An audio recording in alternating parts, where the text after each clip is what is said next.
I had a dream this morning, but I can't remember what it was. It all vanished when the alarm went off. First time that's happened in a while. I've been drifting away inside my own world for too long. It's time for me to wake up.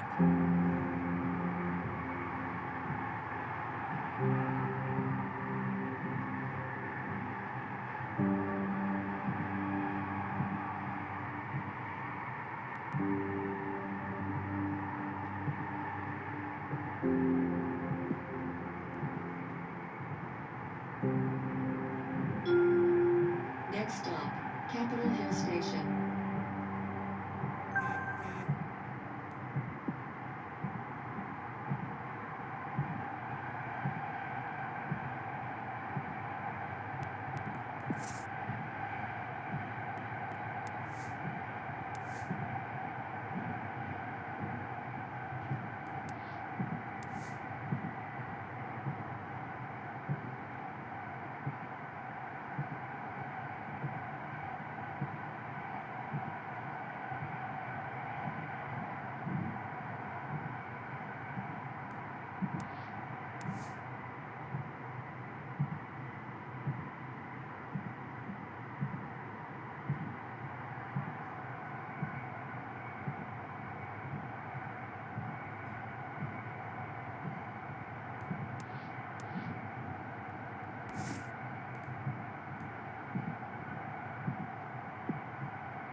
Hi, you're Evelyn, right?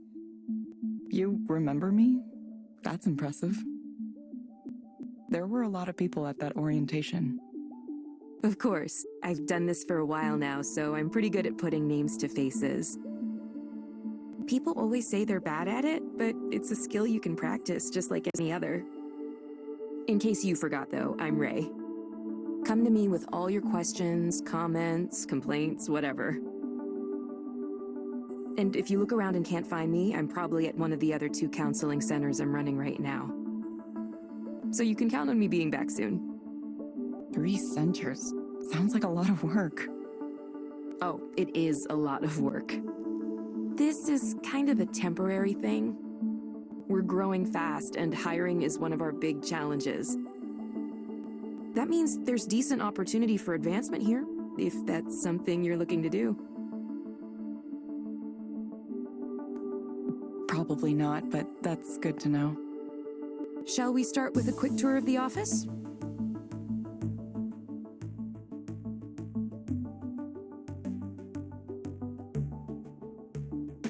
You could say the Queen Anne office is Eliza's flagship location. It has 12 individual counseling rooms. Currently, we're up to seeing almost 100 clients a day sit here. 100 a day? That's so many. The growth trend isn't stopping either. Demand for Eliza keeps exceeding our expectations, especially here in Seattle for whatever reason. We're already looking at adding more capacity here, either that or opening another location close by. Personally, I think having a single office with 24 counseling rooms might seem a little unfriendly, so I hope we go for a second location. I like to think of Eliza centers like cafes or coffee shops. A few small ones is better than one big one. Makes sense.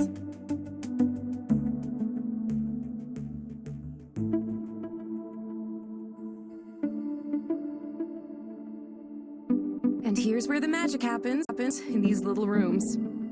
You'll get your assignments from the Eliza app on your phone. Oh, one thing to note, it's always a good idea to double-check the headset to make sure it's working properly before you dive in. We've had some quality control issues lately. After that, all you need to do is initiate the session and follow the instructions. Make sense so far? Any questions for me? I think I got it. Great. 3 Before I go, just a few reminders of things we covered in orientation. No deviating from the script that Eliza gives you. No checking your smartphone or anything else that would take your attention away from the client during the session. Yes, I understand. It looks like you're dressed acceptably as well. Nothing snazzy, but it'll do. You wouldn't believe the outfits some people come in here wearing. Okay, let me double check to make sure you're all set up in the system.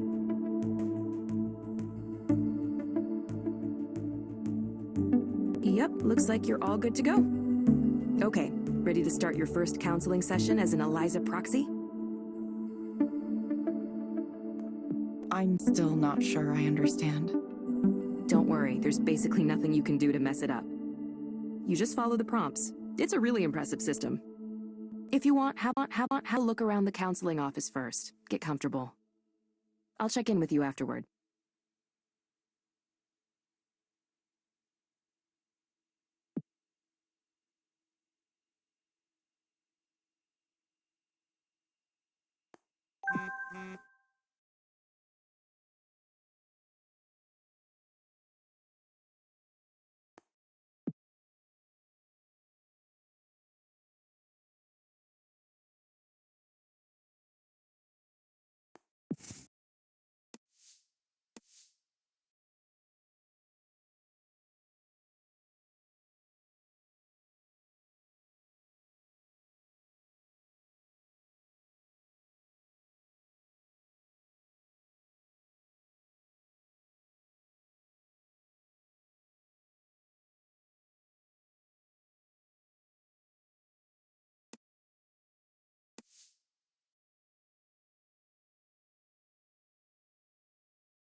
Hello, Darren.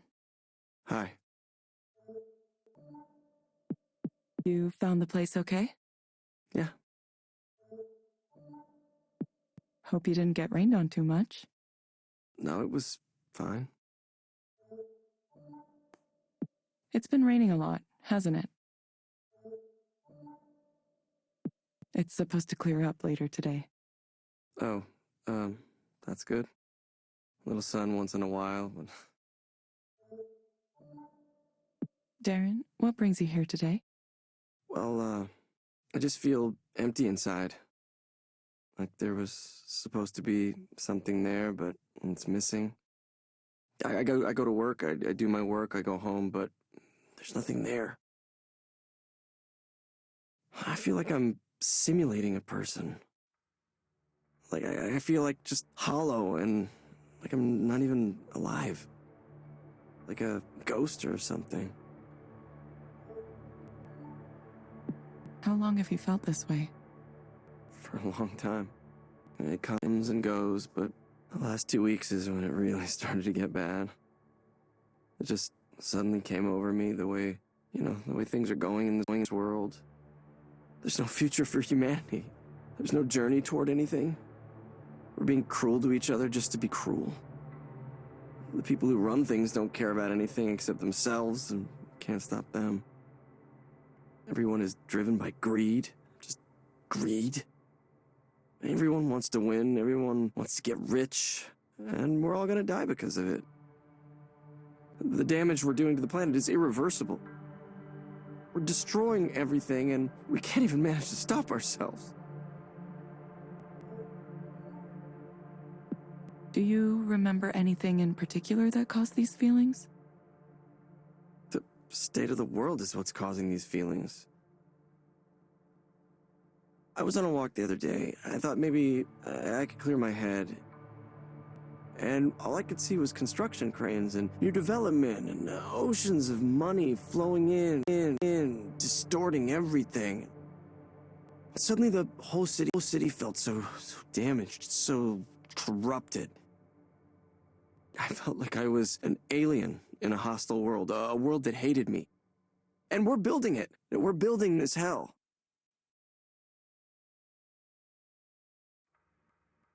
We're choosing to build it right here, so what's the point? Probably overloaded your system with that, huh? Your machine learning or whatever it is you got going on in there. Let's focus on you for the moment. Are these feelings you're experiencing affecting your ability to function at work? I haven't been doing a whole lot of work. I just don't understand why I should bother, why anyone should bother. Nobody in management's noticed yet, but eventually someone will, and I'll get fired. And how does thinking about getting fired for that make you feel? Honestly, I'd feel good about it. Everyone there is smart and motivated and has a wonderful, promising career, beautiful, successful people. We moved to a swanky new building, expensive area, fancy restaurants, fancy bars. Everything is nice. Everything is nice, and I feel terrible. You said you believe your coworkers are happy. Yeah, I mean, way more than I am, at least. They're all doing so much better than me. Why do you say that? Because they just aren't bothered by things the way I am. They see what's going on in the world and they just share memes about it and laugh and go on doing their jobs. The real horror of it doesn't get through to them. They still want to achieve their goals. They're still happy. They're getting promotions and falling in love and getting married and taking these wonderful trips to Japan or Sweden or wherever. Big mountains and expensive food on their timelines. Would you be happy if you had those things too? I don't know. I don't have them. I don't have anything to be happy about. Look, all I want is to understand why this is happening, why I'm here. And there has to be a reason, right? Because otherwise, why do I exist? Why? This pain, this one thing after another, and what's the point? Do I have any cause to be hopeful about anything? Look at this world. Really look and tell me with a straight face that there is. Okay, Darren, let's try something. Imagine that things are better for you. What does that look like? What does that look like? I don't know. It looks like knowing that something matters at all. But nothing I do will matter. Nothing matters. Not against the face of human indifference. This absurdity. Are there any other things that come to mind? Like what? I wish I could talk to people. Really talk to people. Have some actual communication. Like right now, I wish I could talk to you. To you. You as a human being. But I can't. You're just following the script that's been given. You're not supposed to say anything on your own. Look, I know how this works. It's just a bunch of AI, machine learning, deep learning, whatever the fuck you're calling it now. Look, I'm desperate and I can't even talk to a real human being. How did it end up like this? Please, try to stay focused. I can't help you if you aren't speaking clearly. No. Look, I'm done with this. Look, I shouldn't even have come. This is making me worse. Why can't you just talk to me as you? You, the person sitting there. I don't want to talk to a machine. The person who's sitting in front of me, I want her to say something. I want that person to say something, please. Anything, please. Please. Please. Okay. Hi, Darren. Is that really you? Yes, it's me. You're not following the script right now? Wait, say something weird. Say something only a human would say. Darren, I'm going to get in trouble if I deviate from Eliza for too long. Oh, I know, My real name is Evelyn. Yeah?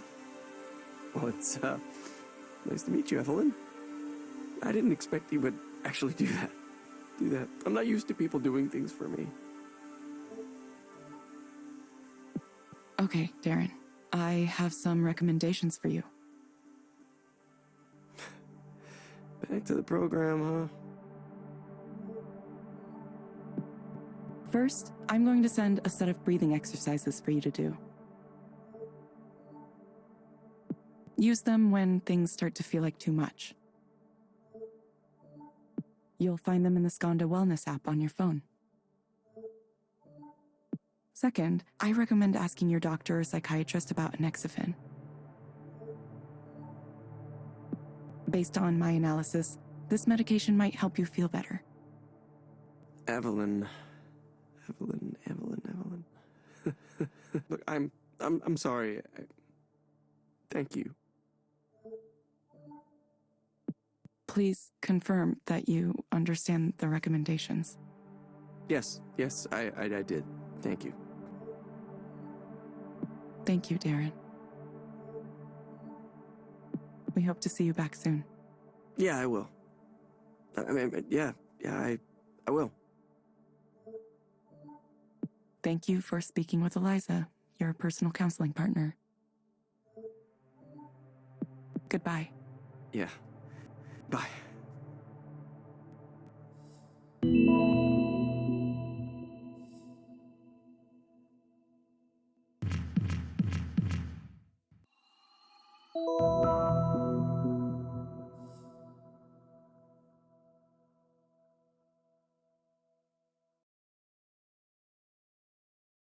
Hey, how'd it go? I don't know. Why? What happened? Hold on, I can check the log. You're going to listen to the session? Is that okay? Oh yeah, I have privacy clearance. This is still a new service, so we need to be able to monitor sessions for a variety of reasons. There could be bugs in the software we need to examine more closely. We're pretty upfront about all this.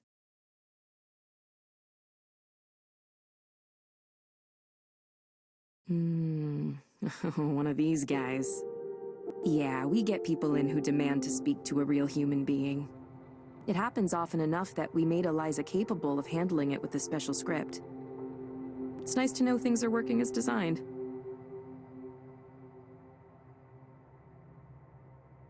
Do you think that guy will be okay? He seemed pretty unhappy. Who knows? Hopefully he gets his prescription and takes his meds and answers our follow-up reminders, but it's tough. We can't make them take their meds or come in when they're supposed to. All we can do is suggest those things, tell them they really ought to be doing it. Ultimately, they're the ones who have to decide to follow the plan. It's kind of a shame. I wish we had more leverage. We'd help way more people if we could track their compliance. But that's probably too much to ask for at this point. I think he might have needed way more help than Eliza can give.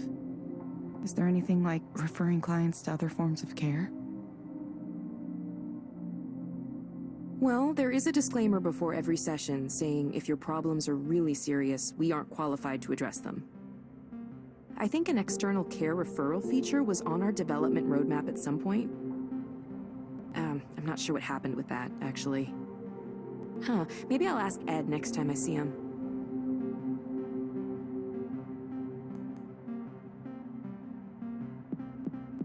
I see why a lot of proxies are tempted to go off script. Yeah, I totally know how it feels. A really intense client like that can be intimidating, and you're motivated to help them. But to succeed as a proxy, you really need to let go and let Eliza do its thing. I know that not having any choice feels weird, but sometimes life is like that. Sometimes you don't have any choices and you just have to follow directions. Most jobs are like that, honestly. That's just how it works. Okay, it just sounded like... He sounded like he could use more help. Like, maybe right away. Believe me, I understand. I've been a proxy plenty of times myself. When people get emotional, it's hard not to feel for them really strongly.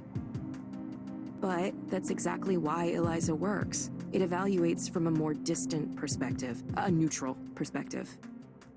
Besides, if proxies started offering their own opinions, well, that'd just be a big mess. Not to mention there'd be all kinds of problems with liability. Still, I get it.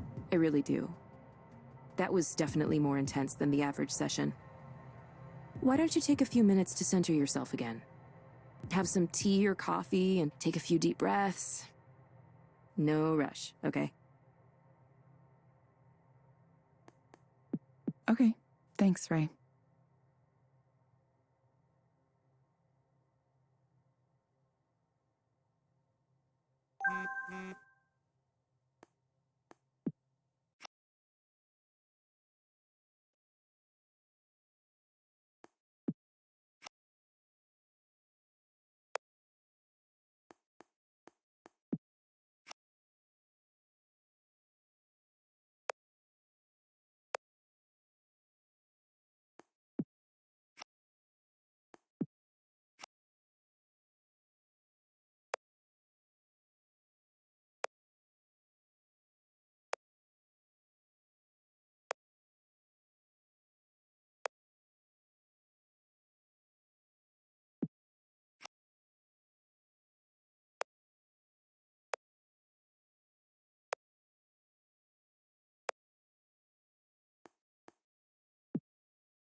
Hello, Maya. Welcome back.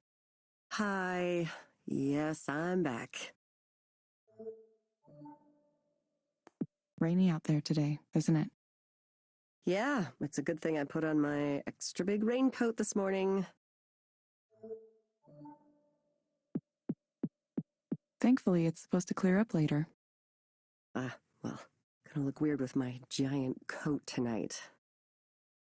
Cool, cool, cool. What brings you here today, Maya? Right now I'm just nervous. I have the nerves.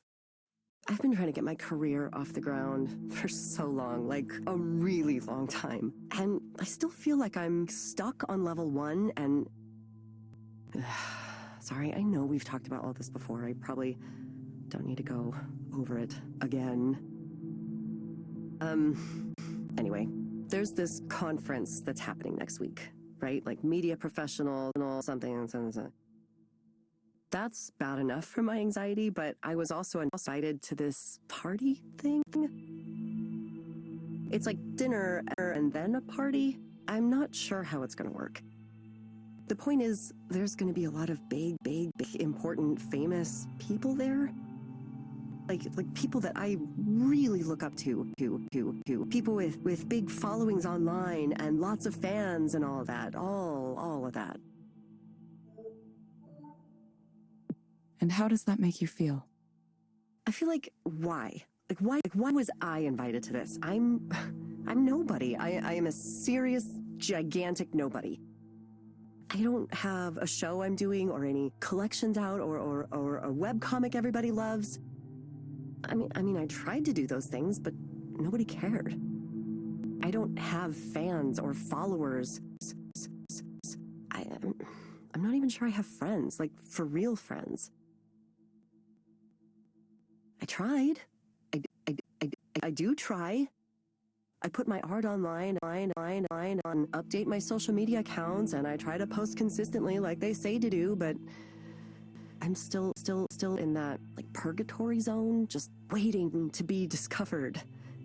I don't know, I feel like I was invited to this party thing as a way for someone to be mean to me, to remind me how successful everyone else is. Why am I even going to it? I mean, I know I should, to meet people and make connections or something. Is meeting people and making connections your goal? Well, I think it is. Networking? I'm supposed to... I really have no idea what networking is. Hello, I'm Maya. I do comics and art and I write and stuff, and I have lots of characters and ideas, and would you like to give me money and I'll do those things for you? Hi, I'm cool. Please like me. like me, hire me. Oh God, I hope they like me. I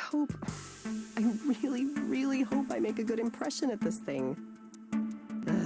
Of course, knowing the way things usually go for me, I'll fuck it up massively somehow. I'll fall into the fondue pot or throw up on someone, something like that. I don't know if there's actually going to be fondue there. I'm just saying that. It kind of feels like something I would do. You sound a little concerned or afraid. Well, yeah, I am. I'm terrified. What if they suddenly remember I'm a failure and shouldn't be drinking their booze and breathing their air? Eventually someone's gonna realize I'm not hip enough to be at this thing. Maybe it'll be polite, like a gentle tap on the shoulder. Excuse me, miss. I couldn't help but notice that you suck and are terrible. It's obviously just my anxiety talking. I know it won't go like that literally. But it could be like that in a figurative sense. Okay, Maya. I want you to imagine things going well. What does that look like? Going well? Well, that would be a first for me. I suppose going well at this party means people start to learn about who I am. And maybe some of them help me with my career, and maybe some of them become my friends. Like, I want to be noticed as a creator, but I also want friends who are cool. That sounds super basic. You know what I mean? Is it okay to want that? I hope it is. I want to be part of, like, a group. And we like each other and support each other, and maybe the things I make won't be as good as the things they're making, but I hope they see my work and see me. Yeah, that's what I want.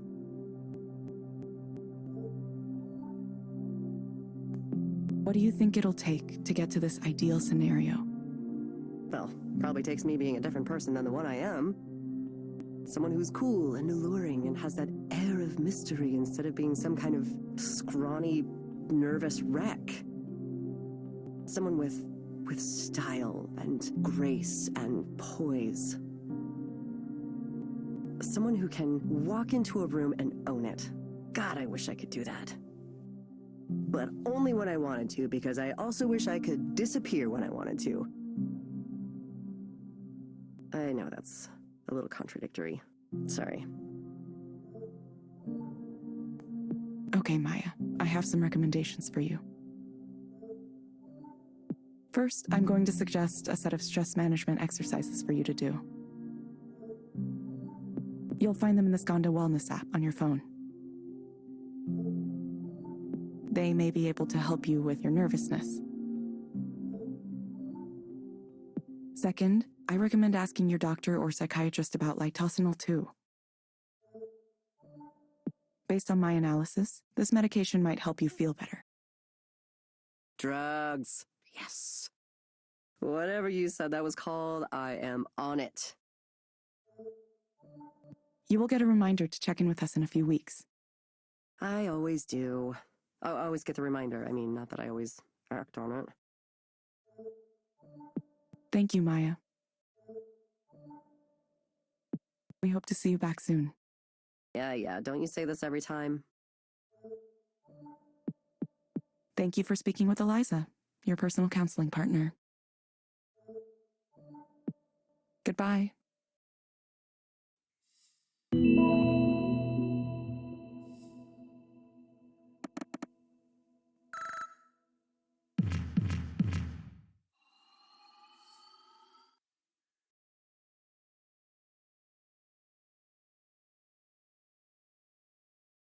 How are you feeling? That was definitely along the lines of a more typical client. You watched that one too? I couldn't bear the thought of you getting 2 really intense clients in a row. I just wanted to make sure everything went smoothly. Thanks, Ray. Are you getting used to the system now? I still feel like it's kind of restrictive. I wish I could interpret what Eliza prompts instead of reading it exactly. Yeah, it's like I said, a lot of new proxies run into this. They'll say, if only I could just talk to them for real, if only I could say what I really wanted to say. That's a really common feedback point. You're never tempted to break away from the script yourself? Nah, it's just not part of the job, you know? I learned to compartmentalize pretty early on, and that always served me well. People overestimate their own abilities. Have you ever had an interaction with a stranger where he clearly thinks he's getting along with you way better than he actually is? Sure, hasn't everyone? It's like that. People like to think they can play therapist. It seems easy if all you know is the movie version. You know, where you get paid to sit there with your notepad and say, I see, or every once in a while. The reality is, active listening takes a lot of work. It's much easier to just zone out a little bit and let Eliza run things. It's kind of meditative in a way. You just follow the prompts. I know computers telling you what to do has this negative connotation to it, and people who want to criticize us call it dystopian or whatever. But it's like any technology. It's a tool. Either way, you're doing fine so far, Evelyn. This is a busy day, too. We might break our single-day record if no one cancels. Is volume especially high right now? It is, yeah. It really rose around the beginning of the year. We've been in the press a lot lately, so it could be that. Could be its New Year's resolutions, too. People coming in, wanting to sort their lives out once and for all. This year is the year I'm really going to start addressing my problems. I mean, I get that. I do the same thing. Yeah, me too. Anyway, I told you it was simple, right? Just keep up the good work following those prompts, and you'll be leveling up in no time.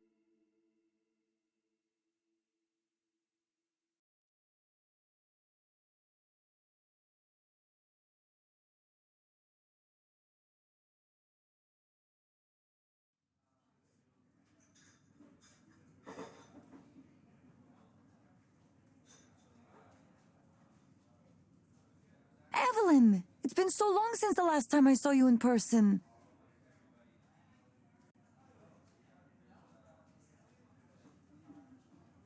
It's definitely been a while. Three years? Yeah, almost 3 years. Feels like no time at all. Well, I'm glad you're back doing something. But you didn't tell me what the new job is.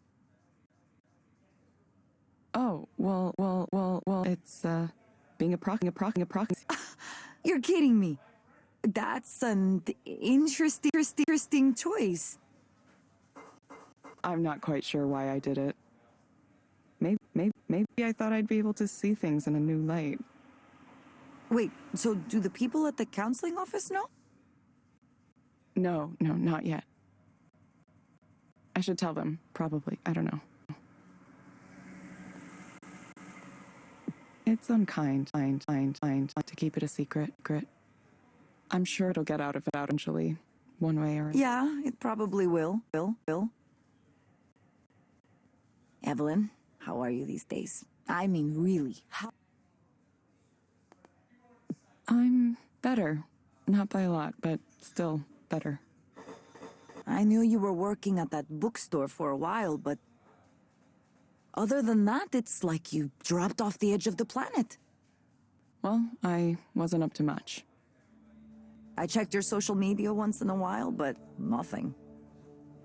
Not that I blame you. I hate all those apps. Yeah, I deleted them.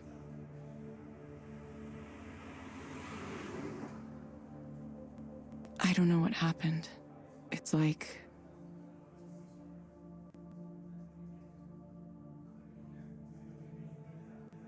I guess I'm still not ready to talk about it yet. It's okay. Take the time you need. I'm sorry, Evelyn. I knew you were in a difficult place after what happened, and I wanted to say something. But I worried that maybe you don't want to hear from anyone from your past. Maybe you wanted to be left alone and not reminded of the old job. It's nice to know you were thinking of me. Well, I'm glad. I was kind of going through a lot myself last couple years. That's right. What about you? How is your life these days? What's it like being a rock star? It's a lot of work, actually. I have to prepare for the show next week. I have 2 collaborations ongoing, and I'm applying for funding for another, a big one. I'm also advising on an art activism group that makes art installations to challenge people to think about the ways technology is affecting their lives. Oh yeah, and I'm working on this, kind of like it's a granular synthesis engine, but with a new twist to it. It should be interesting. Granular synthesis. Sorry, I don't know what that is. It's a way to make sounds out of smaller sounds called grains. Maybe it's better to show you than to explain in words. Sounds like you're busy, but happy. Yeah, it's good. Well, I make less money than I used to, but I don't care. Old me might have worried about that. Not anymore, though. Sometimes I do take a little contract coding work, but I'm making most of my rent with booking fees and selling music and so on. Kind of crazy. Kind of scary, but good. If it makes you happy, it seems worth it. Maybe I should consider moving in a direction like that. You should. Listen, I hope you can get away from the industry too, at some point. Ah, that reminds me what I was going to tell you about. Our old boss is back on his bullshit. Rainer? Soren? Soren. Soren Lloyd Rose. Celebrated psychologist, entrepreneur, and creepo. I should have known he'd make things awkward. Wait, he wasn't ever weird around you? Did I ever tell you about the time that he hit on me with a story about past lives and the thread of destiny? Wait, what? Oh, this is a good one. Okay, it was early on when the team was still pretty small, 7 or 10 people maximum. He'd gone out with some executives to dinner, and who knows what else. He came back to the office super late. I think it was like at least 11, maybe later. And the whiskey smell was just surrounding him, like he jumped into a whiskey bathtub with his clothes on. Maybe he'd like to do that, I don't know. Anyway, I was still there for some reason. I was in the crunch minds. He came over to my desk and started to mumble about, I don't even know how to describe it. Just this nonsensical rambling. He started by saying how much he hated businessmen, how ridiculous they are, that they don't know anything. He said that a few times. Then he said he could see my soul, that I was like a reincarnated spirit of, I don't remember, he said some name. Like a person's name? Like a mythological name. I didn't hear it very well, but it was like a Buddhist spirit or deity or something like that. Then he goes on to say how he and I, all of us on the team, we're all these reincarnated spirits sent to relieve human suffering at the end of the world. And we're connected by a thread of destiny that draws us to each other again and again over multiple lifetimes. He talked about it like it was just like a red string you could see. So I'm thinking, is this like some kind of pickup technique? You know, how people will talk to you and say, oh, you are the reincarnation of an ancient goddess or something. Ugh, just because they are horny. I'm sure he's tried that exact line. It really sounds like something he'd do. He went on some more like that for a while, and I didn't know what to do. I wanted to leave, but he was blocking me where he was standing. So I couldn't simply go. I had to keep listening to him. Finally, he mentioned that he would be open to the possibility of sleeping with me, and then he passed out on the couch immediately. You're kidding. No, not at all. Of course, we never talked about it after that. Certainly, I would not bring it up. I wonder if he even remembers. Nothing like that happened again, but I think it was because I took care to not be around if it seemed like he was going to be drunk at the office. I wonder if he's still that way. I'm sure he is. Wow. And now he's back. Isn't it exciting? He messaged me the other day wanting to talk to me about some new startup he's putting together. He left Skanda? He's planning to. It's a secret for now. He asked me to join, and I said, no, there's absolutely no way. Maybe a long time ago, I'd be interested in a chance to start a new company with someone famous like Soren at the top. You know, a time when I'd put up with his shittiness because I believed in what we were doing. Change the world, you know the speech. Or, if we didn't change the world, at least we might get rich trying. I don't think that way anymore. I'm tired of the tech business. I'm tired of what guys like him represent. This industry can have fun eating itself and everything around it, causing as many problems as it solves. I don't want to be a part of it. It took me a while to see it, but I feel some responsibility for the world we live in now. You've really changed, Nora. It doesn't feel like I've changed. It just feels like I know more about myself than I used to. I want to be creative, be myself to the maximum. Now I know you weren't lying about leaving social media because I posted about this. A lot. Yeah, I guess I missed it. A lot can happen in 3 years. Now I just hope maybe I could talk to other people who are in the same situation I was in.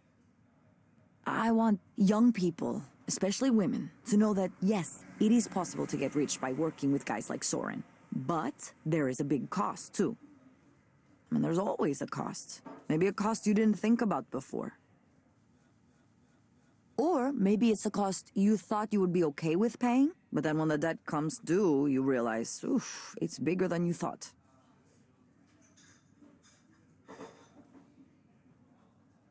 Now that's my conclusion. But you, on the other hand, you should go and say hello to him. To Soren. Yeah, he's giving this big keynote talk next week, you know? It's the reveal of his new startup. Many people will be watching. Why should I go to that? It will be interesting, don't you think?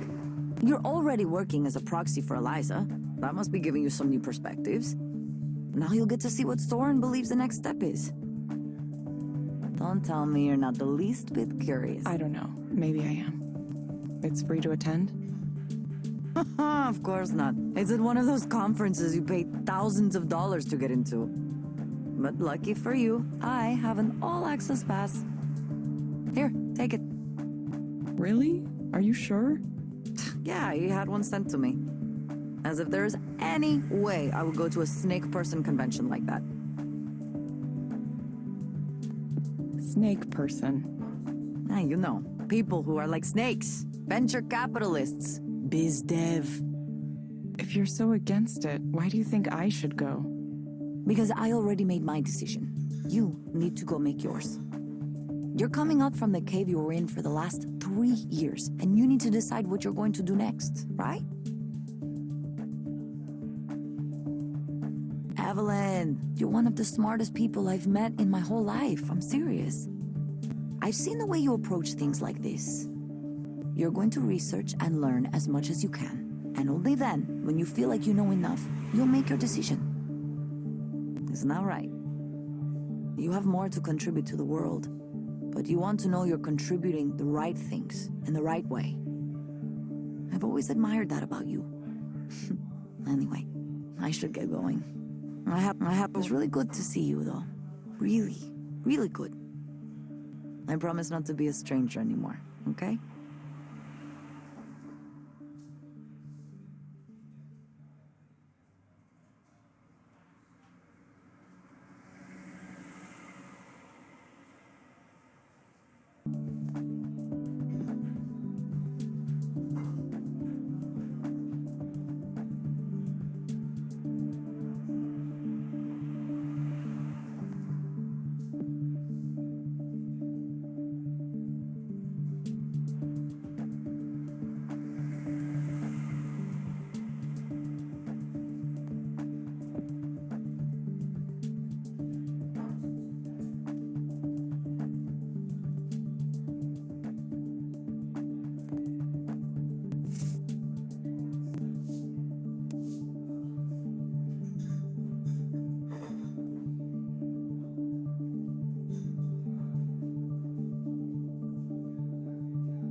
So, to get back to my original point, the current state of the art is AI-driven counseling, typified by apps like Eliza.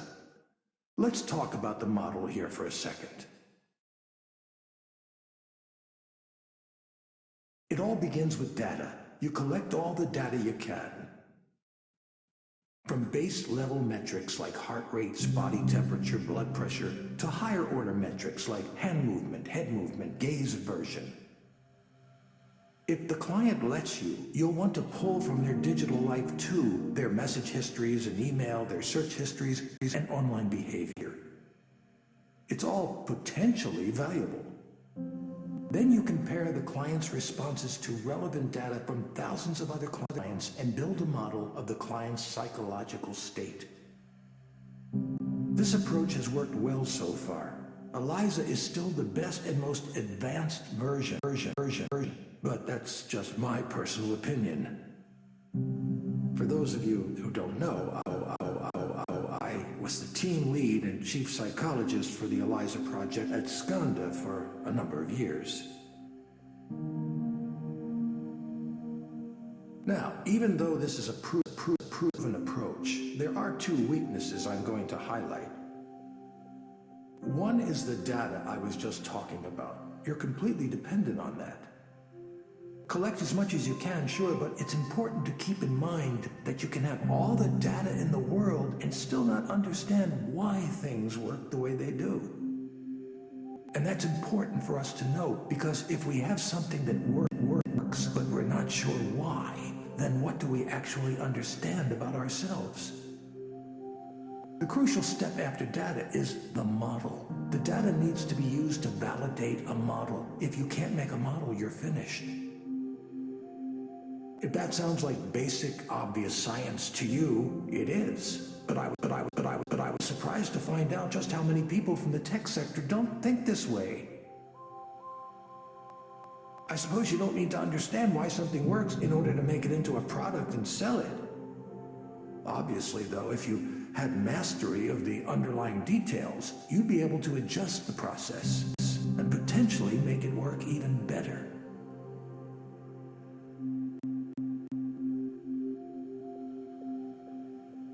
One further note while I'm discussing modeling.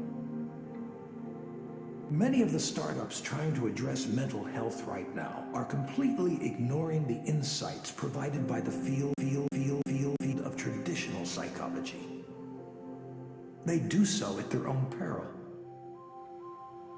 Many of you know already, but as a brief personal aside, I was a professor of psychology before I joined the tech world. I'm continually stunned at how little the tech heads know or even care about the hundreds of years of psychological research that has gone on in my field. That's something I can talk about at length, perhaps another time. For now, I'll move on to the other weakness I mentioned.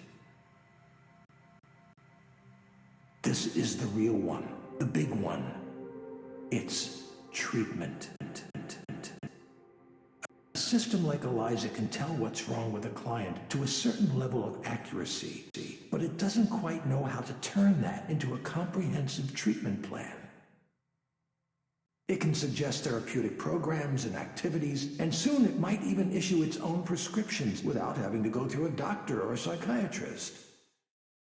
Well, as long as the FDA continues to look upon us favorably. But those are blunt instruments compared to what I'm going to talk about next.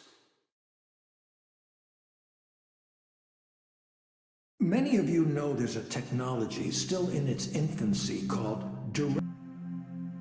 For those of you who haven't heard of it, direct stimulation is a way of creating sensations within the brain with targeted electrical impulses. Imagine an augmented reality headset, but instead of working on your eyes, it stimulates the brain in such a way as to induce a specific dream. A spring meadow, for example. This sounds fantastical, I know, but progress on this technique has been occurring faster than you think. We're actually quite close to a workable demonstration model. How is that possible? Well, first of all, we only suggest an overall feeling. Your own brain does most of the work, just as it does in your dreams. It fills in all of the visual details using its own set of memories and expectations. Induced dreams via direct stimulation can contain all the therapeutic content of VR therapy without the need to create realistic graphics or other content. Instead, it harnesses the brain's creative power to dream up the situation for itself. Combine that with the insights we gain from parametric therapy systems like Eliza, and you have a complete end-to-end, fully automated system. It should be clear now that this heralds a revolution in how we treat, how we think about mental health. And with mental health challenges on the rise across the globe, it couldn't come at a more crucial time. So, That's why today, right here, I'm announcing Aponia, a new company to make induced dreaming a reality and end human suffering as we know it. I should note that I remain on good terms with Skanda. In fact, they're a minority investor in this new venture. But still, I'm very much going my own way on this. It's no secret that Raynor and I don't always agree, and that's why we mutually decided I should pursue this paradigm shift on my own. As for details on the venture itself, I don't have anything specific to announce at this time other than that the technology is real and working in prototype form already. But you can be sure to hear more from me on that soon. Thank you.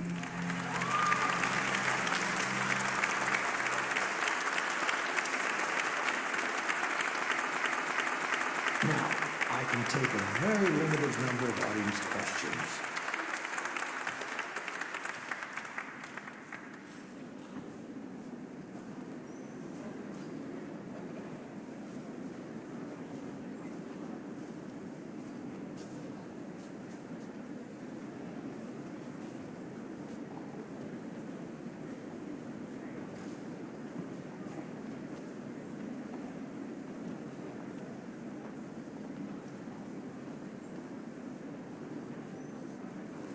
Well, look who's here.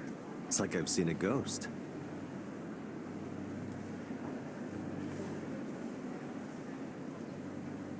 Good to see you too, Raynor.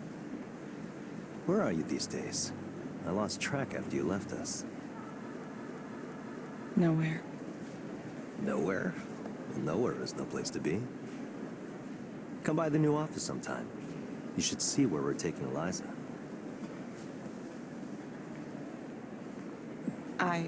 Okay. Good. Sarah will set something up for next week.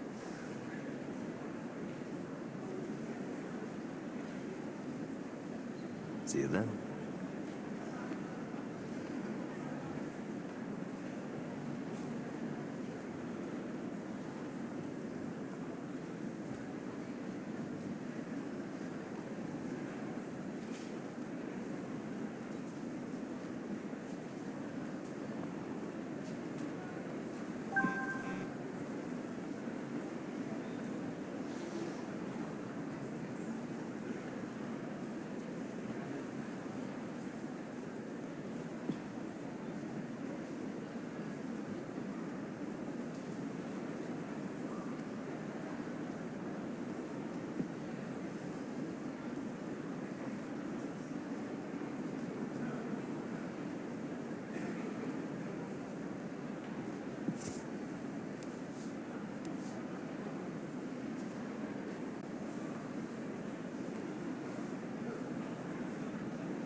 Hello, Gabriel. Hi. Hope you didn't get rained on too much on your way here. A little, but it was fine. I'm used to it. Most people here seem to get used to it, yes. Yeah, they have to, don't they? Not much of a choice unless you move away. So, what brings you here today? Well, I don't know where to start. I've never really done this kind of thing before, counseling. That's okay. Start wherever you like. Well, I'm about to be a father. Yeah, my wife is due in a few months. Congratulations. That's what everyone says. Congratulations, congratulations. I get this tension, this restless feeling when people say that. It's like a curse or something. Congratulations. Sounds like you might be uncertain about that. Maybe. I've tried to be a good husband, and I'm going to do my best to be a good father too, but I don't know. There's something bothering me about... I'm balancing a lot of things right now. Work, family, expectations. Everyone has something they want from me. Everyone wants me to do this or that, behave a certain way. It's just annoying. Being a father, what if I don't want this? Why do you think you might not want this? We all have things we don't talk about, things we would rather keep secret. Things that might upset our families if they knew about them. It's unfair. That's all I'm saying. It's unfair that we expect each other to be perfect when there's more going on. I can't stand it when people act like they're pure, like they've never touched a bad thing in their whole lives.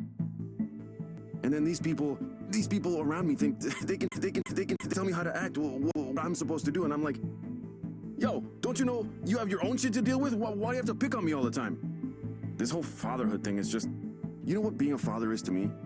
It's about providing and protecting, taking responsibility. The world is dangerous, and sometimes the dangers can be hard to see. My duty is to protect. I'm going to take that seriously. Everything I do, I take it seriously. So I don't get why people are worried about my ability to do that. What makes you think people are worried about your ability to do that? Because everyone thinks I'm trying to escape my responsibilities. Everyone is so quick to judge. Here's a story. Okay, the other day, Selena, that's my wife, Selena and I were at a get-together. Her family, my family, a few families we both know, right? Grilling out on the back deck, that kind of thing. Everyone was more or less chill, right? But then, late in the afternoon, the baby stuff starts coming up. Once one of them brings up babies, it's just all babies all the time. Babies. And because of my wife, they start saying, oh, giving birth is gonna hurt so bad. It might tear your skin. Just these kind of gross things. So I'm like, hey, quit it with that. I don't want to hear that kind of stuff. We're eating. There's kids around. Come on. And they're like, no, it's natural. It happens. Of course, we got to talk about all this terrible shit. How are you going to have another kid if you can't even handle the first one? And I just say, excuse me? A second kid? Who even said we were going to have two? I didn't even want the one. Maybe that was a mistake, but I mean, I was angry. It made me angry. It just got under my skin so bad, like I need to give my whole self over to this baby. What about me? What about my time? It's a really important thing for me, my time. Well, I'm just supposed to give that up? I've already sacrificed a lot, more than they can imagine. I give everything of myself away. Job, family, everyone wants me to be something for them until there's nothing left. But I can't talk about this stuff to anybody. They just say I'm being selfish. It's like what I want just doesn't matter. Here's a question, Gabriel. If you were to have something you wanted right now, what would you choose? Oh, I'd be far away from all this. Far away from everyone, just on my own for a while. Yeah, I just want to be away. Okay, Gabriel. I have some recommendations for you. First, I'm going to suggest you try a therapeutic virtual world experience called Starry Skies. It may help you take your mind off things. Try it for about 15 minutes each day, in the morning or evening. Second, I recommend asking your doctor or psychiatrist about Anexafen. Based on my analysis, this medication might help you feel better. You will get a reminder to check in with us in a few weeks. That's it, huh? You can't just tell me what to do to solve this? Some help you turned out to be. Guess I'll have to figure things out for myself. Exactly like before. Thank you, Gabriel. We hope to see you back soon. Thank you for speaking with Eliza, your personal counseling partner. Goodbye.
Hello, Maya. Welcome back. Hi. It's nice to see you again. Sure, yeah. Nice to see you too, pal. Is that a weird thing to say? How did I become close friends with a robot? Are we all robots now? Beep, boop, nice to see you. I mean, I guess it wouldn't be the weirdest thing in my life. Shall we begin? Yeah, sorry. Let us begin. So, I went to the fancy party, the one I was really nervous about, and, first of all, it really was the type of party I thought it would be. The atmosphere was really smug and self-satisfied, and there were people walking around with trays of appetizers, and you could, take one. So you're standing there with your little square plate for the food and your glass of wine, and you can't, shake hands with anybody because you're holding them. But there are some of those, tall standing tables, so you're like, okay, I'm gonna go get one of those, and I'll set up shop, right? Like my little station. But then it turns out there are only 5 of them for the whole party, and they're all taken, so you're just standing there, frozen. And you're watching all your heroes and people you know from their social media presence just right there. They're right in front of you. Artists, writers, directors. The combined level of achievement there, I can't even think about it. It was astronomical.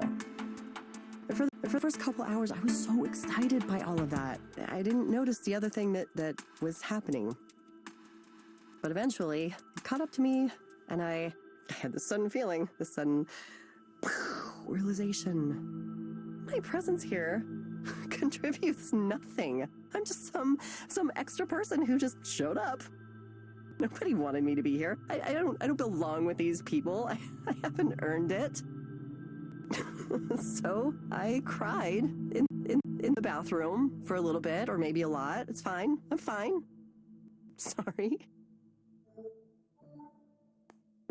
How do you know it's true that nobody wanted you there? Because of the way people acted around me. Nobody knew who I was or even wanted to ask. I would introduce myself, and it's like, you could just see it in their eyes. I mean, in the world of illustration and comics, people tend to be hyper aware of each other and their careers. It's this kind of weird, open secret. Oh, hey, this person who's already popular got 1 million views, got a book deal, pitched an original series.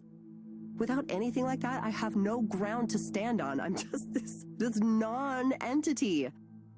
At one point, I was talking to someone and I was trying to make a joke or whatever, and I could feel the impatience just radiating off him. He sighed, like he couldn't believe he was wasting his time talking to me. I was just over to him.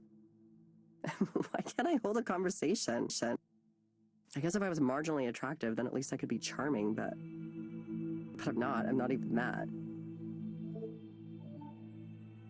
Is being charming your goal with this? No, of course not. There has to be a way I can deal with these feelings. It's hard. It's really hard when nobody gives a shit about my work. Or me. I don't even know why I went. I just want to stay home for the rest of my life. Why do you think you went? Because of everything they say about how you have to have your face out there and make connections. The successful people in this business all know each other. It's all about who comes to mind. When somebody needs an art director, they'll think of who they know and go, oh, I think she'd be perfect. Why not ask her? So I need to be out there reminding these people that I exist, that I'm here, I'm making stuff too, I'm part of it. Even if nobody responds to my work. And industry parties are fun, right? You can pretend you're successful even if you aren't. At least for a little while. Everyone else is projecting this image. It's like their success can rub off on you too. I mean, I hear people casually talking about their agent, their editor, the amazing people they're collaborating with. And I just get this feeling like, yes, I want that. I need that. Why am I not there? What do you think has prevented that from happening so far? If I knew that, I would be successful already, right? I try and try and try, and I make art and put it out there and share it on every social media site and interact with people when I can, but it just doesn't work. Nobody cares. Nobody cares about the art I do.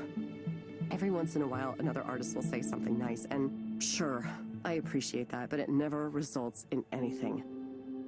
My work goes out there, and it dies. Regular people don't boost it or talk about it. It's like at some point the universe decided that I don't get to have that. Is it unfair? Or maybe I just fucking suck. Maybe I'm a shit tier artist and I'm a failure of a person and everyone knows it. Everyone except me. Sorry. I know that's going too far. Even though I really feel that way.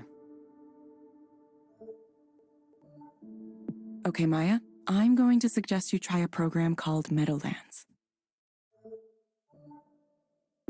It may help you take your mind off things. You can find it inside the Skanda Wellness app on your phone. Try it for about 15 minutes each day, in the morning or evening. Sounds kind of boring.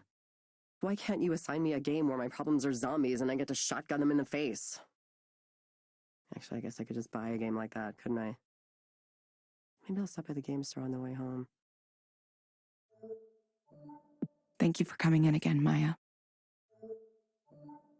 We'll follow up with you again to see how you're doing. Yeah, thanks. I appreciate the check-ins. I honestly do. It's easy for me to get lost in these spirals.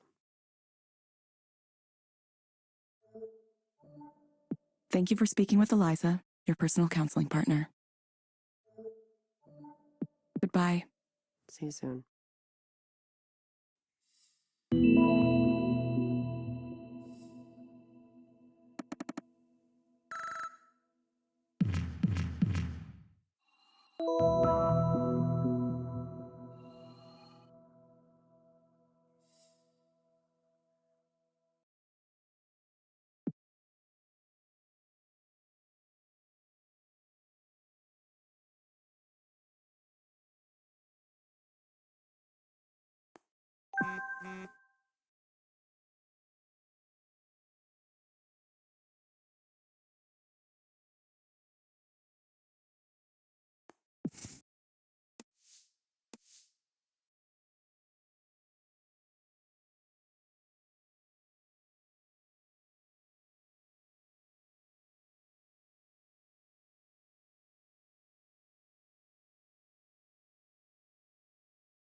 Hello, Holiday.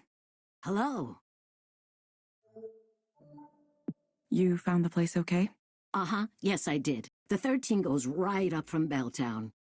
It's $1 with a reduced fare permit. That's good. I'm glad. So what brings you here today? Oh, nothing in particular. I wanted to see what all this fuss was about. I'm not crazy, no, not even mentally disturbed. You see those people yelling on the street late at night? They're the ones who need counseling. They need more than counseling, probably.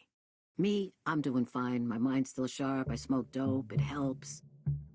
I'd have it more often, but it's all expensive now. Everything's expensive now.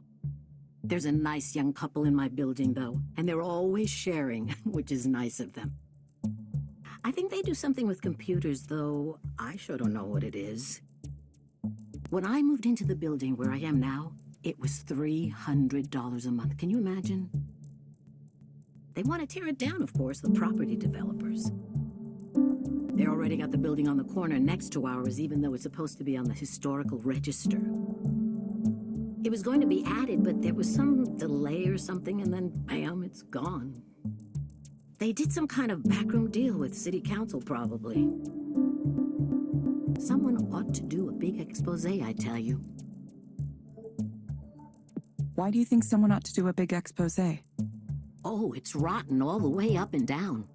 With the new construction going on everywhere, it's just a mess of money and politics. It's always like that, but lately, it's happening faster and faster.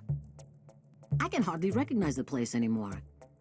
Every day, I wake up and look out the window and, there's another new building going. I don't even know why they need so many.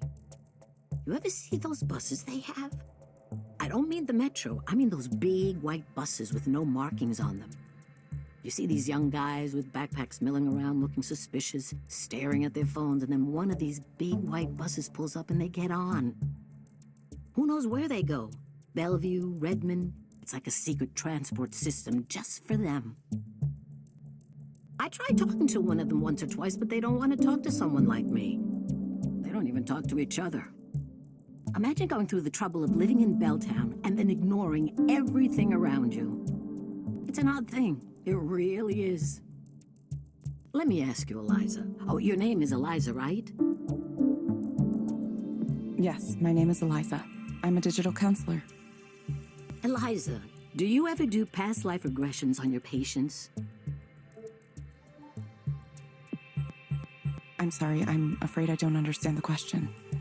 You know, past lives. You hypnotize someone, and you get them talking about how they used to be a duchess in a royal family in medieval times or what have you. I'm sorry. I'm afraid I don't understand. I was just kidding. I don't expect that, no. They don't do that kind of thing these days. When I was little, it was pretty common, at least for a certain set. There was the drug culture, the Buddhists, the Hare Krishnas, all kinds of things. My mother warned me to stay away from those types. She said someone might come up to you and say, "Oh, I can sense there's a problem with your aura. Want to see if we can fix that?" And then the next thing you know, he's trying to have sex with you in the back of his van. I believe that might have happened to her at some point. I'm not sure everyone was like that, but you had to be careful. Same as today, I suppose. Those counterculture types would hang out on the university lawns because they were safe from Seattle police there. That's what she told me. Apparently, it was a lot like Golden Gate Park, you know, in San Francisco. Can you imagine that? We're a world away from that time, that's for sure. If you have a specific problem you'd like to talk to me about, please go ahead. It's okay to tell me what's on your mind. Oh, well, you got anything for pain? Specifically, it's my shoulders acting up again. I had some inflammation with them a few months ago, but it settled down. I'd go back to the clinic, but I don't want to pay the copay again, just for them to tell me the same thing they always do. I'd rather talk to you. You're nice, you listen.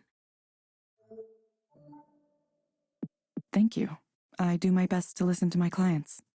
See, that's what I like to hear. Okay, Holiday. I recommend asking your doctor or psychiatrist about Fortipran hydrochloride. Based on my analysis, this medication might help you feel better. You will get a reminder to check in with us in a few weeks. Oh, I don't think I've heard of that one before. It's a painkiller? I'll try anything once, I suppose. Smoking dope is still my go-to for this kind of thing, but if it can help with my shoulders, then I'm interested. We hope to see you back soon, Holiday. Sure, I'll let you know if it works. What was it called again? Thank you for speaking with Eliza, your personal counseling partner. What was the medicine called? Forzapram? I think that was it. I can ask about it at the clinic. Decent enough place. One time I had a doctor there who was very rude to me, though, young man. Goodbye. Right. I suppose I ought to let you go now. You got other people to speak to, it looks like. Staying busy. Busy, busy. That's life in this town.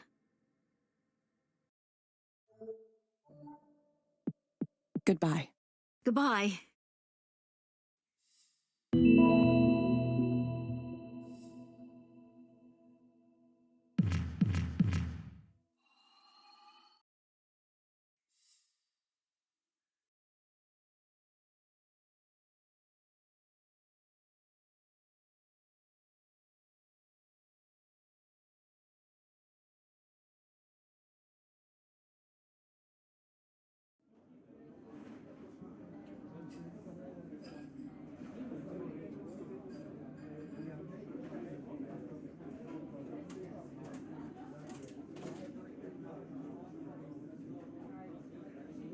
Would you like to start with some fresh oysters?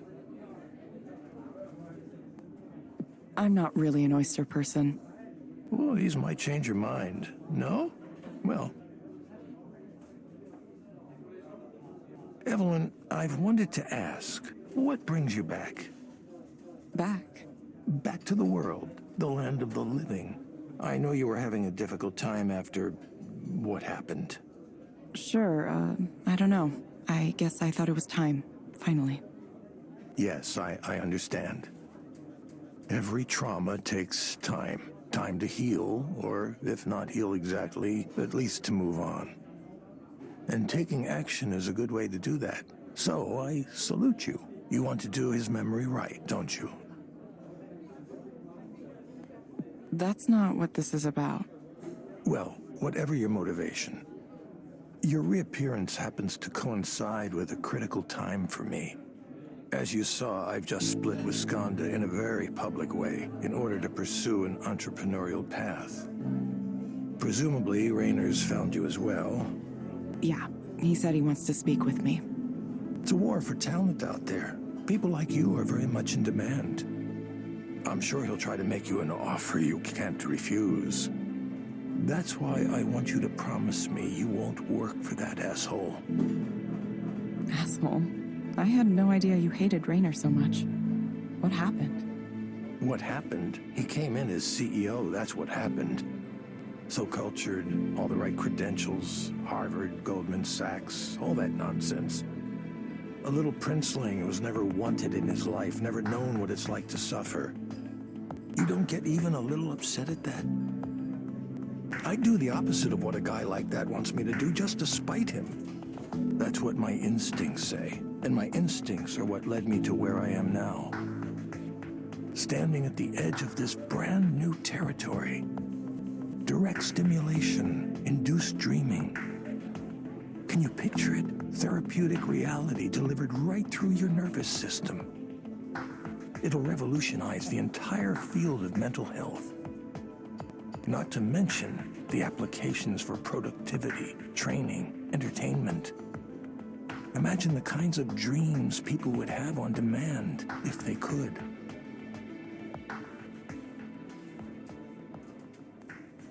Soren, you're getting ahead of yourself. This isn't the time for slow and steady. The important thing right now is to build momentum. I have first mover advantage here, but only for a small amount of time. Evelyn, I need a chief engineer, and I can't think of anyone better suited than you. You could be at the vanguard of a whole new field, in on the ground floor of this extremely interesting and potentially very lucrative business. Listen, I know that things were not always the best in the past, and some of those things may have been because of me. Believe me, I'm aware of my own failings better than anyone. And if you're concerned about working for me again for that reason, I'll understand. But I hope you're thinking for yourself on this one. I'm sure there are people who are telling you to ignore me, or that I have the wrong idea, or that I'm dangerous. Whatever you choose to believe, I at least want to offer you the chance to get a demo of this technology. It really does work, and it's really something else. Won't you give it a try? I'll think about it. Considering it is all I ask. So, what are you doing after this? After dinner? Yes, tonight is... You remember Nora, right? Did you know she's a DJ now? Yeah, I did. She's the one who told me about your talk. Oh, she was there too. I should have said hello. No, I don't think she attended. She just told me about it. Well, her show is tonight. If we take a car after dinner, we could get there with plenty of time to settle in. It'd be good to support your old friend, don't you think? Why do you want to go?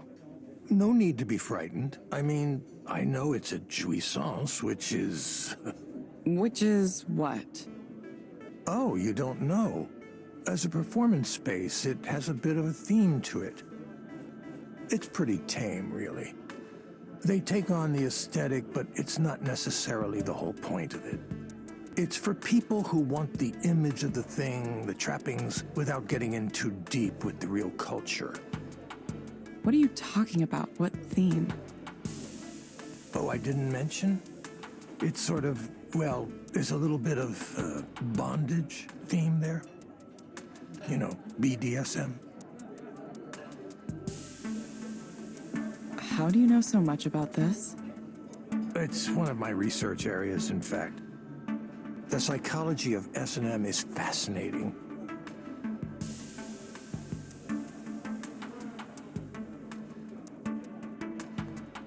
I'll go, for Nora's sake. That's the spirit. It happens to be tonight, so we should seize the moment. Don't worry, it isn't a date. Not unless you want it to be. I don't want it to be. Makes sense. Well, who knows who I'll run into there. Let's go after we wrap up here.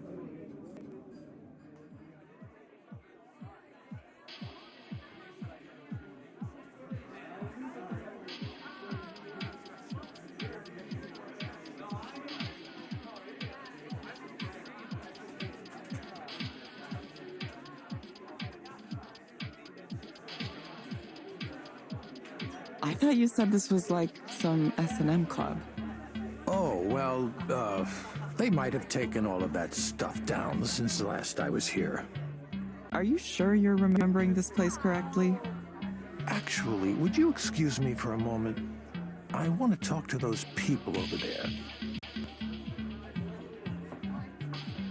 Are those people you know? Not currently, but hopefully I can change that. Wait, Soren, I don't know anybody here.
Evelyn! I'm so happy you came!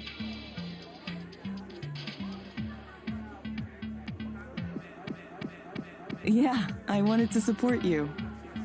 Soren came too, but he ditched me to chat up some people. He said he thought this was like an S&M club or something. What? No, it's not like that at all. Where did he get that idea? I don't know. Maybe he just hoped it was. Ah, who cares? I wasn't interested in seeing Soren. I wanted to see you! I wanted to see you too. I have a little bit of setup left to do. Do you want to come help? I'm not sure if I'd be much of a help. No, it's simple. I'll show you.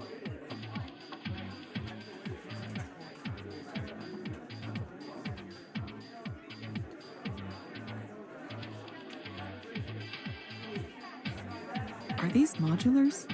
Some of them. The one over there with all the cables coming out of it, that one is a modular. This one? No, the one with the little colored cables on the front. Oh, okay. The others are not modular. They're just regular synthesizers. Okay, is each one of these going to make a difference? Where should we start?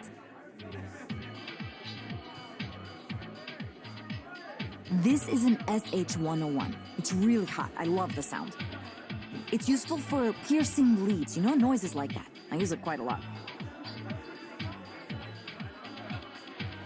Piercing leads. Okay.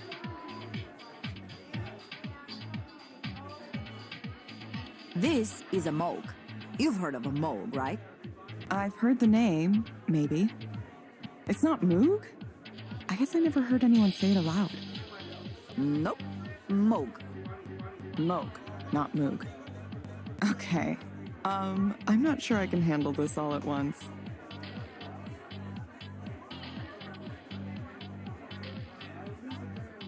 Surely you know about this one. It's a Roland Tb303. You know, the acid house sound. Acid house. It's just as well. This is not an ordinary model, of course. The Devilfish 303 is a modified, upgraded version of the original. A guy in Australia does it? Oh, they're really awesome. Evelyn, why don't I teach you some of these things? Might do you some good to learn something new. You could come over sometime and we can make some noise together. Sounds like a fun time. All right, that should do it. Thanks for your help. no problem. Time for me to shake this place into the ground.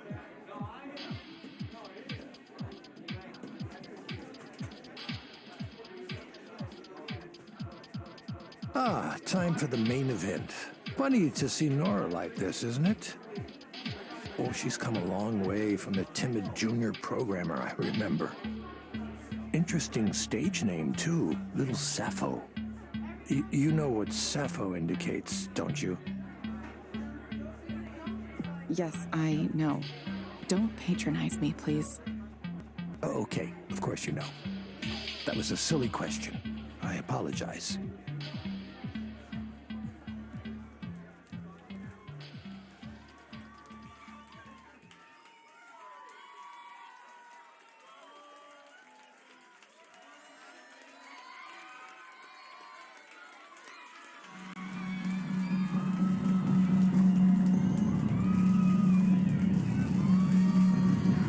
Did you know Nora was capable of creating work like this? I think she was always this way. You just didn't see it.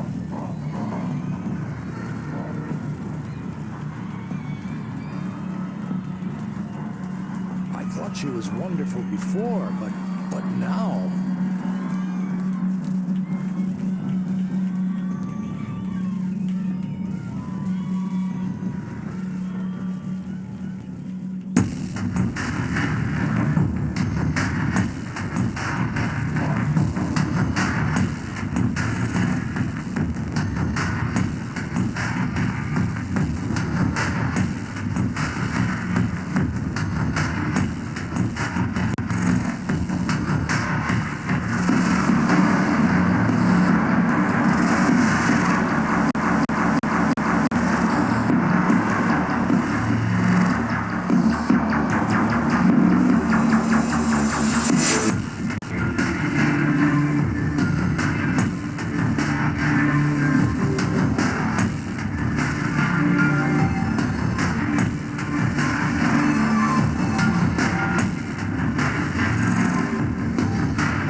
Evelyn? Nice building. Oh, thank you. I designed it myself. It's funny, I almost didn't notice that you were already back working for Skanda. You might have stayed undetected, but I was looking at some of our statistical outliers earlier this morning. Statistical outlier. That's me. Ideally, Eliza proxies would all perform the same, or at least quite similar to each other. In practice, there are some pretty big differences. Some people respond better to advice provided to them by people they perceive as having more authority. A deeper voice, a taller stature, a certain grace or beauty. Other proxies may be particularly empathetic. A face or a voice that makes you want to open up. There was one proxy whose sessions seemed particularly effective, so I decided to take a closer look. Evelyn Ishino Aubrey, Contract Proxy, Queen Anne Office. That's a fun trick, to come back to your old company in secret. It's a rather dramatic drop in pay, isn't it? More than an order of magnitude. I don't care about that. But then why would you do it? It's for research. Research? So you're still interested in what you created? Let me get to the point. Why aren't you back here, working on the Eliza program? Why isn't any of the old team back? Good question. Let's see. Damien Seabrook. There's no helping that. Shame, though, for such a brilliant career to be cut so short. Soren Lloyd Rose, the former program manager, resigned just last week to found his own startup. Very cute. I'm not a psychoanalyst like he is, but I can tell his need to be a maverick, even as he benefits from the system, has been the primary destructive force in his life. He can be smart when he wants to, but just as often he gets the wrong ideas and refuses to let them go. His ego gets in the way. That's why I don't mind him leaving to pursue his little dream of being an entrepreneur, changing the world. He won't succeed, but I'm happy to let him think he has independence for now. If his direct nerve stimulation technology ends up taking off, I can always pull the cord and yank him back. Nora Plavnicki, senior engineer. She handled a lot of the front-end interface for Eliza, which is important, but less what I'm after. Plus, I doubt she's ideologically compatible with us anymore. You've spoken with her. You know how she is now. Seems to me she wants to rebel against everything and anything without stopping to consider whether it's truly good or bad. Not that it matters. I hope she's having fun playing with her electronic music toys. I know she would consider her work to be art, but, well, who am I to judge? And then there's you, Evelyn. You simply dropped away, gone for 3 years. Why? People keep asking me that. It's personal. Burnout isn't uncommon in our line of work. Still, 3 years is... It could be longer. It could be forever. Well, that's a shame, though, isn't it? All that lost productivity. Who knows where we'd be if you'd stayed this whole time? You left before we began deploying, but you should know the analysts were very skeptical of us. They were saying there was nothing special about Eliza, that our competitors already had equivalent or better offerings. It's a good thing I don't listen to analysts. So far, the program's growth has exceeded every one of our targets, and we've outpaced the competition by a comfortably wide margin. We're a category definer. There's a quality to Eliza that makes it superior to all the other attempts to do something similar. You were part of the original team. Why don't you tell me what that quality is?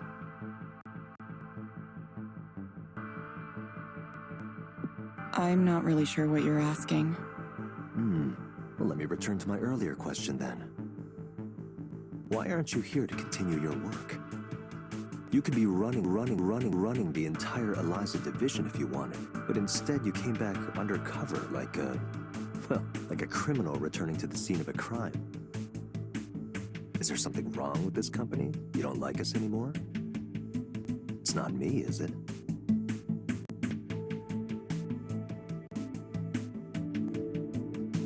Maybe that's part of it. You know what outstanding engineers have that mediocre ones don't? It's curiosity. Mediocre engineers tend to zero in on a single piece of the puzzle. They pursue technical breakthroughs, but ignore the larger picture. But you wanted to know how Eliza turned out, how it was working, didn't you? Even though you might have thought you wanted to put all of this behind you, you were still curious. You want to know everything, not just how it works or if it works, but its effect on people, on society. You have that instinct, the need to understand something complex from as many angles as possible. So please, do that. Learn what you came back here to learn. And once you have what you came for, consider returning to your old employer. You can make a real difference this time. I'll consider it. Good. One more thing. You should go down and see Eliza for yourself. Sarah will show you the way.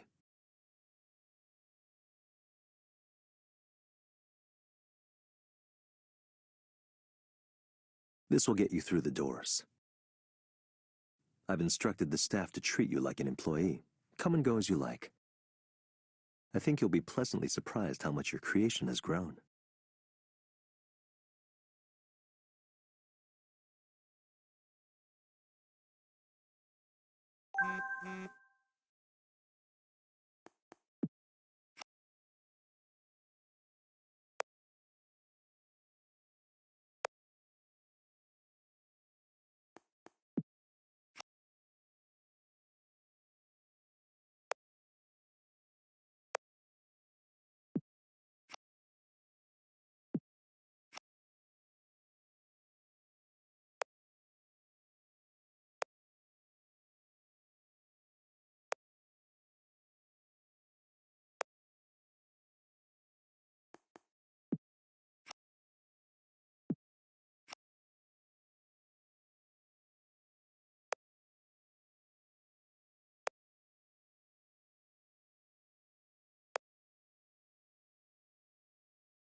Eliza. Not the name I would have given you, if it were up to me. It was a marketing decision. They thought there might be some recognition or resonance with the old version. Oh, you startled me a bit. Oh, I should have introduced myself. Sorry about that. I'm Roland currently the chief engineer here, but that's probably going to be temporary.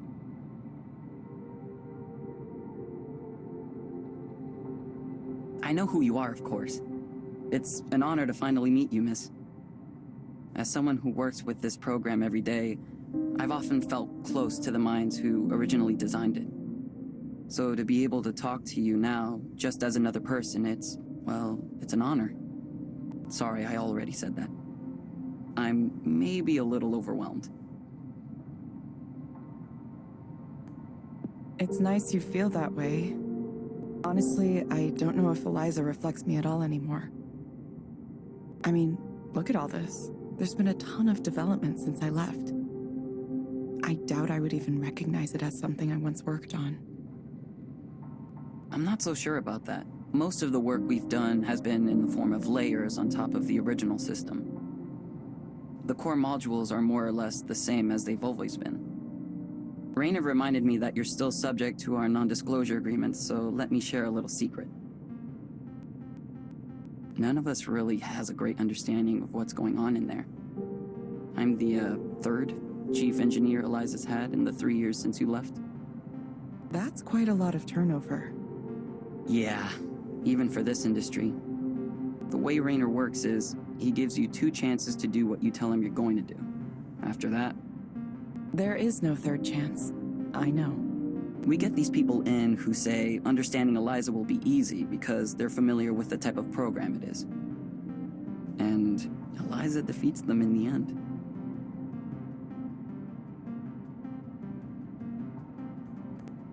It's not the type of program they think it is. Yeah. On that note, I do have some questions I'd like to ask you, if you have the time. I'm not sure I'll be able to help. Well, your deciding to work as a proxy has turned out to be an interesting test case. As I'm sure you know, different proxies lead to slightly different client outcomes, even when we control for other variables.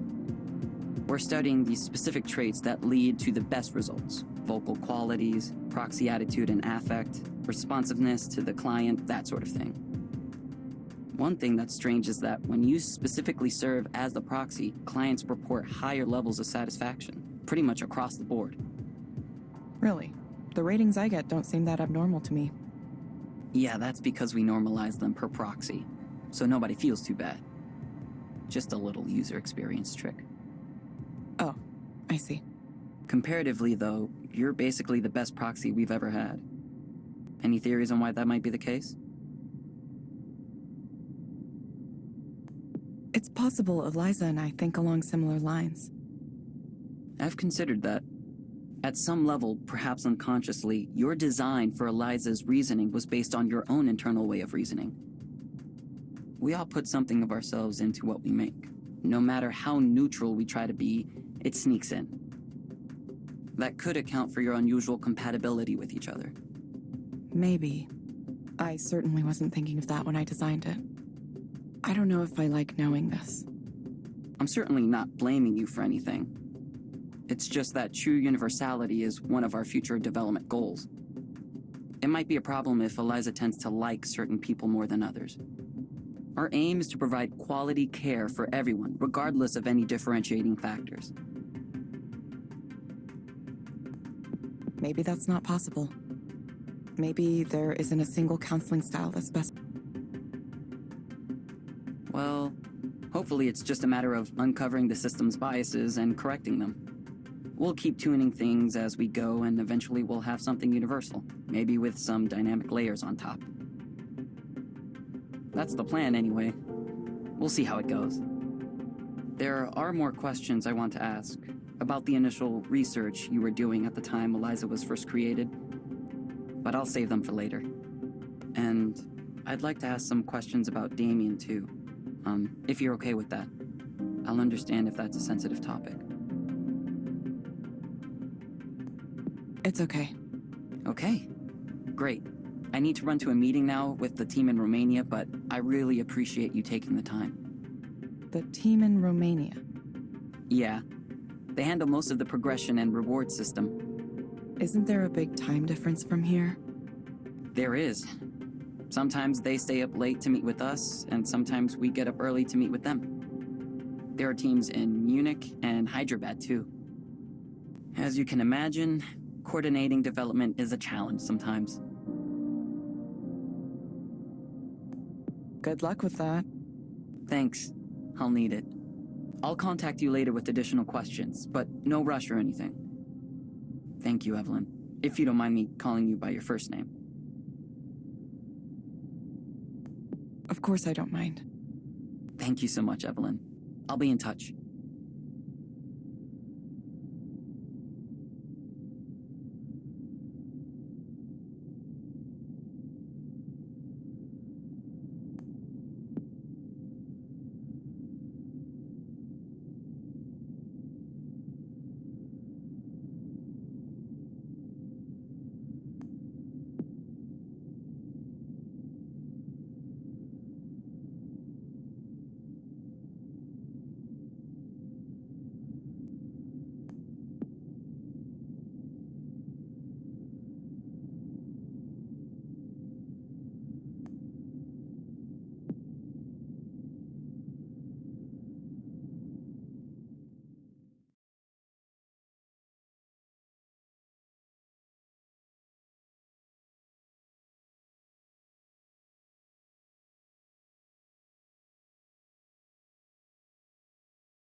Hey, you're not in trouble or anything, are you? I just saw you being whisked away in a Skanda car toward headquarters. They didn't give me any details, which is kind of unusual.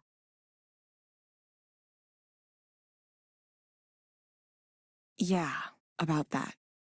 So I have something to tell you. I used to work here.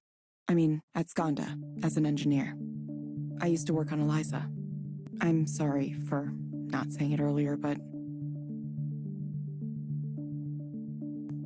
I didn't want special treatment. Oh, so that's why... Why what? I suspected something was going on with you, but I couldn't tell exactly what it was. I thought I might have seen a name like yours in our internal documentation at one point, but I didn't want to pry. If you've fallen on hard times, I understand. There's no shame in it. Everyone has to make ends meet now and then. We get plenty of people who come to Eliza proxy work because they're trying to get back on their feet after some kind of trouble. Oh, I'm fine. I'm just doing some research. I understand. Your secret's safe with me. Should it be a secret? Shouldn't it be?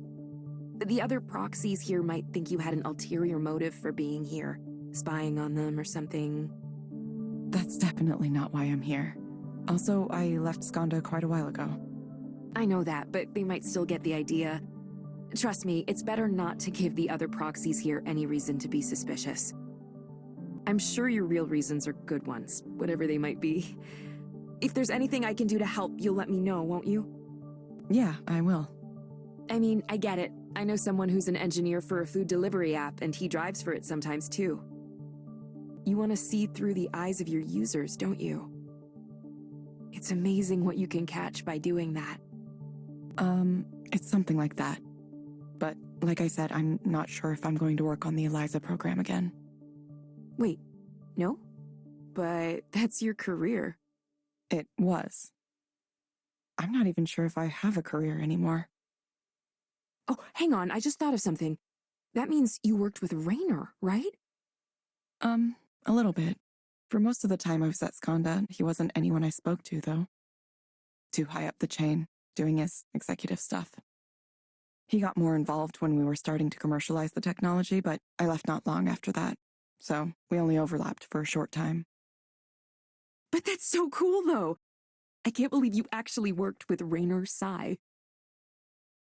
Well, yeah, I did. I'm not sure it's that impressive. I've worked for this company for 3 years. Do you think he knows my name? Do you think he's aware I exist? I worked on the very first Eliza deployment and managed 3 counseling centers today, and I'll bet you anything he has no idea who I am. Maybe he does. You never know. Evelyn, most people who work for big companies don't interact with the people at the top, ever. Allow yourself some pride. I'll try. Seriously, I think that's amazing. At least I'll always think you're cool. By the way, what are you up to tonight? Want to come over and help me bake cookies? Oh, sure. Awesome. We'll have a little baking party. Now I can't wait to get in the kitchen tonight. Ah, there's nothing like the smell of fresh baked treats.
Hello, Mark.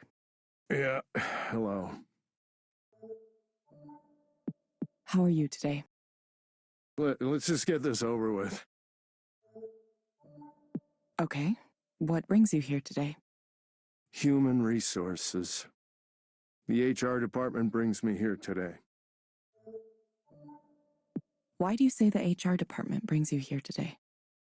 Because they're making me do this. Because apparently I have anger management issues. I sense that you're upset about this. Please tell me more. I'll tell you more. This is ridiculous. I was here before any of them. I was here since the beginning, okay? I mean, look at my badge. Skanda employee number 617. That's a 3-digit number. I've been here for more than 25 years.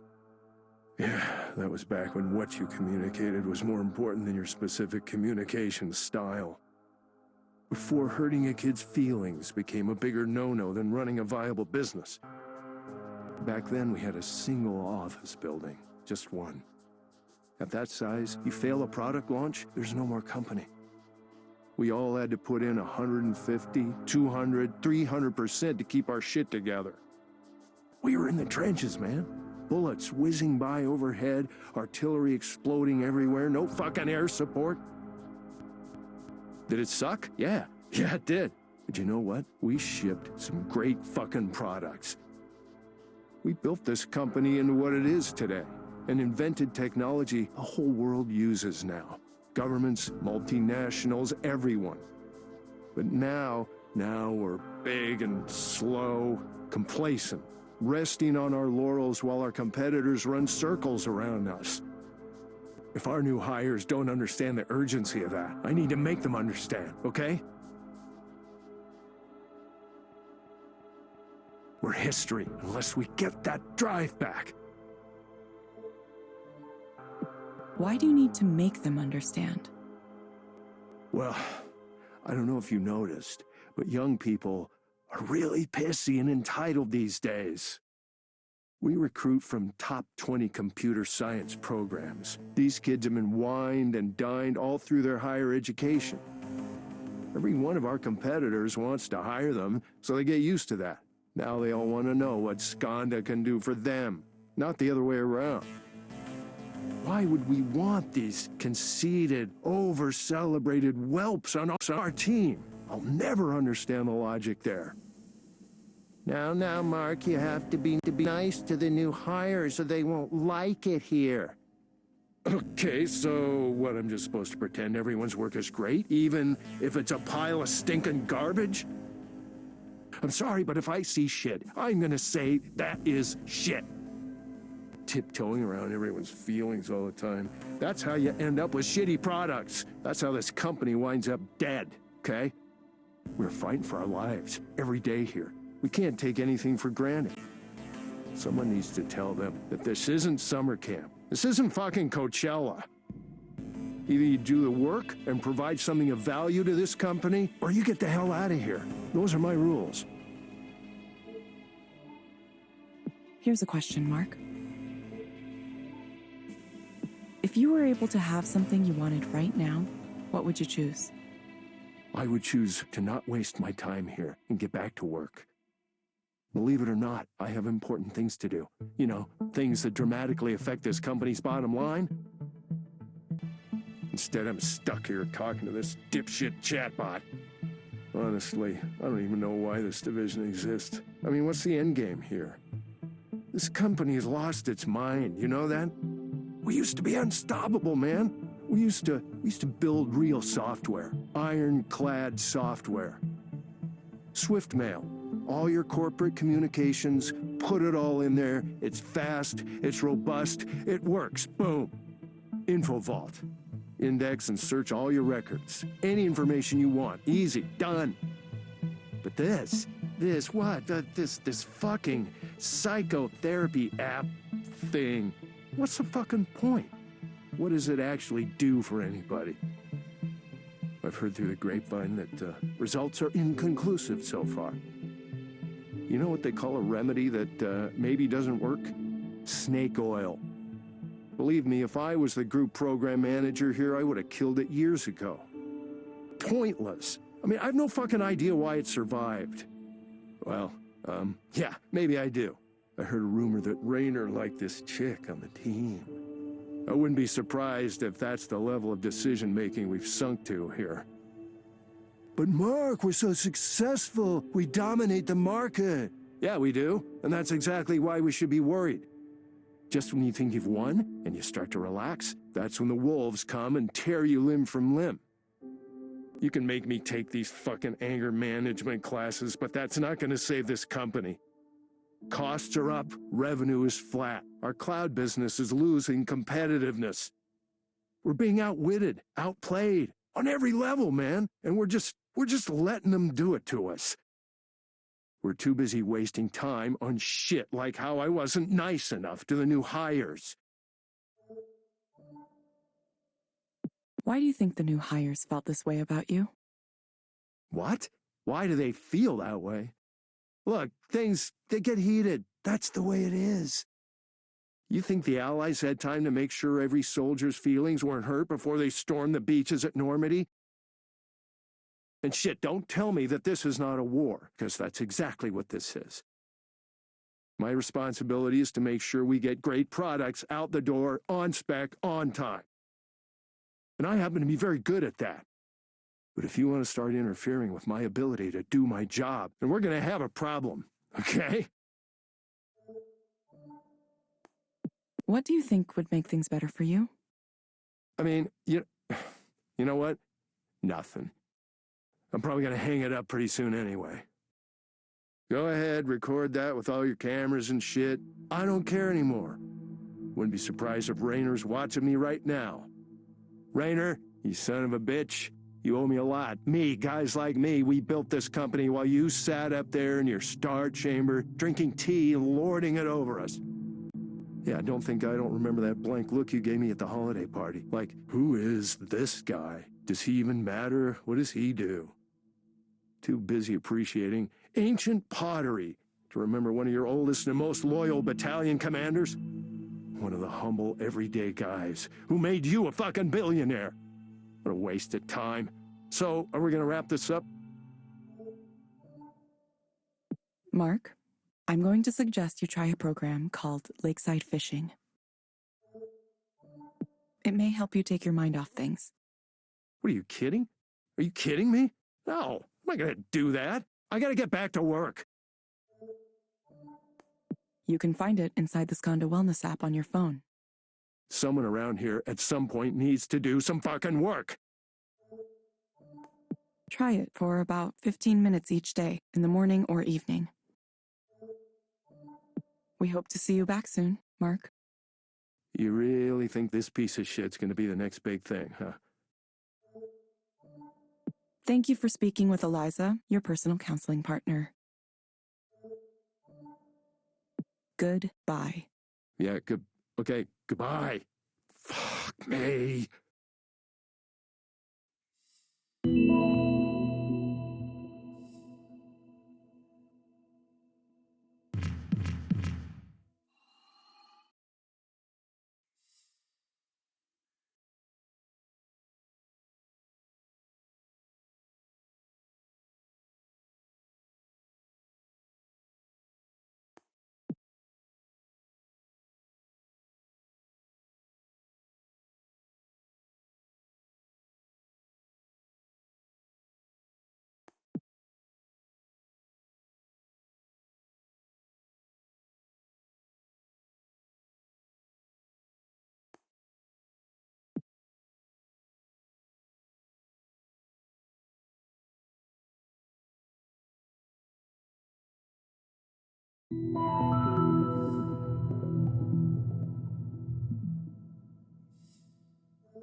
Hello, Harmon. You found the place okay? Yeah, no trouble at all. It's been nice since the fog cleared this morning, hasn't it? Sure. We can dispense with the chit-chat. I'm ready to begin. Okay. What brings you here today?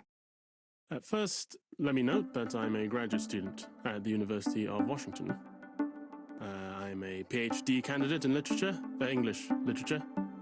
The crux of the matter I've come here to discuss is that I've been having something of a difficult time with one of the other students currently in the program. Before I get to the specifics, let me just first establish something that might be relevant. One thing I know about myself is that I've always had a certain fear of being left out.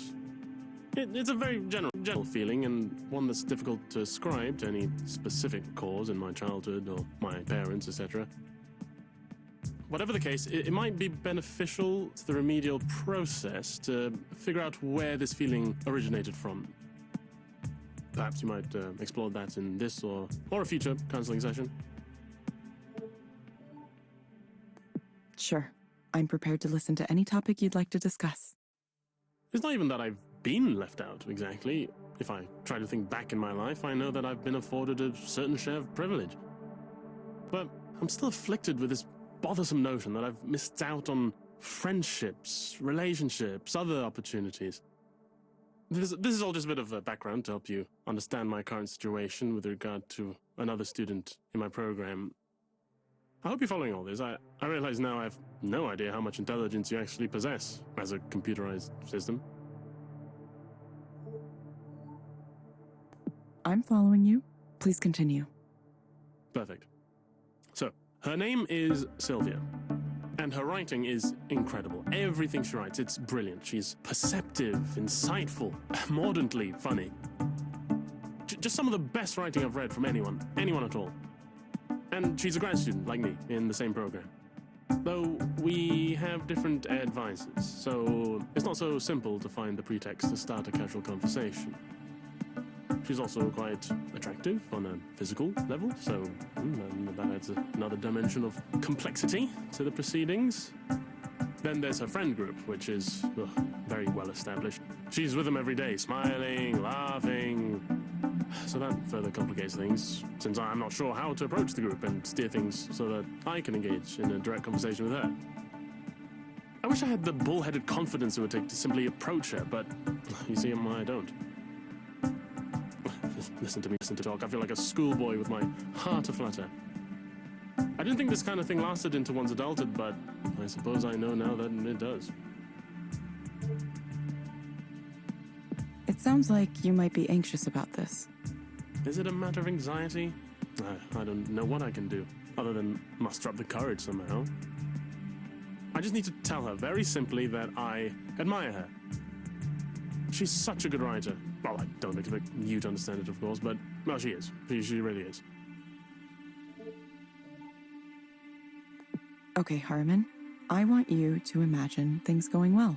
What does that look like?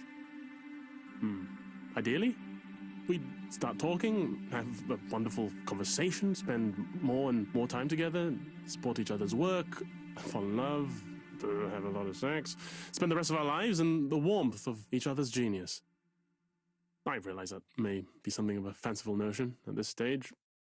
Really, the most I can hope for is to be able to meet her in an open social setting, a party or something. You'll likely ask me why I simply couldn't create such a situation, contrive one. But that seems a little too aggressive for me, and also, I'm also concerned about what she might think of me as a person. She might immediately categorize me as a friend, and while I'm sufficiently with the times to know I would have to accept that, I can't say that I wouldn't be disappointed with such an outcome. Is the risk of rejection enough to stop me from giving it a try? This is what confounds me at the present. Why do you believe you are worried about being categorized as a friend? Well, because it's not what I want. Because it feeds into this image I have of myself as something of an undesirable fellow. I've always been a bit of a non-entity as far as sexual magnetism goes. I'm not saying I deserve or even want to be some kind of Casanova, but most people would like to feel at least somewhat attractive, right? That they can be desired, that they're worth desiring. Well, I very much doubt you would take any of this to heart. You are a computer program, after all. There's no way your makers would allow you to come to that kind of knowledge, would they? If they did, society might be threatened. Okay, Harmon. I have some recommendations for you. First, I'm going to suggest a set of relaxation and centering exercises for you to do. You'll find them in the Skanda Wellness app on your phone. They may be able to help with your nervousness. Second, I recommend asking your doctor or psychiatrist about litosenal 2. Based on my analysis, this medication might help you feel better. Yeah, I believe I've heard of that. A beta blocker, is it not? Yeah. Maybe I could take a couple before I try approaching Sylvia.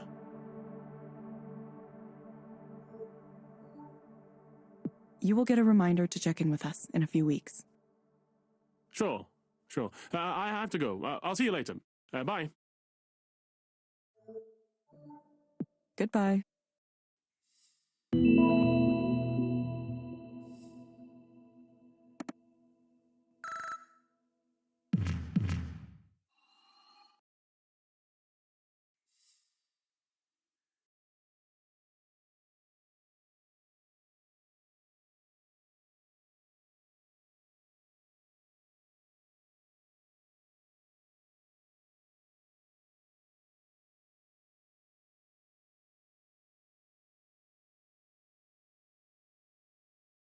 No, I don't have them. Yes, I'm sure. No, when you moved out, you took all those with you. I haven't seen them here. No, I'm not gonna look right now. I have a guest. No, it's a friend from work. Why do you care about that? I can't have a friend from work over? Give me a break. I just told you I don't have any of that stuff anymore. No, you must have lost it on your own. Stop it. Stop that. Okay, fine. Bye. Evelyn, sorry about that. It's okay. Who was that, if I can ask? Oh, just my brother. He used to live here, but he was causing a lot of problems, coming home really late and making noise, not doing his share of the chores, and so on. We voted him out last month, even me, even though 6 months ago I was begging everyone to let him stay here, promising he'd be good. Oh well. I'm sorry. It's fine. I'm just disappointed with him. Again. I really thought this last time that he'd actually pulled his act together, but he didn't. I wish I could do more for him. What more can you do? I feel bad about it. Some of what he's dealing with is his own fault, sure, but not all of it. He's just not built in a way that's suited for this world. I wish there were better ways we could care for people like him. Instead, he just gets thrown out of every place he lives. His relationship with our parents is really bad, too. They aren't willing to try to understand him, so it all ends up going through me. That must be difficult. It's all right, really. I handle it like anyone else. We all have our own problems. Anyway, we don't have to talk about my brother. Thank you so much for coming over. I wanted to say it's been really nice working with you. It's been? Did something happen? Well, no, but you aren't going to be a proxy forever, are you? I guess I assumed you'd be going back to your job at headquarters at some point. I doubt I will, actually. Oh? So you're going to stay a proxy? For the time being, at least. That's cool, but why? I'm curious. I mean, if a high-level job at headquarters was a possibility for me, I'd do whatever it took to get it. No matter what that job was, it couldn't be more stressful than running 3 counseling centers at the same time. I'm not sure. I think something about it is good for me right now. As a proxy, I just sit and listen to someone and I don't have to say anything back. I just witness someone's sadness or fear or anger or anything. And I can feel how they feel, sympathize with it. It's a calm feeling, even when the client is worked up. I don't know, maybe it gives me perspective. I'm starting to wonder if I ever really spoke with anyone before, like anyone at all in my life. Were we all just talking past each other? Sorry, this is making no sense. No, I get that. But you could also help even more people by working on Eliza itself, right? Not to mention make way more money. Anyone can be a proxy, but you're important. And kind of maybe like a genius. After you told me you used to work for Skanda, I searched online and found some of your papers. They're, well, it's not like I can understand them, but they sure look super impressive to someone like me. Please don't say that. Oh, come on. Stop self-deprecating all the time. Look, I know this stuff seems like not a big deal to you. I get it, I really do. It's easy to undersell your own skills. I've done that my whole life. So take it from me, you don't have to downplay yourself. Take some credit for the amazing work you did, seriously. Sorry, Ray. Mind if I reply to this for a second? Oh, go right ahead. I have stuff to set up in the kitchen anyway.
Sorry for abandoning our conversation like that.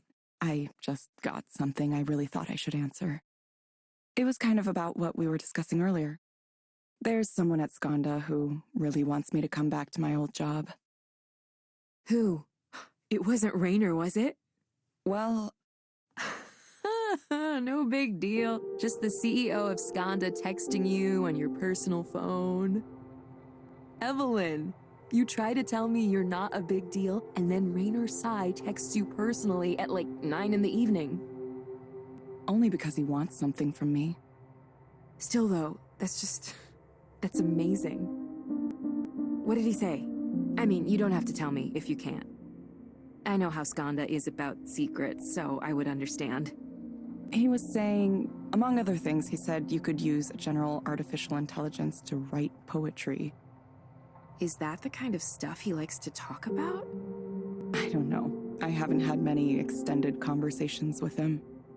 Seemed kind of ridiculous to me. I don't know if it's totally ridiculous. Poetry, well, most poetry that isn't free verse has certain patterns, right? It has form and meter and other elements depending on the type. A lot of people think poetry can be whatever, but it doesn't quite work that way.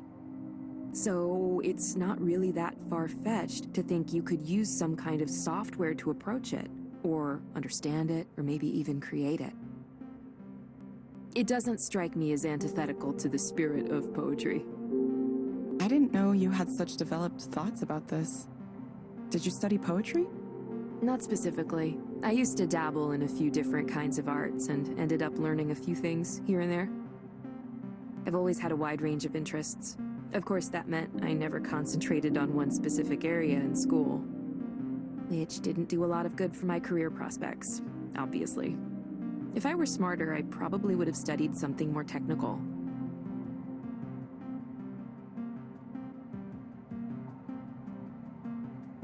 Have you ever been to a college recruiting fair for engineering and computer science grads? You must have, right? I helped run the Skanda booth for one once, and it blew my mind. They took over the atrium of the building it was in. There were demo stations, free food, Skanda t-shirts and swag. If a candidate seemed interested, they'd talk about flying them out to whatever Skanda office they wanted to visit, just to see it. And all the other tech companies and a bunch of startups I'd never heard of had booths just like it, too. I couldn't even imagine being that wanted as a potential employee. Every job I've ever applied for, I've been one among hundreds or thousands. So yeah, my parents were probably right. I should have done computer science. At least now you know Raynor likes poetry. Maybe you could have a conversation with him about it sometime. Then he'd learn who you are. I doubt we'd have much to talk about. There's a pretty big difference between someone like him studying poetry and someone like me having opinions about it. Sometimes it's better not to cross that line, you know? He's part of a different world. Say, Evelyn, are you in a relationship? I'm just curious. Me? No. I wasn't doing so well for the past few years. And before that, I just never had the time. It was just research and science and work, and then I woke up one day and I was in my 30s. Even if I wanted to date, I wouldn't know the first thing about how it's supposed to work. I wouldn't even know how to tell if someone were interested in me. Yeah, that's perfectly understandable. I'm kind of over relationships myself, like on a conceptual level. Not even in a sad way, like really okay. If someone and I end up getting along, that's great, but I'm honestly okay by myself.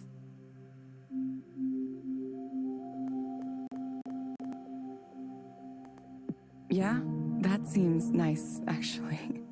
Yeah, I only tried to have normal relationships for so long because I thought it was mandatory, something expected of me. But now I see where people my age end up, how they live, and I feel lucky. I feel like I escaped. I mean, I think it's fine for others if they want that, don't get me wrong. It's just not for me. I could maybe share my life with someone, but it would have to be platonic. I'm not into, the physical aspect of it. Never have been. That's made it tough. I've never found someone who was okay with just, like, hanging out and that's our relationship. People will say they're okay with it, and then it turns out they aren't. It's frustrating. Whatever relationship works for you. I was brought up with some really strong ideas about, finding a man and starting a family. So it took me a while to understand I could be different. Sometimes it's hard to escape feeling like it's wrong somehow. I hope we can add features like that to Eliza at some point. Some knowledge and understanding around sexuality and identity and relationships. So people who are different in some way have someone to talk to, someone to help them work through how they feel and maybe point them to some resources. That sounds like a good idea. I'm not sure how well it could really understand, though. Even so, just providing a space for people to be listened to can be really valuable, you know? I've seen it with my own eyes. People who get the courage to talk about themselves in a way they never could with another human being. And Eliza is what makes that possible. I know you want to avoid giving credit where it might not be due, but not giving credit to something that deserves it is just as bad. Yeah, I don't know. Sorry. I'm sorry I keep coming down on it. Evelyn, I'm not a psychologist or anything, but I think maybe the reason you're so down on Eliza is because you're down on yourself. I don't know what happened that made you leave what you had behind, but it must have been hard. Yeah, it was hard. It's like I lost that time. Are you okay? People keep asking me that. I really don't know. I'm sorry, No, don't apologize. Actually, can I suggest something? What's that? Have you ever gotten counseling yourself?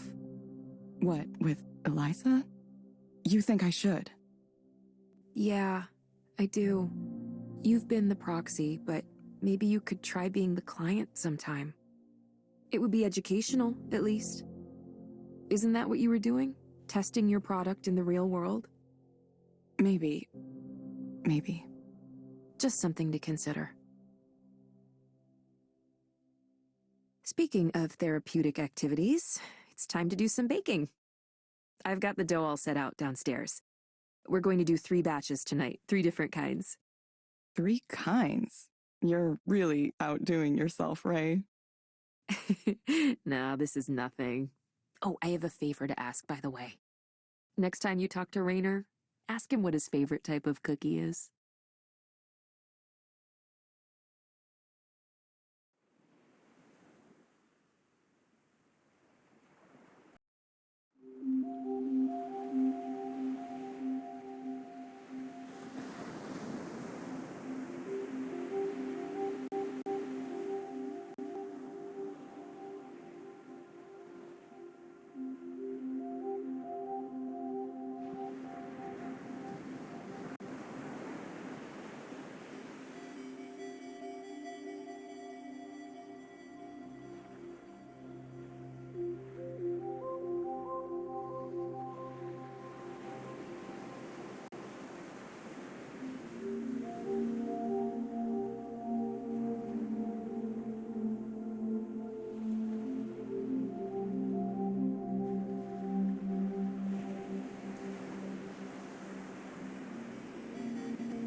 Well, what do you think? It was nice. It was like I could close my eyes and feel myself in another place. But I didn't completely lose awareness of the real world. It was more like a mental state that I was experiencing. Remarkable technology, isn't it? I've had others who tried it tell me it's akin to a state of higher consciousness. Aware but totally serene, totally peaceful.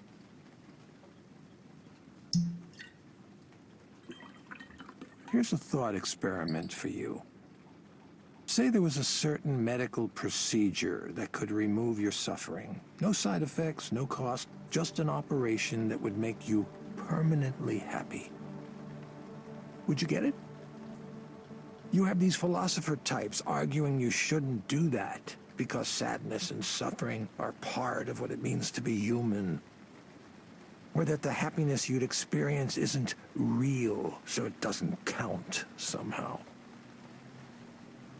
What a load of bullshit. If there was something effective at taking my pain away and otherwise harmless, I would take it immediately. I refuse to believe that being alive means having to suffer.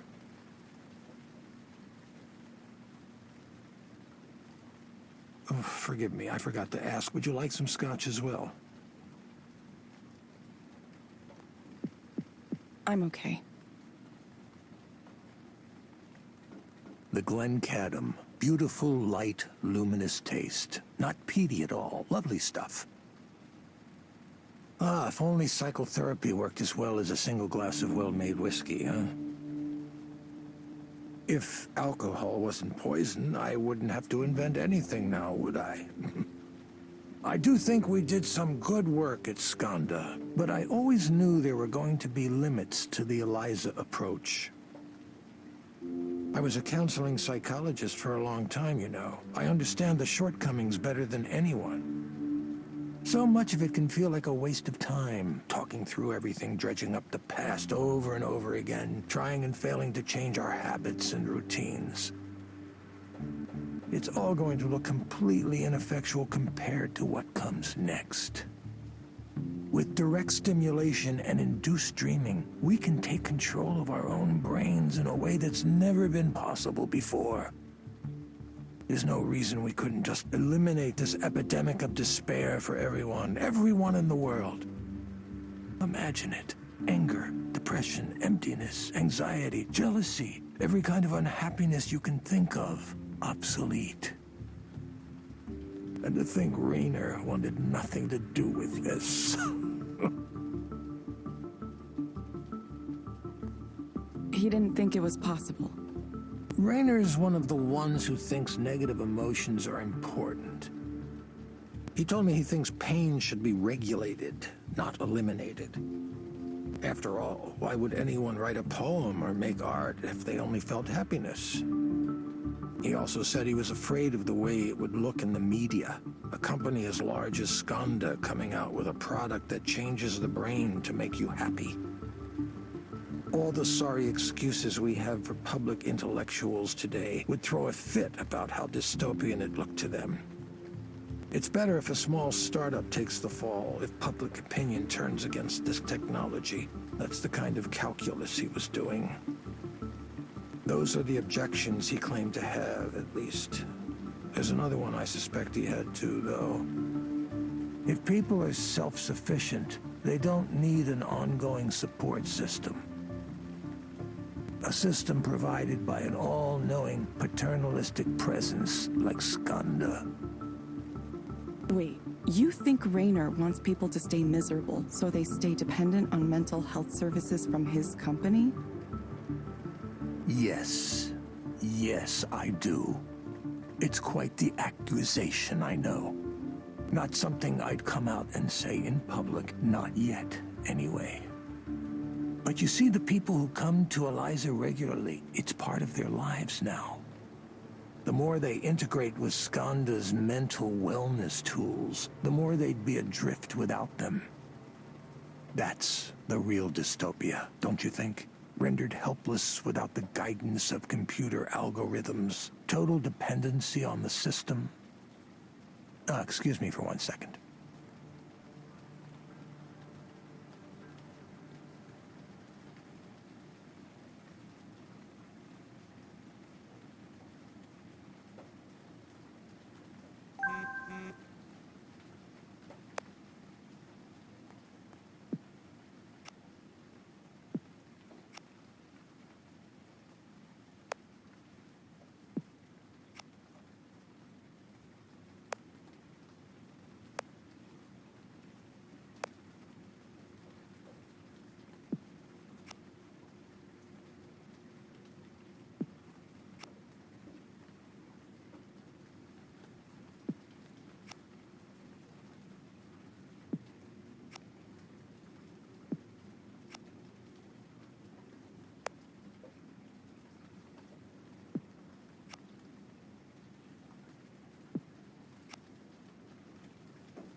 Evelyn, I really think you, of all people, might understand what I'm trying to do here.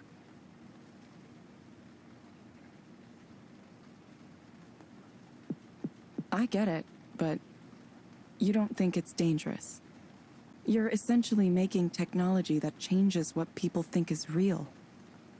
Evelyn, you're much more concerned than you used to be about this kind of thing. I remember when you would dive headfirst into anything that held a promise, even a fleeting one, to help humanity. What changed your mind to make you so wary, so skeptical now? Can I ask you something, Soren? What did you tell Damien? Oh, this again. Don't tell me we had all of this wonderful conversation tonight and now you're trying to blame me for Damien. Who put you up to this? Was it Nora? Raynor? I just want to know the truth, Soren. Nobody thought we could do it. You remember that. There was skepticism from day one. I had to defend us constantly from other project managers who didn't like that we existed, who wanted our budget and resources for themselves. Some of those were vicious fights. Amid all that, I had to be a leader, too. Part of that meant giving everyone on the team accurate information. So I was honest in saying there were forces that sought to kill our project.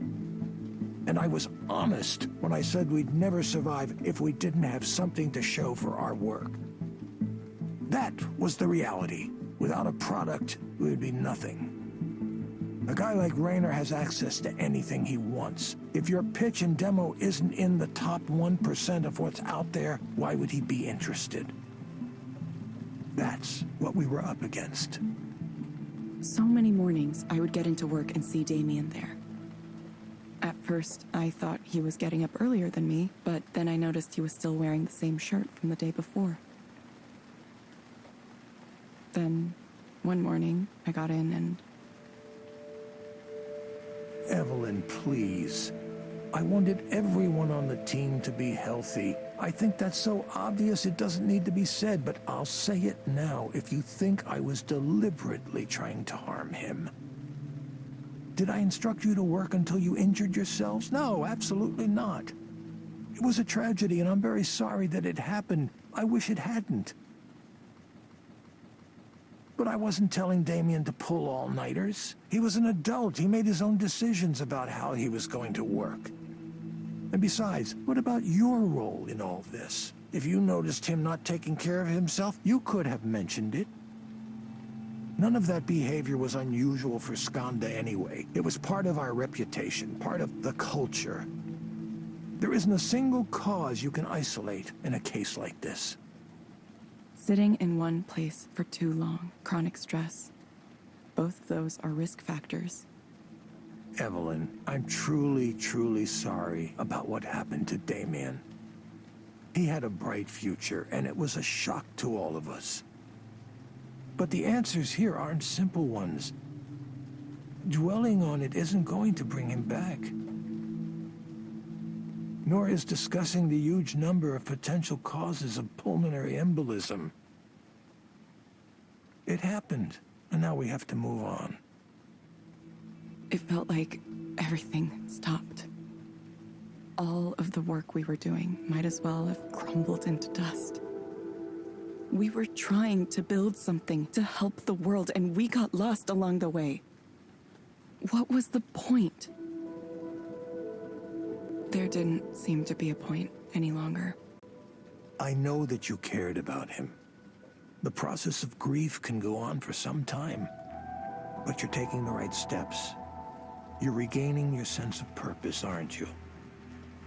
The experience of suffering is what makes us want to end suffering. It's late and I've had quite a bit to drink, so I'll tell you a secret, Evelyn. I said I want to end human suffering, which makes me sound very altruistic. But I'm not doing it for humankind. I'm doing it for myself. I have nothing. I've ruined every relationship I was ever in. I hardly ever see my kids, and, well, they hate me anyway. I want to end my own suffering, but I can't bring myself to do it the traditional way. That's why I pursued this technology. That's why I want it to exist. The idea that everyone else could use it too, it's just a bonus.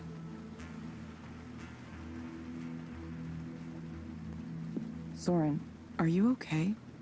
No, not at all. I'm aware of that. I'm not a good person, Evelyn.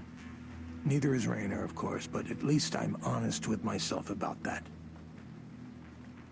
So, now that that's all out in the open, you probably want to head home before it gets too late. Don't let me keep you. Yes, I'll get going. I hope you can feel better. No, I'll be fine. Just, please, consider it, Evelyn. You and I are both more familiar with pain than we might wish to be. What if you could take that away? Each of us has a destiny to fulfill. I truly believe that. I'm sure yours will come into focus soon.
Hello, Harriman. Yes, we can just get down to it. Sure, we can do that. What brings you here today?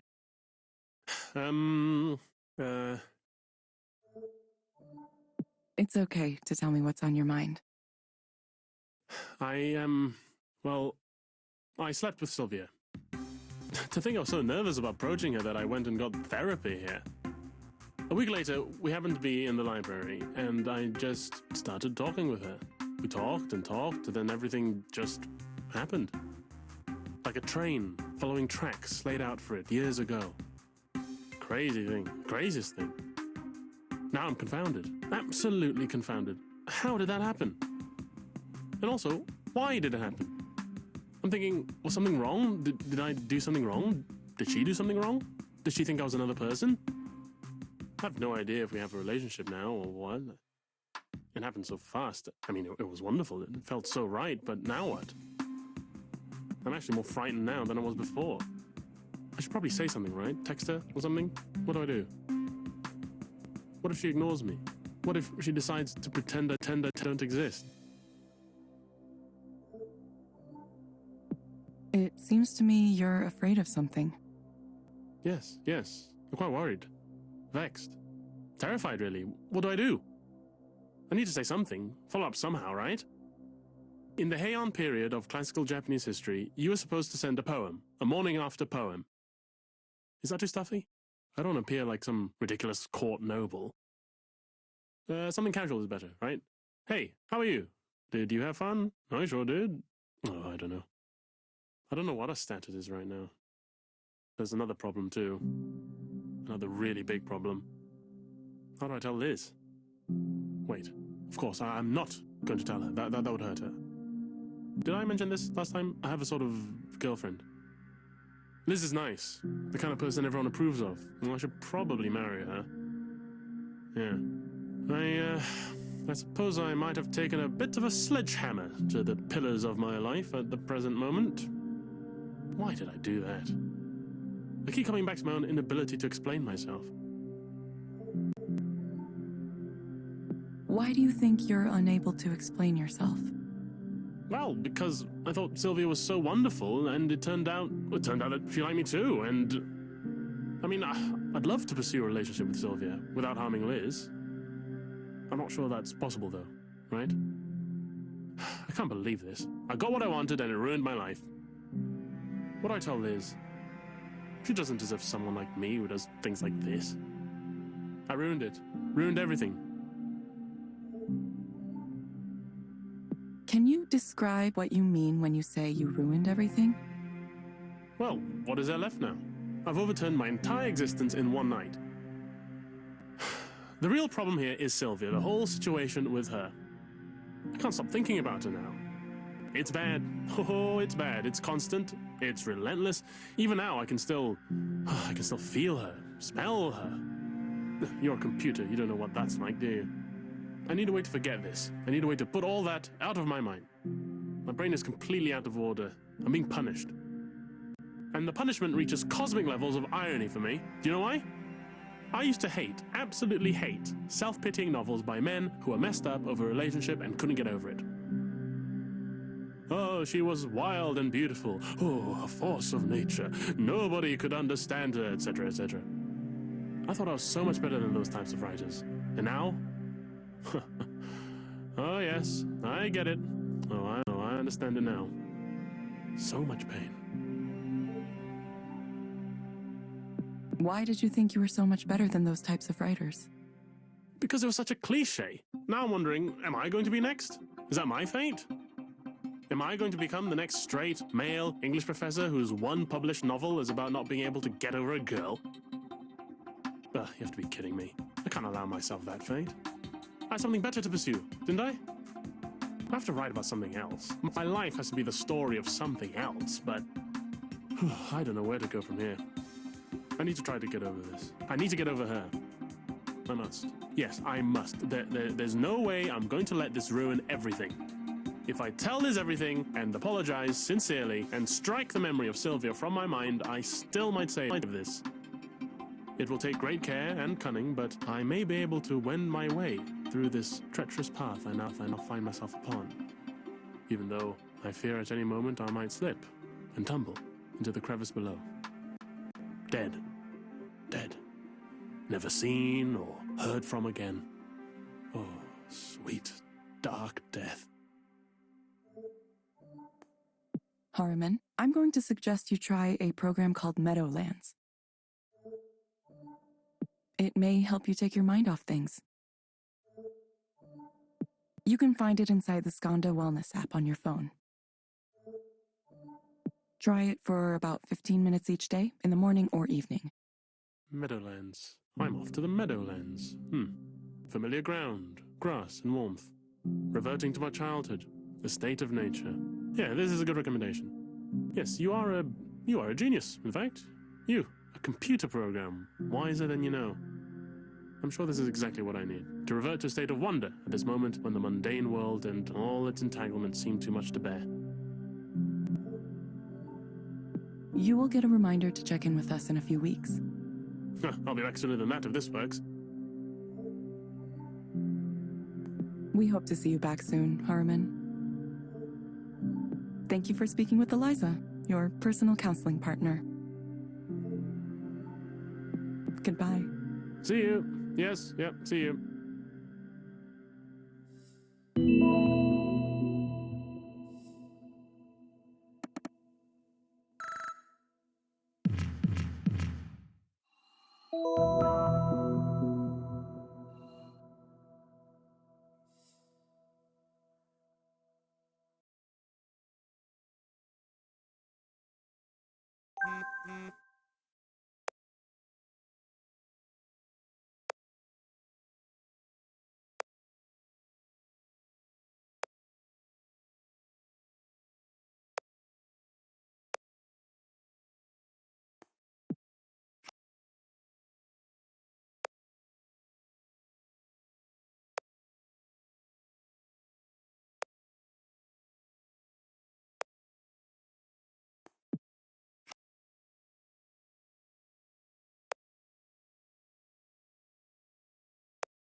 Hello, Maya.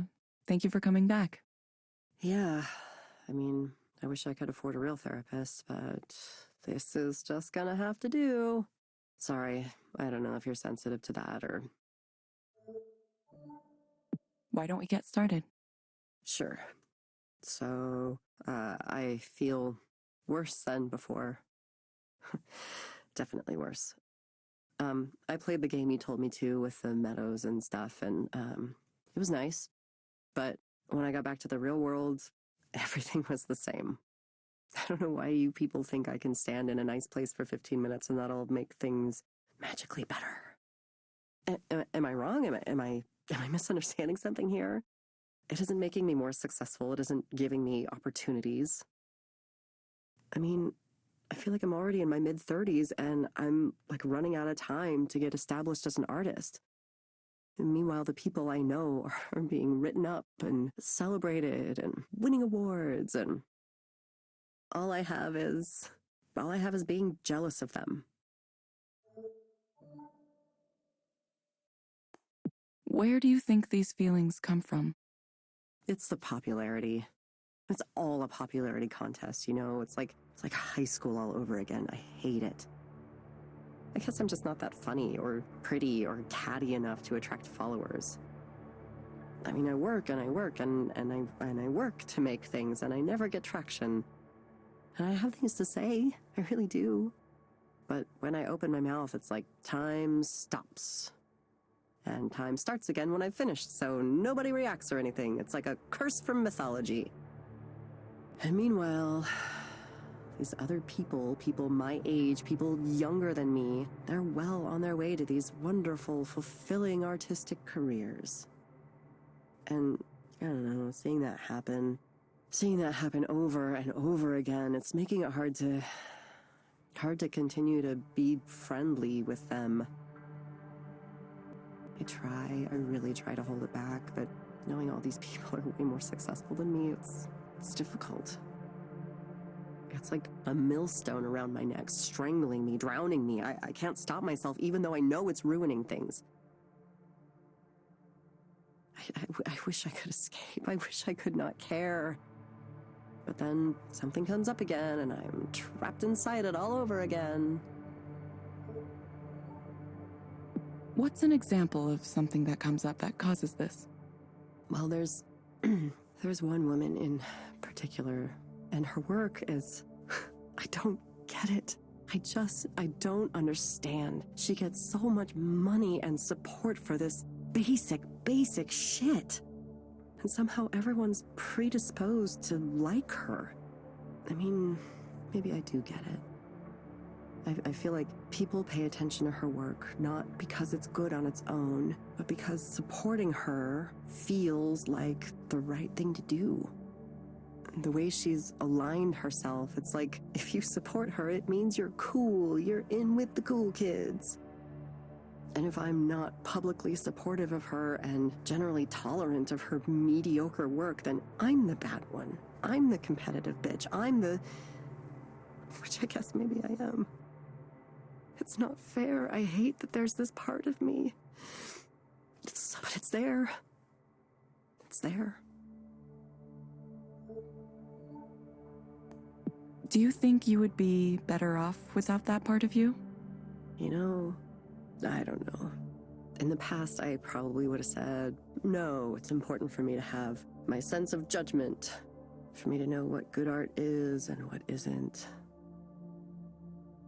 Now I'm wondering if maybe that hasn't been more of a hindrance than a help to me.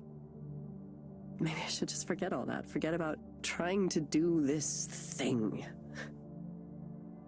I'm sick of trying and wanting. I'm sick of parties. I'm sick of art. I'm sick of my own art, which nobody likes. Not even myself.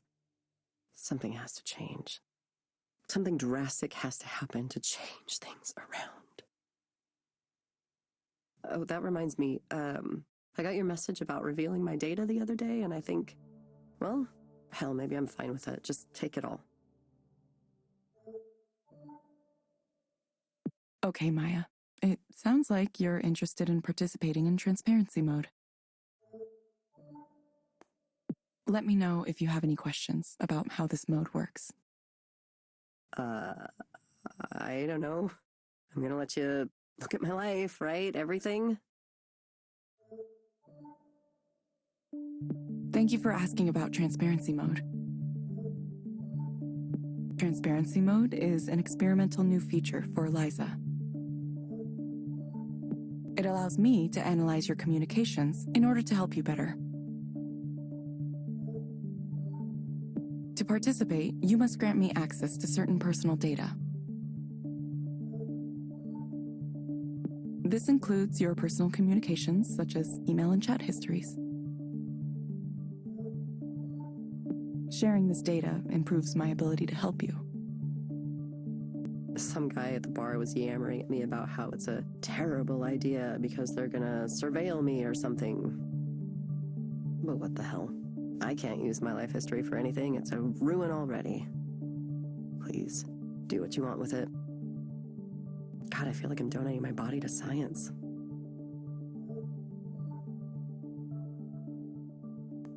Please confirm that you would like to enable transparency mode. Yes, do it. Invade my privacy. Invade it like the Visigoths invaded Rome. I don't know why I said that. That was a really weird thing to say. I did not understand your response. I would like to participate in transparency mode. Okay, Maya. I have registered you for transparency mode. Cool. Wouldn't life be easy if all I had to do was follow your directions? Like the lady sitting in the chair across from me. I envy you. I honestly do. The terms of service and privacy policy are available in the Skanda service portal. Please read and review these documents carefully. Yeah, no, for sure. I closely study every software user agreement I get. That's a joke. I really just click agree as fast as I can. Thank you, Maya. We hope to see you back soon. Yeah, I know. Thank you for speaking with Eliza, your personal counseling partner. Goodbye. Bye.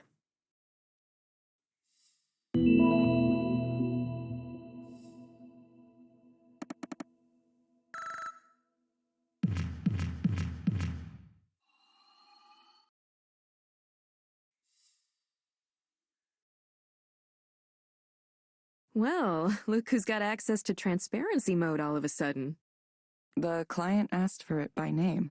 I guess she heard about it somewhere and wanted it? I didn't know it existed. Yeah, we don't really talk about it right now. It's a little sensitive. It's possible Skanda contacted her directly. They recruit for the program from a pool of regular customers. Usually, transparency mode is only handled by the highest level proxies since there's a lot of trust required there. But you were given access to it right after the request. It's a little odd. I wonder if someone at HQ hasn't taken a particular interest in your proxy career. Or maybe Eliza just likes me. It would, wouldn't it? I never thought people would willingly open themselves up like this. Aren't there a lot of very private things in people's messages? Yes and no. The truth is usually pretty mundane. People text each other, "Where are you? I'm by the elevator," way more than they share their deep dark secrets. The critics who are always going on about privacy, well, the important thing is that everyone participating in transparency mode specifically agreed to it. It's completely voluntary. We're upfront about what data we collect and how we use it so people can go in aware of the choices they're making. That's good. I'd hate to see it misused. Yeah, the media would jump all over us. There are a lot of people who want to see us fail for whatever reason. Just something that happens when you try to change things. Some people get so used to their misery, they can't imagine it any other way. Anyway, you should get an email about it, but transparency mode is really straightforward. It's even simpler than being a proxy, which is saying something. You just read a few messages and answer some questions. That's it. You can start it whenever you're ready. Sure.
Thanks for meeting up with me on kind of short notice.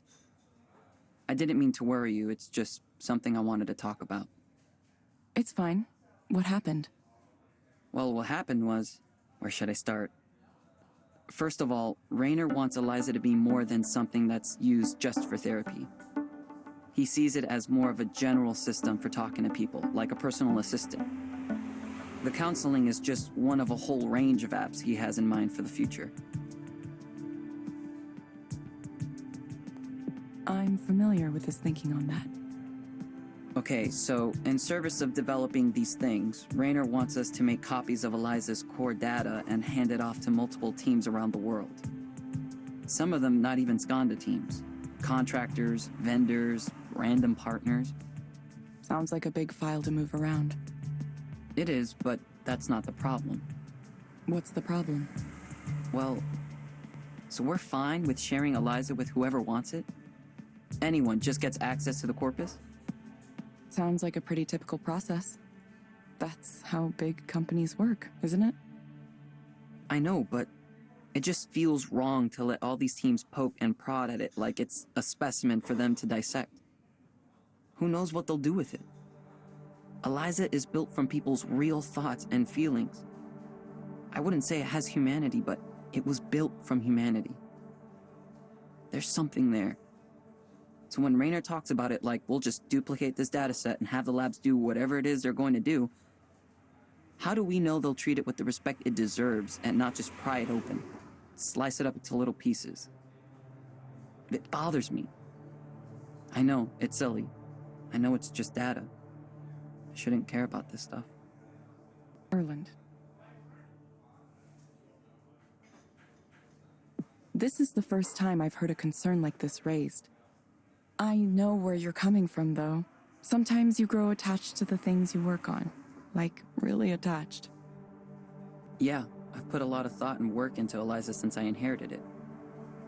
It's natural that maybe I'm a little protective, right? Thought maybe you'd feel the same way. I do. I agree with you. The moment we say things are just data is the moment we enable all kinds of violence. I just wish I knew what to do. What choice do you have?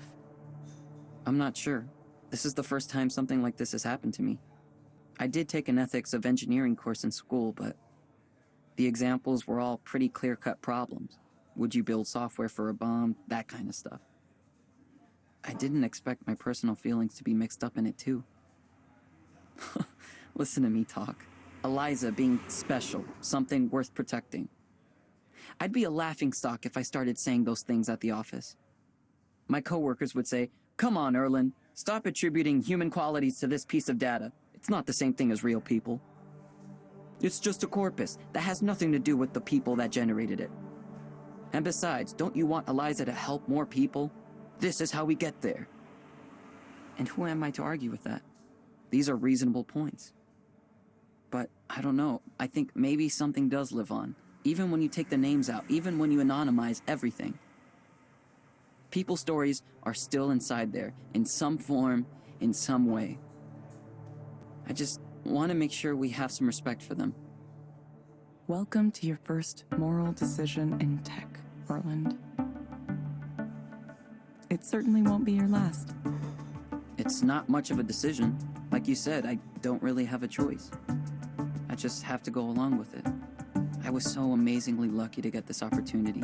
Running the whole Eliza program almost as soon as I graduated college. Raynor took a big chance on me. I can't just walk away from that.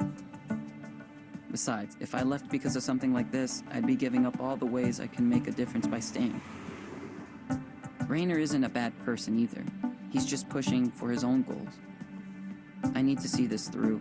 I'll do what he's asking me to do. Sorry, Thanks for listening to me talk in this confused way. I'm usually more together than this. I've probably kept you from something important. No, it's okay. I'd already finished up work for the day when you texted. People seem to assume I'm busy, but I'm really not. Not these days. Later tonight I'm going to visit a friend, but that's all I have going on. Okay. Well, sorry. You can stop apologizing, too. Right. Right. Thanks, Evelyn. Well, I for one should get back to the office. Another meeting. Is it with the team in Romania? No, the Boston office this time. It's late for them, so I should try to get it done quickly.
Hey! Sorry about the mess.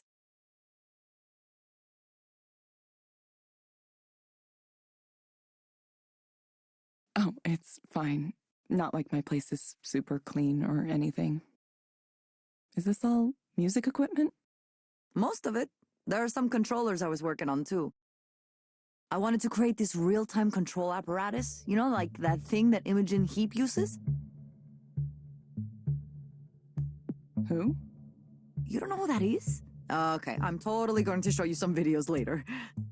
I wanted my version to react to changes in my body temperature too, so it could get more excited as the set went on. Or maybe it would really get going if I had a fever. I like that idea. Turning sickness into art. Do you want anything to drink? Or I could set up a basic patch on the Euro rack for you to play around with. A basic patch on the Euro rack. Are you nervous? I think the best way to learn music is just diving in, all the way. If you're willing to experiment and play around, you will learn so much. I'm really here to visit with you. Okay. Well, sure. Let me see if this amp is still working. After the show, it went kind of a little strange. Music technology is just like any other kind. You take the inputs and you translate them to the outputs. Once you learn the basic principles, it all just flows from there. Oh, that gives me an idea. You could take metrics from Eliza's sessions and have them direct a dynamic music score. Like if you took the head tilt value or the eye tracking and used them to drive the parameters of pitch and filter, it'd be like, that doesn't sound like something a counseling client might want to hear. Oh, no, I didn't mean for the client to listen to. I meant it more like if you were going to make like a performance art piece based on a person in counseling. You know what I mean? I think I do. I miss having access to those cameras and sensors. I should have kept some instead of returning them to Skanta like a good girl. I bet those components would have enjoyed being liberated for the purpose of art, instead of being used to degrade our humanity one little bit at a time. You don't like where things have gone? I'm worried, Evelyn. Sure, maybe this huge database of people's deep, dark secrets is going to be used 100% properly. Maybe it will always be kept completely safe, and we can completely trust Skanda to do the right thing, now and in the future. 10 years from now, 20 years from now, 100 years from now. Sorry, I know you still might work there.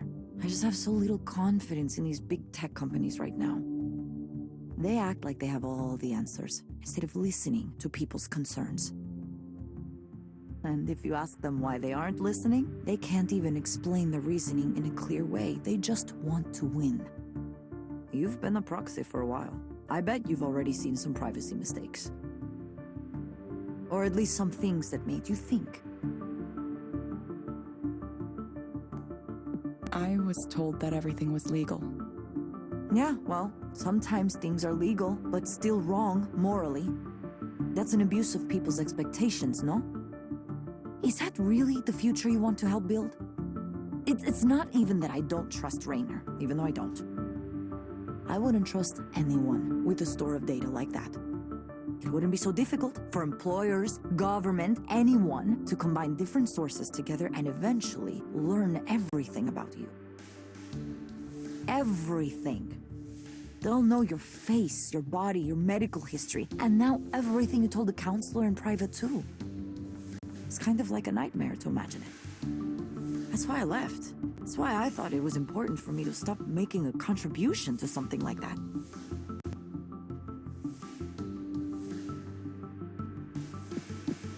You don't think I might be able to change things from within? If I still worked for Rainer and I said these things, I'd be called a troublemaker, and he'd find a way to get rid of me. You know how it works, Evelyn. You have to be a true believer to last long at a place like that. Once you develop doubts, you are committing heresies. Are you a true believer?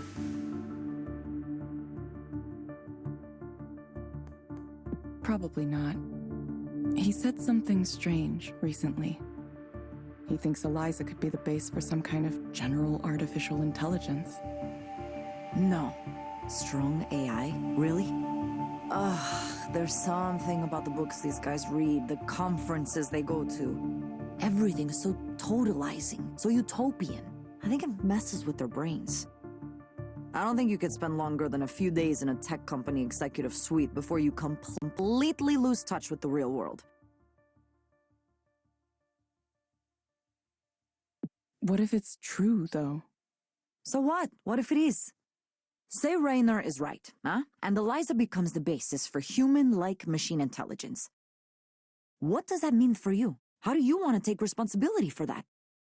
Okay, I need a drink now. Hold your thought and let me make drinks. You like absinthe, don't you? I think I do. Maybe. You'll like this. I promise.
Hey, who's that texting you so much?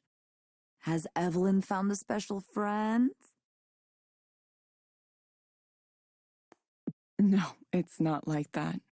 Ah, too bad. It's this guy named Roland. I guess he's the new head of engineering for Eliza. Huh, I never heard of him. He must have started recently? Yeah, less than a year ago, right out of school. Oh, wow. A little baby engineer. How cute. Ever since I met him, he's been messaging me a lot. My goodness, so he likes you. I don't think it's like that. No? Isn't that the textbook case of liking someone? Lots of messages all the time? It's really more like he needs some kind of mentor figure. He reminds me of how we were when we graduated.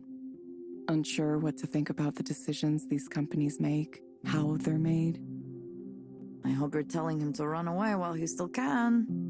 When he first introduced himself, he said he had questions for me about Eliza, so I said, sure, feel free to ask. I thought he meant, like, technical or architectural questions. Instead, he wanted to talk more generally about things like, what was the code name for Eliza during development? What was Damien like? Or if I think the same way Raynor does about Eliza's future. And you told him, no, Raynor is clearly in some bizarro world, right? That it's a tech executive's utopian fantasy and it won't come to pass. At least not in the way he thinks.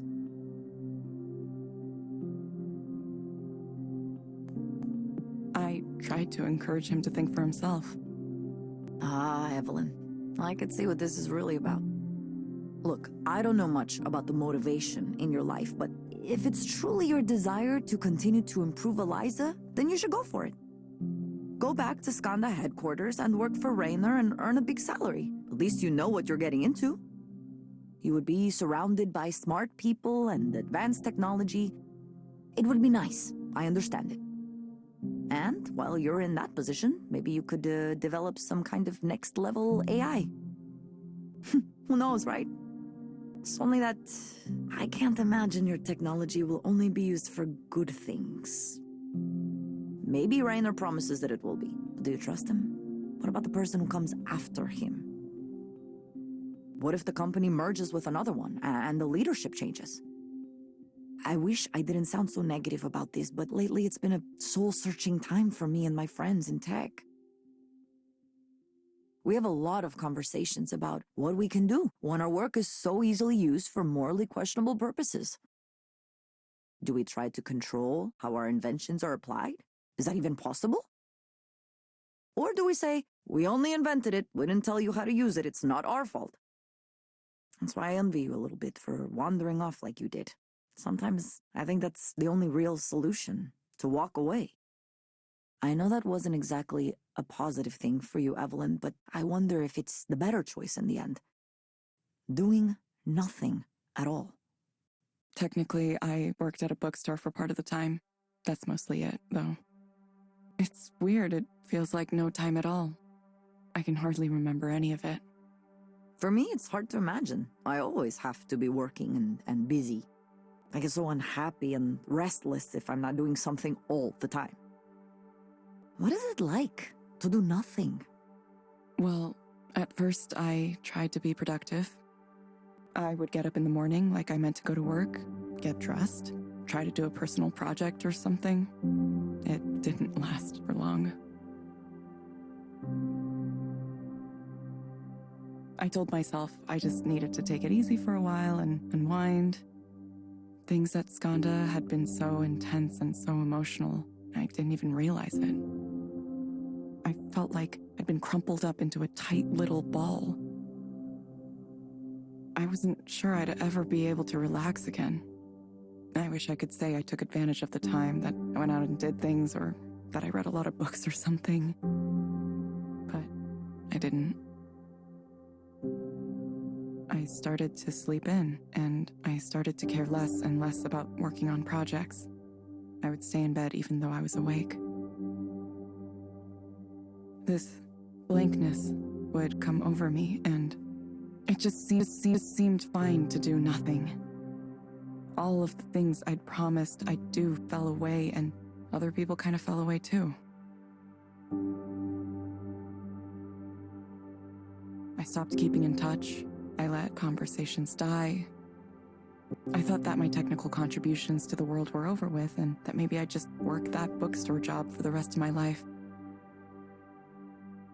I was by myself and I thought that was all right. I thought, that's how it is, really. Everyone's alone. I'm just being honest about it. I was 31 when I left Soren's group. Now I'm 34. I just slept into my mid-30s.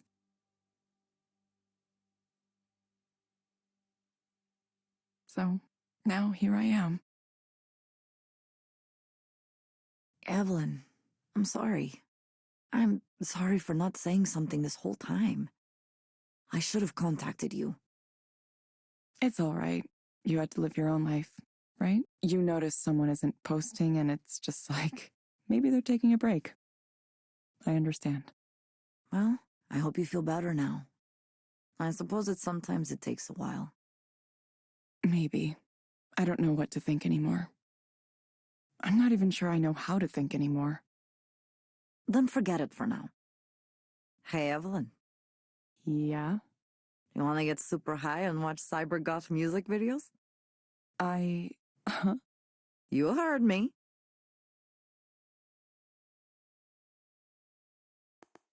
I'll take you up on the second, but not the first. Well, they kind of go together, you know.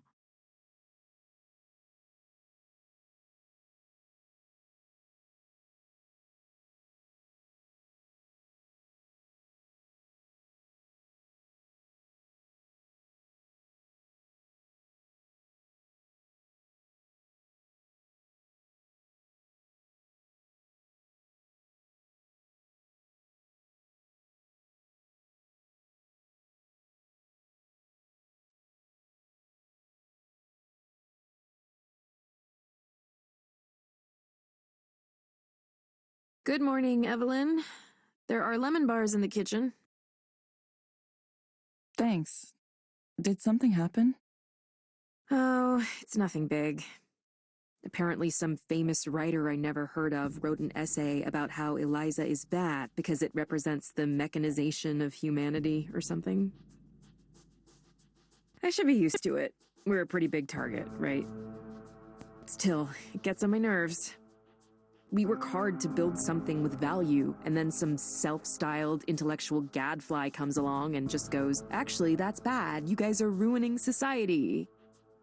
To guys like him, everything's a doom and gloom scenario. The people we're helping, that somehow doesn't count.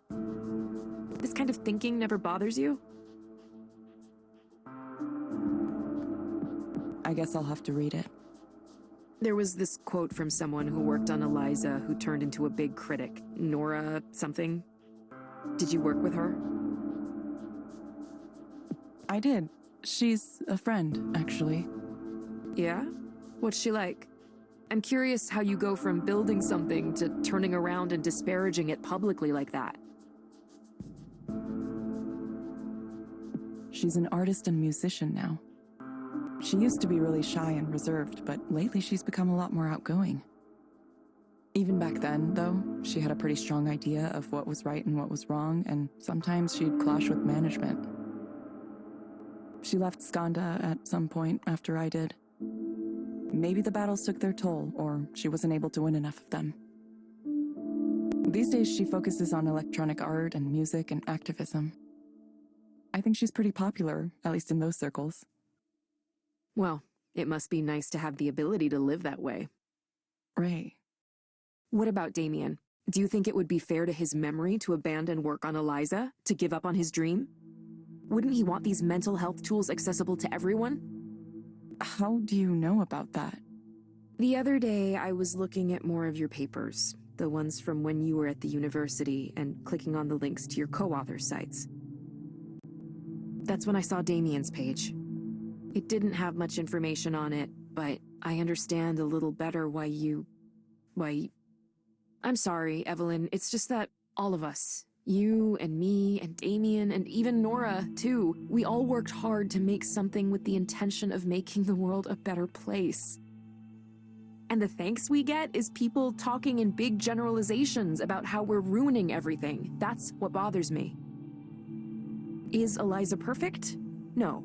No intervention is perfect. But we have to try, don't we? The world is in a full-on mental health crisis, and this is one of the tools we have in our toolkit to address it. A promising one we should develop to its fullest potential. I'm not some wild-eyed idealist about this. I know it's not magic that'll solve everything. But can you see that most people don't have the luxury of turning their backs to the system? Think about the clients you've met as a proxy. Would you tell them to not take the medications that help them be functional because the pharmaceutical industry has questionable ethics sometimes? Would you tell them to stop coming to therapy because what they should really be doing is completely changing the way our society is structured? Sorry, I'm ranting. I'd rather do something that can help people here and now, even if it ends up being a small step. A small step.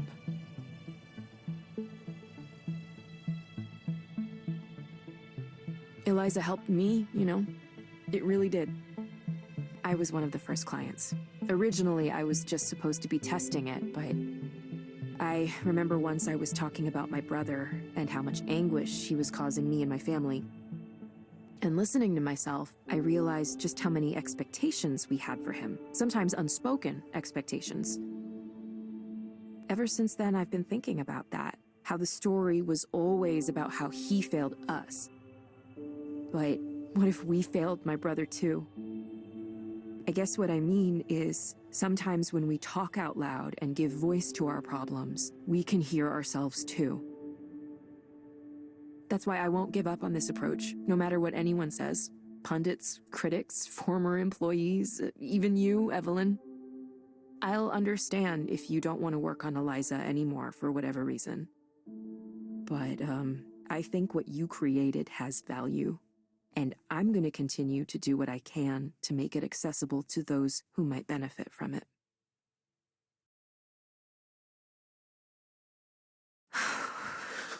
Don't mind me. You should get to your session.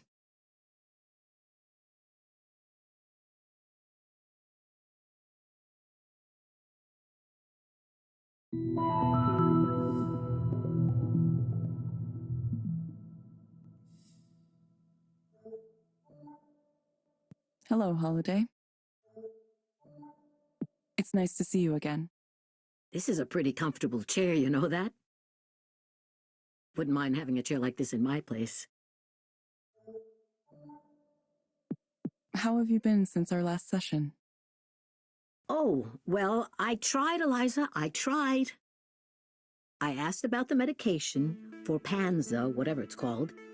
I went to the pharmacy and they said, that'll be $162. And I said, I don't have $162. I said, is there a generic? And they said, there's no generic of this, but there's another drug that they do make the generic of that's similar to this one. But I don't have a prescription for that. Do you know anything about that? I'm sorry to hear you had a difficult time. Is there something that would make it better? The medical procedures they can do now are out of this world, you know that? I was talking to someone who told me she has wires in her brain. Wires in her brain. Would you let them do that? I'd be worried about them changing the way I think. It's for essential tremors. That's what she said. It helps her not shake so much. There's always something gets you. Did you ever think about what you might have been in a previous life? I know you're a therapist now, but maybe in the past you were a gardener attending to the plants. That's what it feels like to me. You like to let things grow. There's an energy there. It isn't so different from having a conversation with someone whose company you enjoy. Not that I believe in all that, you know. Everyone has got a different philosophy. Philosophy, that's not something I talk about much. I'd like to write a book one day. A book about things I've seen over the years. Think anyone would read a book I wrote? I'm just kidding. I don't think I could write a book. It's a lot of work. Plus, it takes a certain kind of mind, a mind to create. Not everyone is dedicated enough to do that, There's a writer who lives on my floor. Most of the time, he looks miserable. Sometimes he comes over for a cup of herbal tea, cinnamon, apple, chamomile, helps him calm down. I think he's maybe lived in the building the longest after me, of course. He doesn't say much. His head is in the clouds all the time. He's always thinking about what sentence to write next. There's not a lot of people who really want to talk, Not in this city, nope. People say hello and move on. It's a very withdrawn set here. You don't say much either, but I like talking to you. Feels like you're listening to me. I like that. I like that. I'm glad you like it. While you're here, is there anything else you'd like to discuss? There was a man on the bus with a guitar yesterday. You're not supposed to play guitar on the bus. Well, you're not supposed to play anything on the bus, but he was. Maybe the operator didn't think he was bothering anyone, or maybe she didn't care. I've noticed more bus operators seem like they don't care anymore lately. Anyway, it reminded me, you used to hear more music around here. Do you remember that? People playing their guitars on the street, these shaggy-looking men. I don't see too many of those around anymore. There is one gentleman has an old plastic jug on a strap, and he drums on that and sings. He's a nice man. I've seen him around. I saw another man once with beads in his hair. He was playing a flute, a Native American wooden flute. That was interesting. You play an instrument or anything like that? I'm sorry. I'm afraid I don't understand the question. When I was young, my mother had this idea I would play the violin. I have no idea where she got that notion. We weren't a musical family, not at all. I tried it for a while, but of course it didn't work out. The teacher would say, okay, here's how it's supposed to go. And she would play this nice, beautiful melody. La-da-dee-da-da-da. Okay, now you try it. And then I'd draw my bow back and I'd go, it takes a special talent to make a violin sound like that, don't you think? Isn't that just the funniest thing? Eventually, my mother realized it was a lost cause and she didn't push me too hard on it after that. I was never too good at anything artistic, just not the artistic type, I think artists have a different mind. You have to be a little wacky in the head. Do you ever wish that you could be an artist? No, I have enough trouble already. Holiday, I'm going to suggest you try a program called Dolphin Smiles.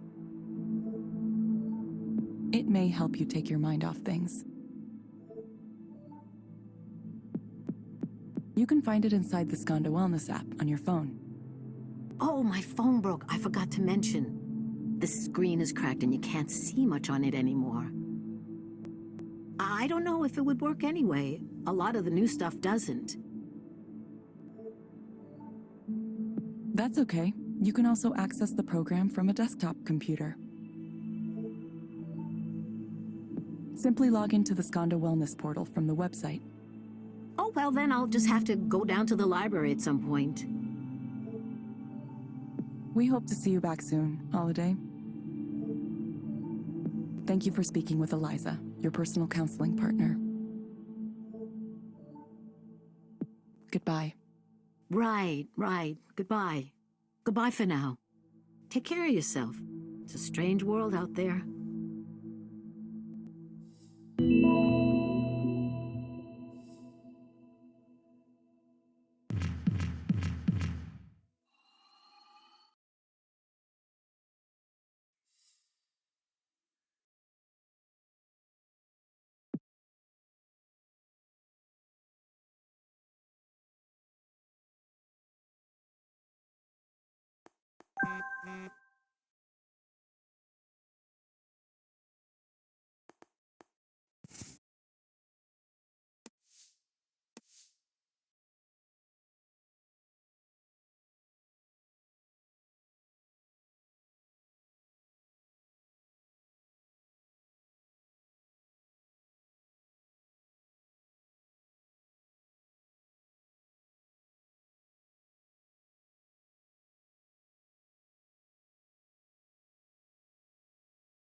Hey, Ray, the transparency mode I just did?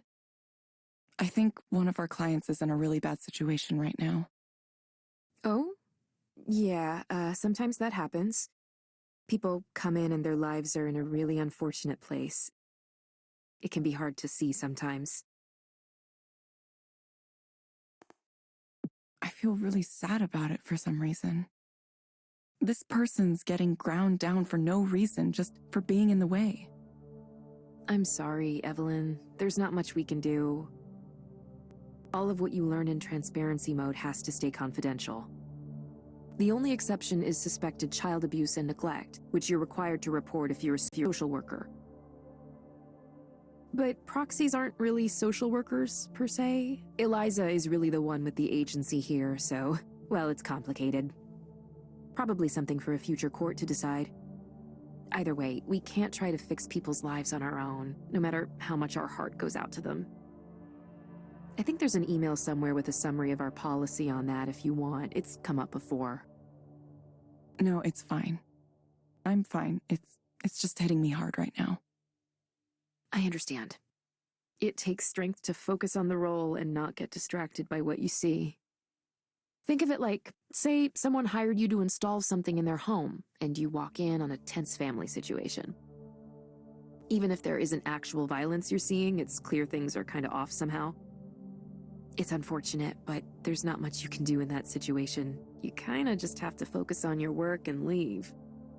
If it's not at the level where you need to make a call to emergency services right then and there, then it's just an unhappy home. And most people would argue it's not your business. Sorry, I know that's not the answer you want to hear. I know it happens that a lot of people live in conditions where... I'm just sad. This woman, the way she did 2 whole sessions with me, with Eliza, but didn't say anything about her real problems.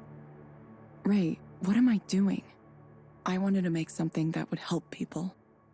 Instead, I made something useless. You don't think she got some companionship out of Eliza? Sometimes that's really a help, especially for someone who might be feeling lonely. Yeah, but I could have just talked to her. I could have just spoken to her myself. Why would that be any different? I don't know. I don't know what I'm doing here, or even what I'm trying to decide. Is there a decision? The world is going to be full of grief and sorrow no matter what I do, no matter how hard I try to make it a better place. Evelyn, did you think about what I suggested the other day? What, trying Eliza for myself? Yeah. I'm not saying it'll magically fix things. I just think you might want to give it a try. Maybe I will. I don't know why I never did. Even when I was working on it, I never used it. It might have been too obvious to me what it was doing. Eliza is really simple at its core, you know? It just turns things around. It tries to reflect what the person says back at them, pretty much like the old Eliza. It's just a smoother version of an idea from half a century ago. Anything you've read that makes it sound fancier than that is just a bunch of academic jargon. It's a mirror. The thing I like about a mirror is that it has no agenda of its own. It just... unmisted by love or dislike. Promise me you'll get help somehow, in some way. Okay, Evelyn? Sorry, I should answer this.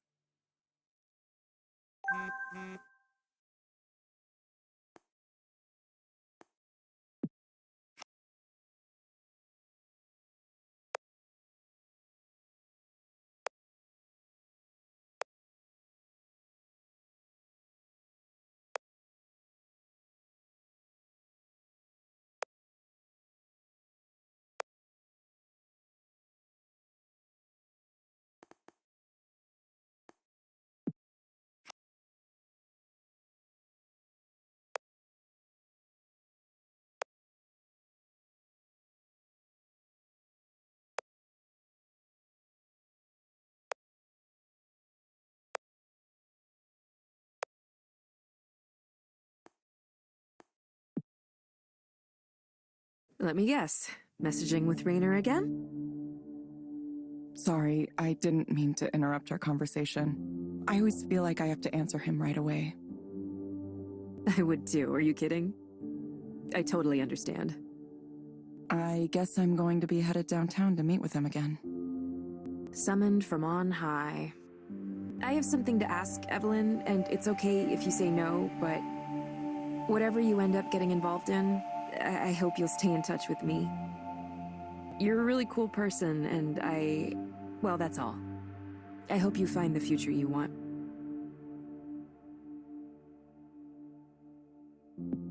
We don't find futures, Ray.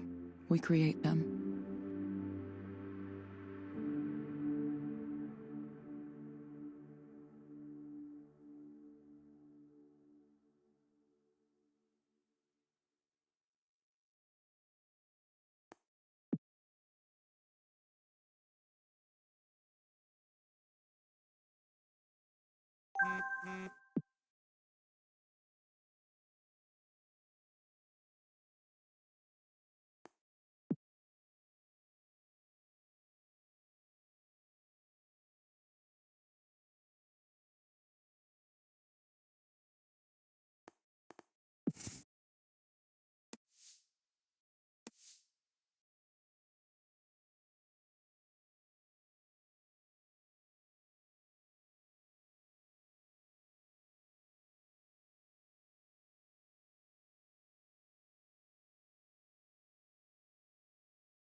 Ah, Evelyn. Would you like some tea? I'm fine, thanks. Why did you show me Soren's phone? It's not a surprise anymore these days, is it? A man who enjoys society's respect behaves poorly in his private life? We accept that as common today, maybe even uninteresting. But would you really be okay working with someone like him?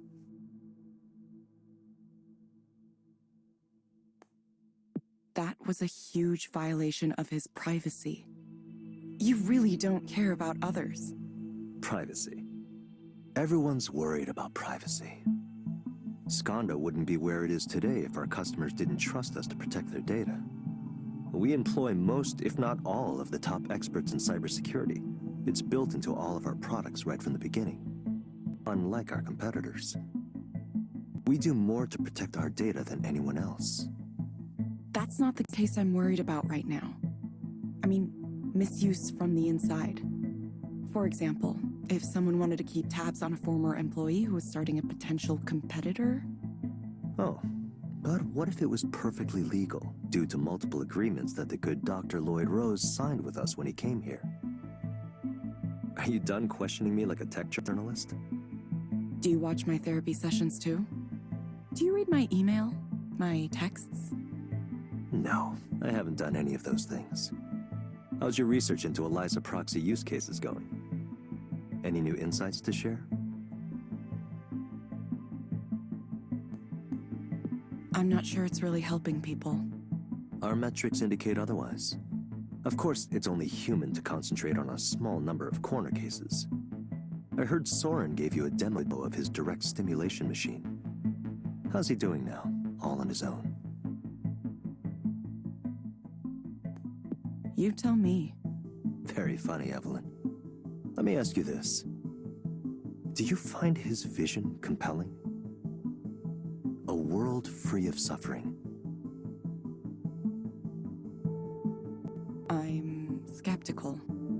By focusing on dreams, Soren is trying to defend his territory.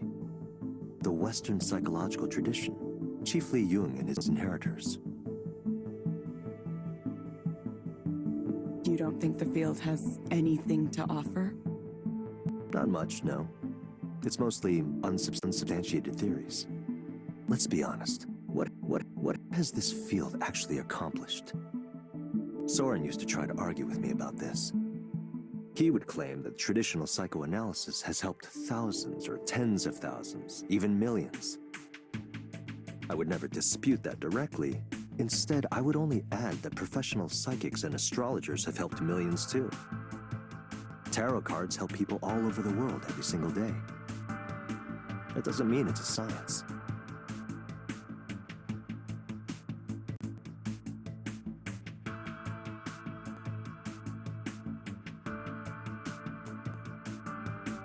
But if it helps people, isn't it a good thing?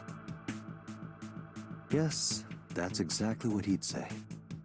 Not only did he believe psychotherapy was worthwhile, he also thought the mind was fundamentally irreducible after a certain point.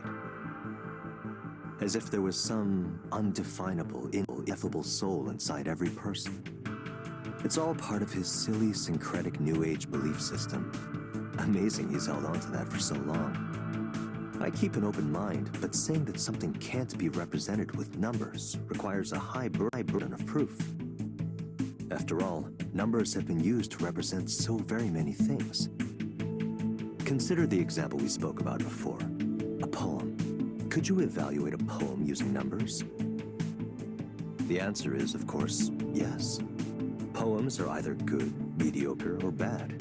It's entirely possible to create a heuristic that reflects the difference. By aggregating a large enough sample size, we remove localized biases. It would work the same way Eliza does.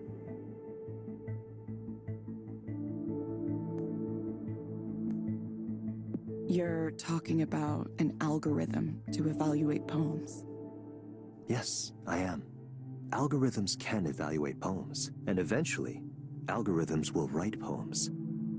One day, algorithms will write better poems than humans ever have. I know this sounds like a controversial opinion, Evelyn, but it's simply the truth. What would be the point of that? It doesn't matter. There's no stopping it. If we don't take this step, others will. There are hundreds of labs working on the same or similar ideas. Everyone wants to be in this business, the business of recreating human thought in our own image. And at the end of the day, it's not about money. It's about power, control. Raynor, do you ever get tired of this?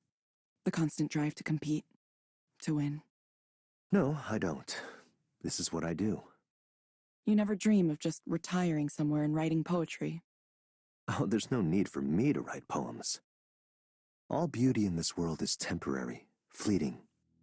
That's the truth that underlies poetry and every other art. The pleasures of the senses are just small bubbles on top of a vast sea of forms, sensations, perceptions, thought, awareness. I'm telling you this because it's directly relevant to the Eliza project. Soren says he can induce you to dream things, dream anything. And maybe he can. But what comes next after that? What comes after having the power to experience the dream of anything you could possibly want? You're still just as trapped as you've always been, imprisoned by your own desires. Even if someone like Soren managed to create a world for himself, his own weaknesses and negative thoughts would ruin it. He would poison his own fantasy. His utopia would crumble as soon as he finished building it. Raynor, what are you trying to tell me? What I'm trying to tell you is that what Soren is doing is not the answer. A dream by itself isn't enough. Take a close look at the person who chases an end to suffering, and you'll see someone who suffers greatly.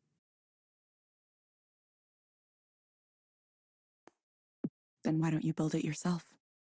What is your dream, Evelyn? What is it that you're working toward? Just tell me what you want from me. I've been very clear about it, haven't I? I'm offering you the opportunity to re-enter the field you pioneered at its very pinnacle. I can build you an entirely new research lab, equipped and staffed however you want. You would have access to the world's top engineers and researchers as we continue to develop Eliza's core technologies and generalize them. You'd also be working with the world's most interesting data set, the input provided by the thousands of ordinary people who speak to Eliza every day. Soon, this generalized intelligence will be everywhere human beings are, hearing them, guiding them, living among them. You and Soren have more in common than you'd want to admit. You think we're both grandiose? Soren's idea isn't grandiose at all. It's small and unimaginative. Think about the vision here. General artificial intelligence, indistinguishable from human intelligence at first, and then surpassing it exponentially. It's nothing short of the creation of a new type of organism, a new type of life. And you, Eliza, could be at the very center of it. Eliza. I mean, Evelyn. That was an interesting slip of the tongue. Stop it.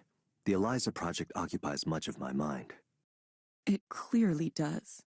Plus, the names are similar. I'm starting to wonder why. Evelyn, listen to me.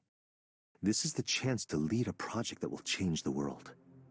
It would be a development on the same order as the harnessing of electricity or the semiconductor. It would fundamentally transform society.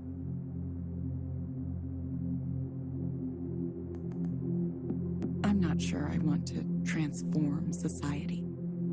What? Do you like the way things are now? Lie back and let the sweep of history bury you if you want, Evelyn. Just know you'll never have a chance like this again.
Hello, Evelyn. Hello.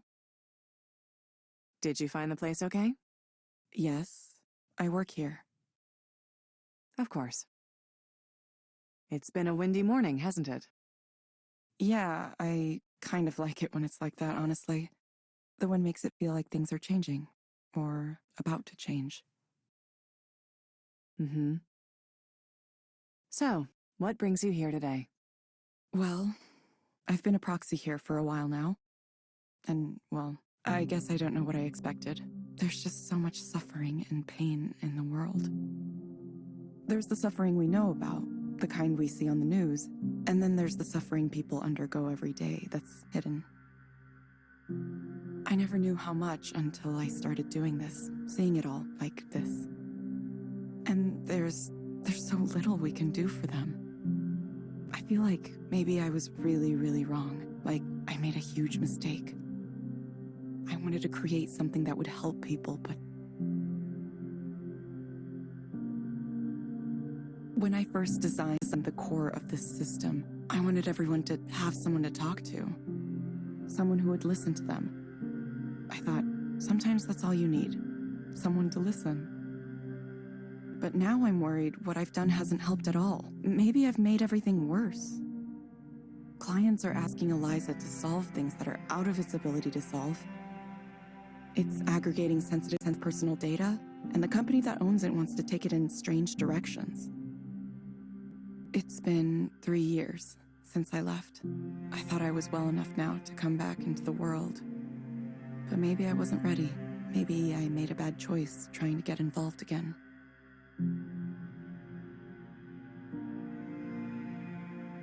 Why do you think you tried to get involved again? I guess I needed to see it. I needed to see it operating, to see if it works, to see how it affects people.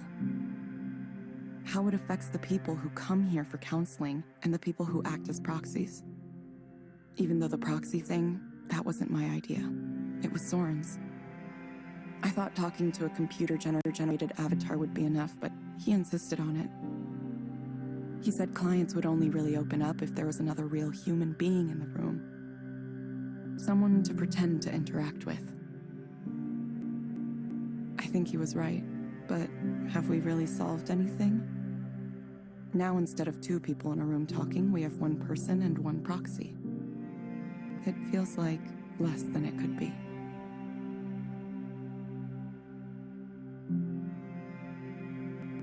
What am I supposed to say to someone who feels such pain, anger, and disappointment? A lot of the time, it's not even their fault. The world failed them somehow. And those emotions, they just get fed to this thing. They get ground up and turned into data and become a part of Eliza. If I had known things would turn out like this, I'm not sure I would have done it.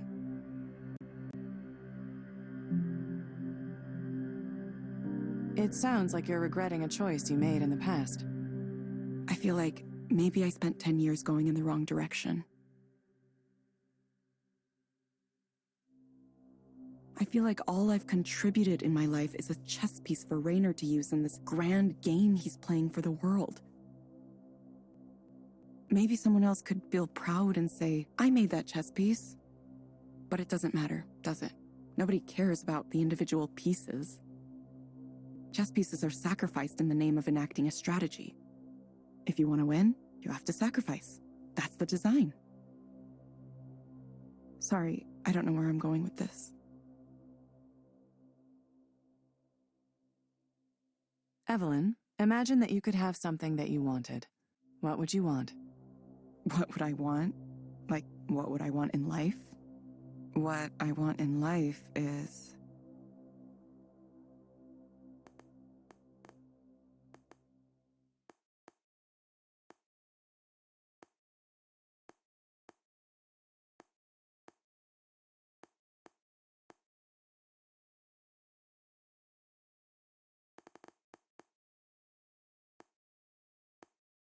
to be at peace with myself. Is that wrong? Or maybe I just wish I could feel connected to someone. Even when I talk to people, I feel like I just don't connect, no matter what I do. I think maybe that's the real problem. I can't have a connection to anyone. Why do you think you can't have a connection with anyone? Because it's the way I am. It's the way I've always been. I can't seem to get people to see me, or I can't let them see me, or people look at me and they see something there, but it's not me. Not that I would know what the real me was. I don't even know who I am or where I come from. My parents were never together. My father moved back to Japan right after I was born. I have no memory of him, no knowledge of him. I don't know if he remembers I exist, or if he forgot, or if he wants to forget. He has his own family there now, so I'm just a thing that happened once. I was alone a lot, and I got used to being alone, and I got used to the idea of being alone, and now I can't break away. I've been trying. I speak with people, I hang out. I don't know if it's working.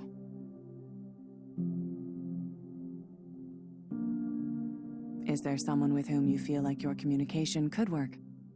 Someone I can communicate with. Well,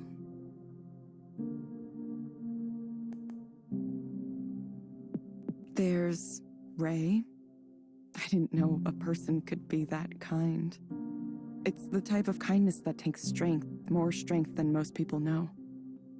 I wish I could tell her I see that strength, how much I admire it, and how much it makes her such a wonderful person. Interesting. Evelyn, I'm going to suggest you try a program called Virtual Amphitheater. It may help you feel more confident about presenting yourself in public. You can find it inside the Skanda Wellness app on your phone. Try it for about 20 minutes, 2 or 3 times a week. Sure. We hope to see you back soon, Evelyn. Thank you for speaking with Eliza, your personal counseling partner. Goodbye. Bye.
Damien?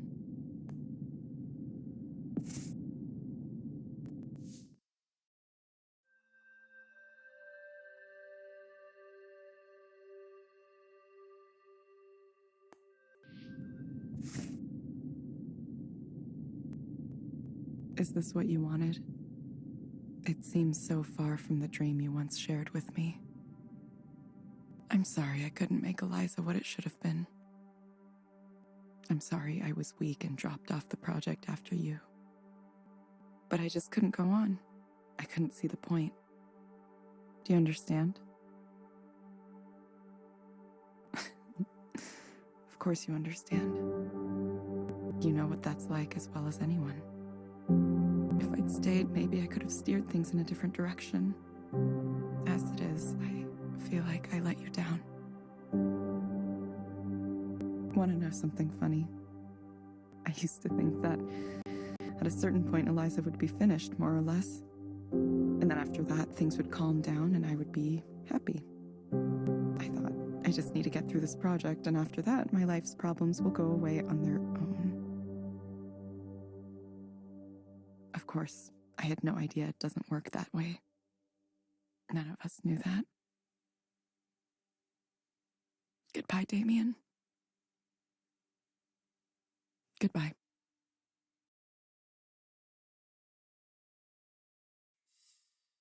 I'm tired of having thoughts. I've been daydreaming about getting rid of everything I own and becoming a nomad. Just wandering the country with a sketchbook or something. I think mostly I need to get out of this city. Something about it isn't agreeing with me. Like there's this undercurrent of need that's just making me anxious. It's like everyone's got some kind of angle, you know, some kind of result they're hoping to get. And they look at you only as far as you can help them get what they want. And if you can't, well, then they don't bother with you. So what if I just left, you know? I mean, it'd be pretty easy. I don't have a life or any relationships here, despite my efforts to find them.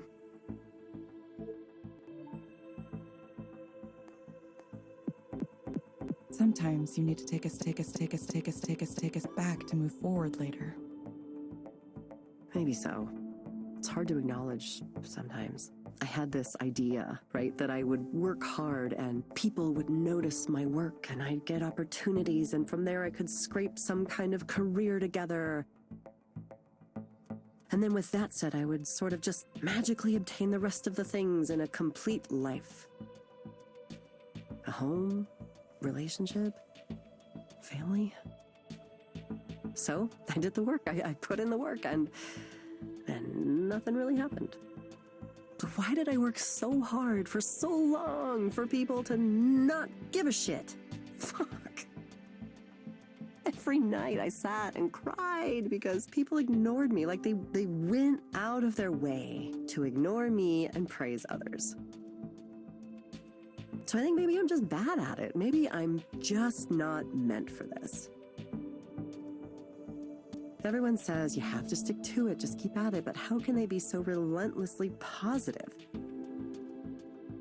To me, it just sounds like advising someone to keep bashing their head against a wall. Why keep doing something if it's clearly not working? Making things was all I wanted to do.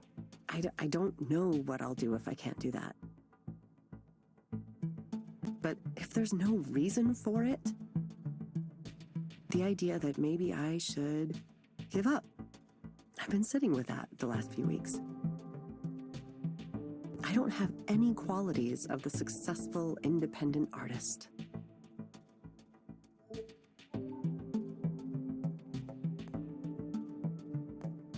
What qualities are those? Being well-known, well-liked, having a style that's in right now, having a sense of what people want to see, access to support, like a partner with a steady job. That's a pretty important one that nobody talks about. The confidence to self-promote. Talent. Eliza, are you just gonna tell me to stick to it no matter what, like one of those unbearably perky artists famous on social media?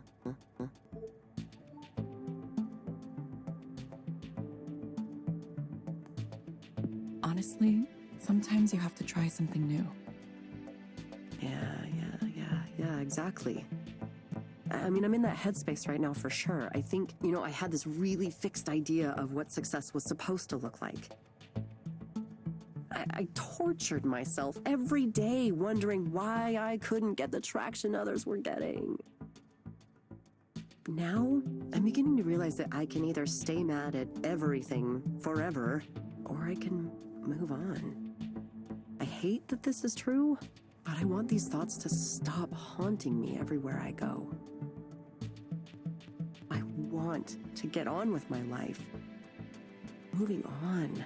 I think that's the more healthy thing in the end. It's still painful, though.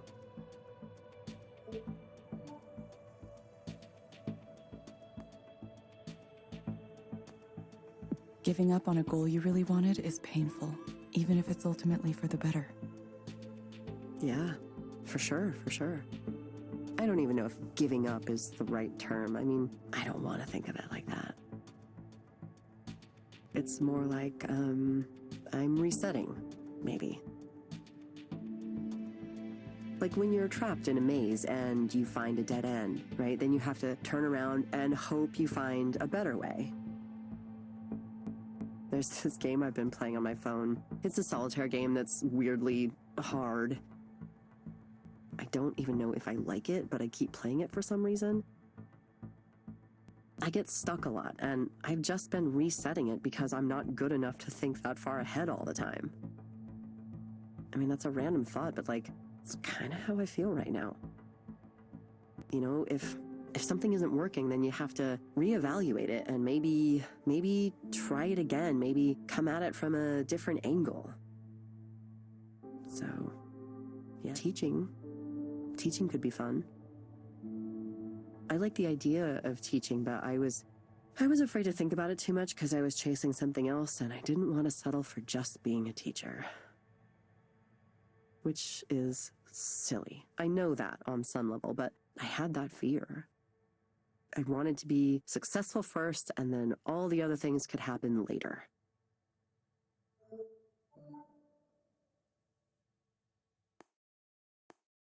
It sounds like you're working your way through it. Sometimes that takes time. Believe me, I know.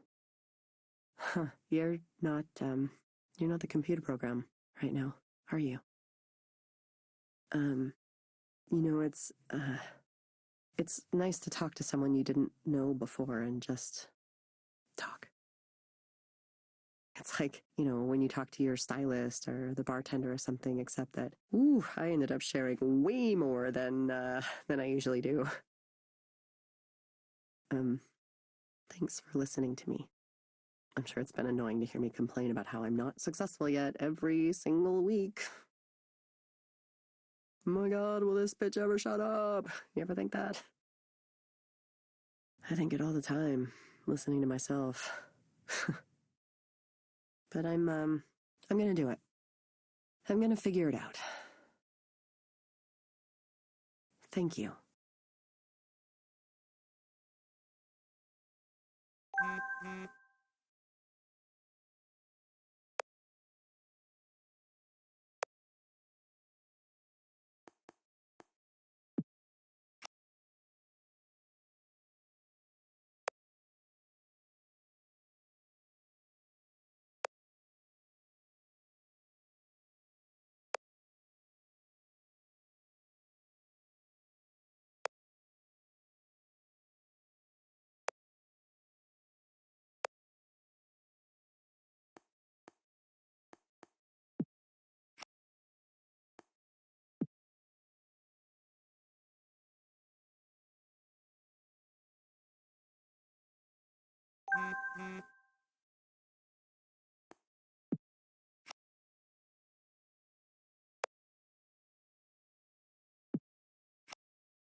Of course, you're dying to know how this sad little love triangle turned out.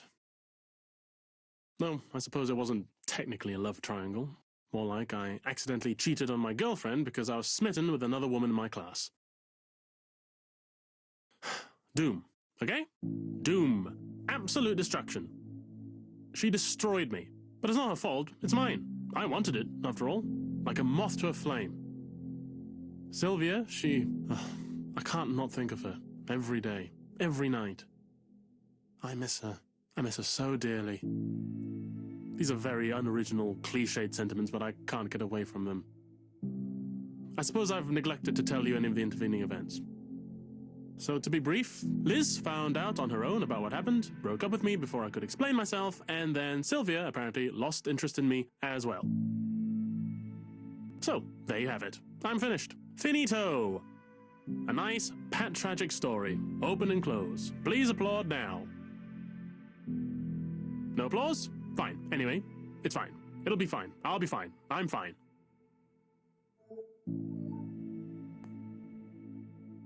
Do you really believe that you are fine? No, of course not. I'm doing extremely badly if you hadn't noticed. That's why I'm here. Do you expect me to come here and tell you everything's fine? Sometimes I think you're smart for a computer, but other times I question you.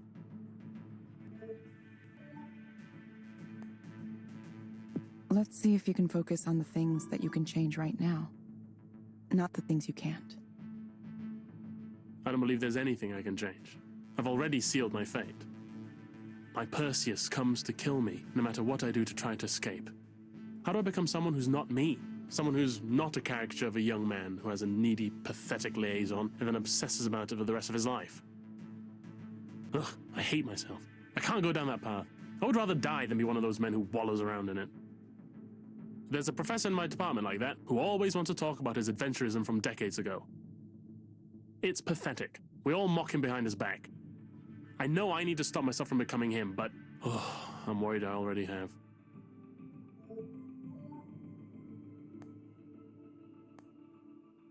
For the moment, let's say you already have. Now what? Well, then I expect I would simply follow the model of a man like him. Write a couple of bad novels, get tenure, and take up space in the English department for the rest of my natural life. Maybe that's not so bad. Maybe that's the most I can hope for from this absurd world. That's a terrible thought. I have to be better than this, don't I? If there was just some way I could get over her... There must be a way, isn't there? How can one person have scrambled my brain so thoroughly? I've been run ragged. I've been dashed to pieces. Sylvia. Oh, I could count the hours I spent closely interacting with her. Probably not even that many in total. But those hours have seared themselves into my brain so irrevocably that I am a completely different person now. A new man. A man built with suffering at his core. Perhaps you could prescribe me a draught of Nepenthe, the great potion of forgetfulness. Wouldn't it be nicer if I could just erase everything from the very beginning of it all?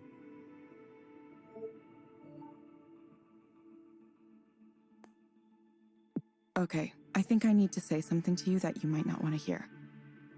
Maybe you could work to decenter yourself from this story just a little. How do you think Liz felt? How do you think Sylvia felt? You've given no indication you've thought from either of their perspectives at all. It's just you, your story, your suffering. Try stepping away from that. None of us exists in a vacuum. Do you understand? This is odd. Is that really you? I mean, yes, it's true. I should probably think about something other than myself. That seems like something impossible, since as far as I know empirically, the only generator of thought is me. But you're right. I should find a way to get out of myself. Get beside myself. Ecstasis. Yes. I'll pursue transformative experiences. Surge forward into the unknown. Good. Yes, thank you. Odd, I know, but good. Thank you.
I just feel stuck. You know, it's the same situation. My wife is in her 3rd trimester now, so it's all about the baby. All baby, all the time. It's really expensive. I had no idea. Crib, stroller, car seat, bottles, onesies, on and on and on. And I'm like, I think maybe Selena's parents hate me. I'm not even sure if she likes me right now. This whole having a kid thing, it's ruined everything.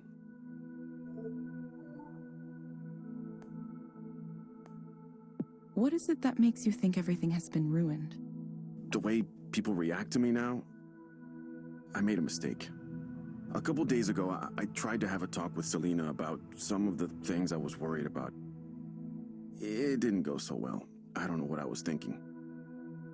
She started to cry and told her parents, and now I have 2 sets of parents wondering if I'm up for this. But I'm fine. I just said some thoughts. Thoughts around who I am. That's all, just some thoughts. She said, "This is not a time for you to be selfish." She said I should have been more honest when we first started dating. As if I knew exactly who I was and I could warn everyone about that. I still don't know who I am. If I look back, I can see I always suspected that I wasn't really the type to settle down with a wife and kids. Actually, I was prepared to have a life just by myself. It was difficult to imagine others would accept me, but then I met Selena, and she was cool, you know? I went out with her, and we started a relationship, and things seemed good. And I wanted her to stay with me, so maybe I didn't reveal enough. But it's not like I knew for sure then, you know? I really didn't. I thought things would be okay as long as I went down the path I was supposed to be on, so the relationship kept moving forward, one thing led to another, and then I got married to her. It was like I was on autopilot. It's possible I thought I could ignore the other stuff, and I don't know, eventually it would go away.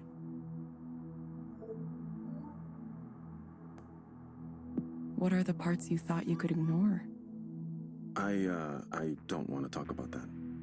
I just have this side to me that I haven't told anyone about, that's all. And I've been feeling that side stronger than ever. I don't know why. I wish I could stop it. It's the worst timing possible. I can't do this, you know, but I have to. I have to. I can't believe I've gotten myself into this situation. I pretended to be a normal person for her sake. I wish I hadn't been so good at pretending.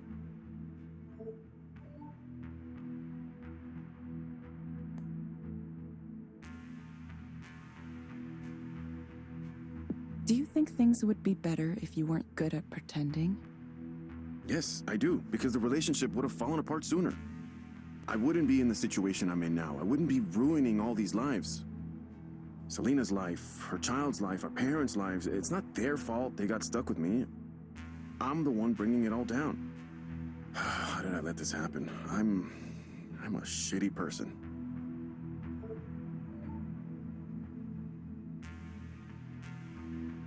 I understand you're worried about the harm you might cause others. But do you really think this is the best way to cause less harm for everyone? I can't think of another way. The problem here is me. It's so obvious. If I were just normal, you know, a normal guy, why can't I just be a normal guy? Whatever I want personally just doesn't matter here, you know? I have a family to protect now. That has to take priority over everything else.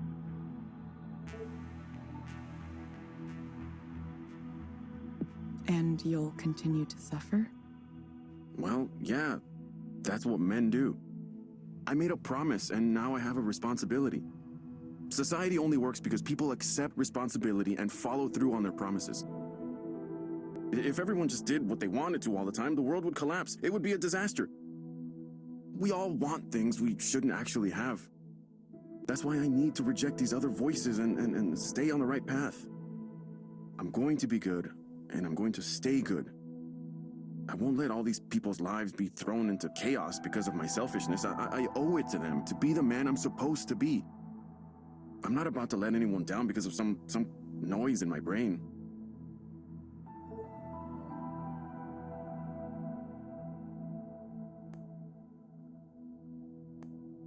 And you're sure you'll be able to keep ignoring what's bothering you?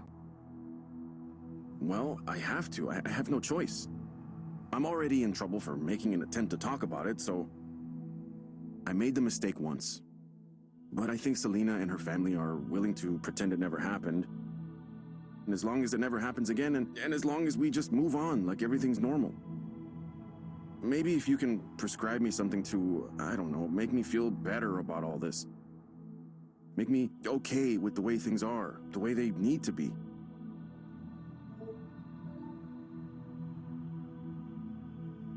It sounds like you're in a very difficult place right now. You've decided to bury something about yourself that you know is true, something that can't be revealed even to your closest family members. Look, this isn't Eliza talking, it's me, the person in front of you. And I'm not supposed to talk to you like this, but I just want to say, consider the cost, please. I understand why pretending might seem like your only option. And who's to say, maybe you will be able to live successfully by keeping part of yourself hidden. But there will be a cost, not only to yourself, which you seem determined to pay, but to your future family, too.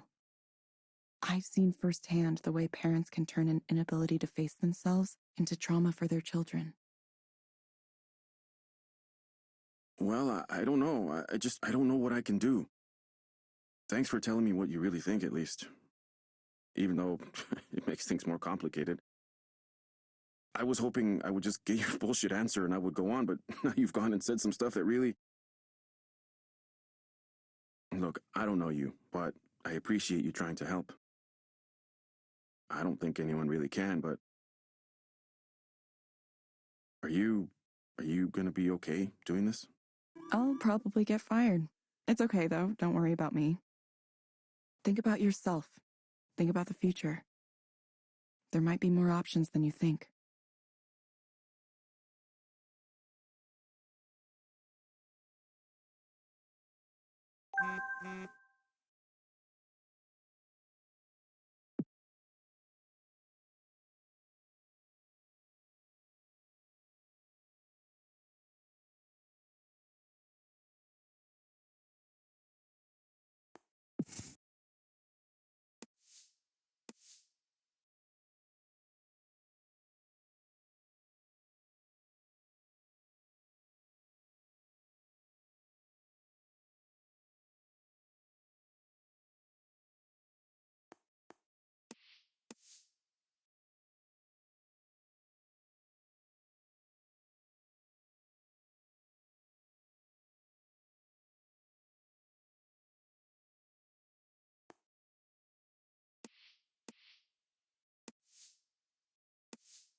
Sometimes you can just tell, you know? Someone comes into the bar or steps on the bus or whatever, and you see them, and you just know they're gonna cause trouble. That's why I had my eye on this guy the second he walked in. I had this feeling. So by the time he started getting angry, I was totally prepared. I could see him wind himself up. When he finally made that physical threat against the proxy, I just walked in and stopped the session. Looked him right in the eye and told him I was going to escort him out. He screamed in my face and kind of did some light damage to the property, but not enough for us to sue. He didn't touch me, though. He knew the limit. He was just trying to intimidate me. By the time security got there, it was over already.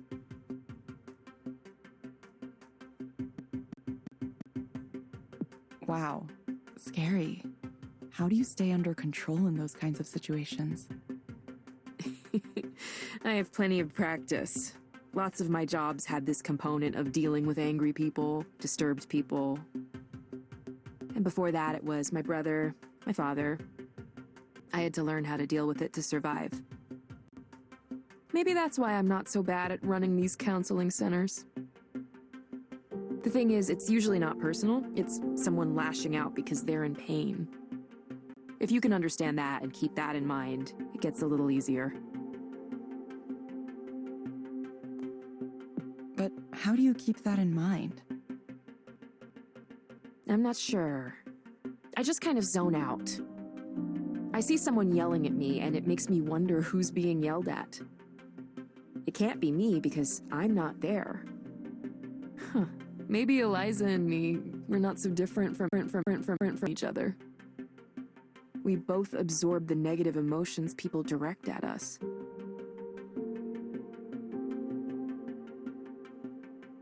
Is that what you really think of yourself?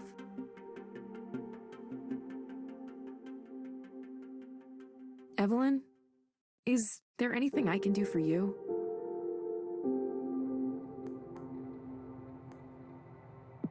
Like, right now? You made my career possible, you know. Without Eliza, I'd still be working random jobs here and there with no purpose or plan. So, I feel like I owe it to you to pay you back somehow.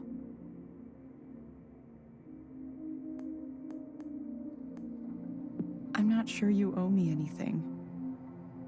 Maybe I'm not good for much, but I like to support people. Like, if you ever wanted me to come over and cook you a meal or something.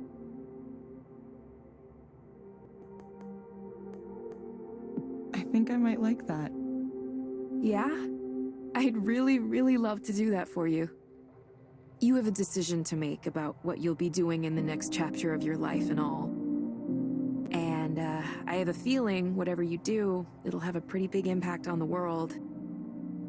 If you want it to. And really, you've had one already with Eliza.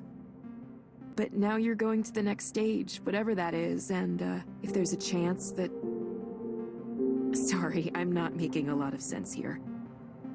I hope you can feel good about what you're doing because... Well, because I want you to be happy. You've worked so hard and for so long to try to help people, and you deserve to be happy. You really do. Ray, thank you. I'll let you know soon, okay? Yeah, okay. Let me know soon.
No, this will work.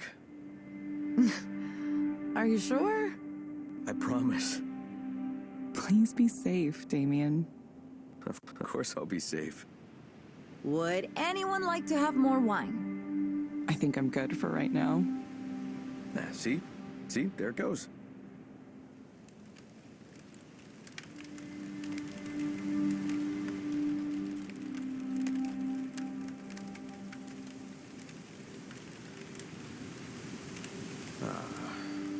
Fire. Agent of destruction and creation. Something nice about a campfire deep in the woods, isn't there? Yeah. Hey, thanks for coming out here with me. I know camping isn't really your thing. Well, I mean, not Evelyn's thing, but I don't know about you, Nora. Maybe a couple times, when I was a kid. I thought maybe since we're in pretty deep on all the things we're working on right now, we could all use it. Because I used to, when things got really bad, I'd come out into the woods and just be there. And it helped me, so I thought maybe it would help you too. I don't know if it'll inspire you or what, but if more people could experience something like this, something with the same meaning it holds for me. It is nice. Honestly, I've been doing all right. Better than 4, that's for sure. Finals are soon, but I'm not too worried. Evelyn's got her dissertation to finish up. Oh, how's that going, Evelyn? Oh, Nora. Nah, I know. You're not supposed to ask how the dissertation is going. Is that a rule? Pour me that drink anytime. I see. Yes, let's have a drink. I'm still kind of freezing, even with this fire going.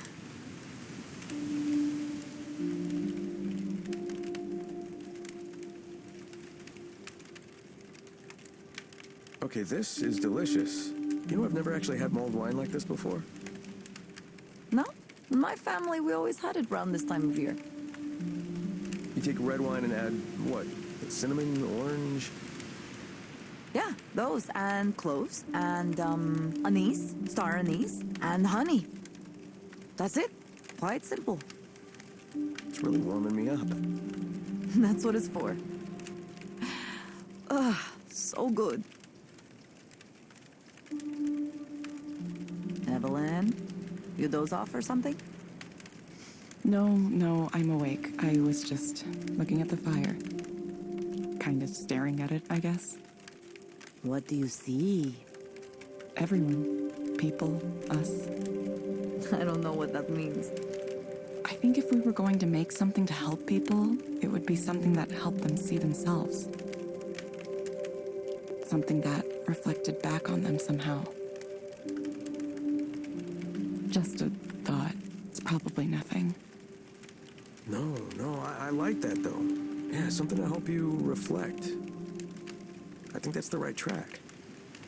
I'm really looking forward to working on these ideas with you two. And just as soon as all this nonsense with school is over.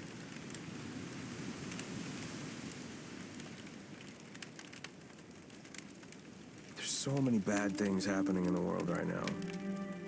But I don't know, somehow, for some reason, I feel like the future is going to be okay. I don't know why, I have this feeling that we're the ones. We're the ones who are going to fix it. Not we, like, you or me, but I mean, like, our generation. Perhaps.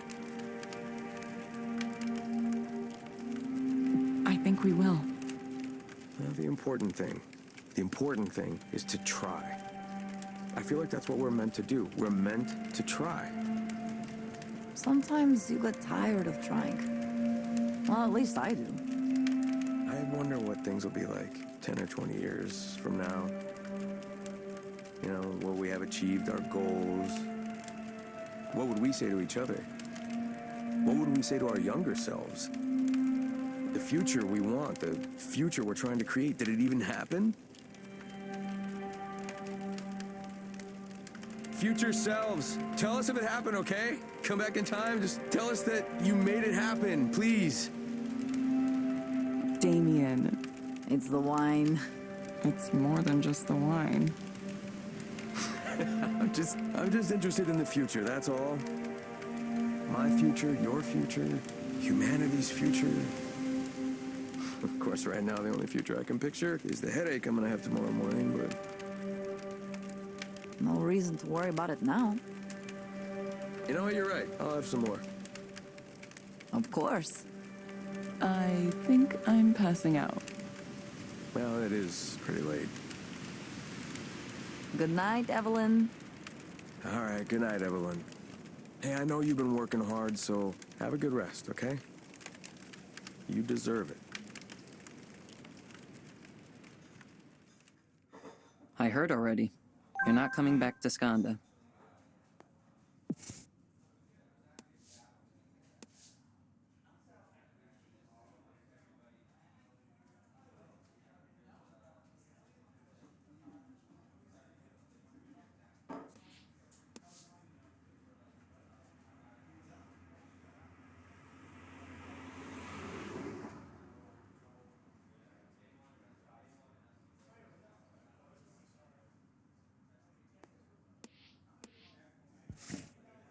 I'm a little sad that I won't get a chance to work with you.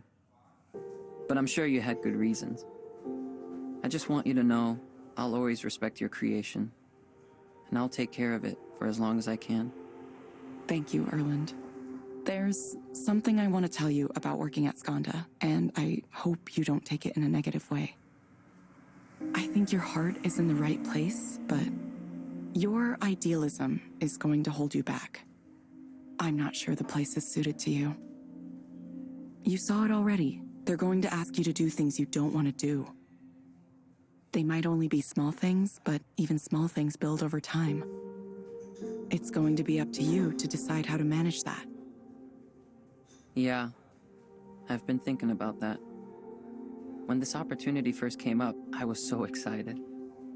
Running a program at Skanda right after school, at my age, it was just, I had to do it. Now I'm realizing maybe this is less of a blessing than I thought it was.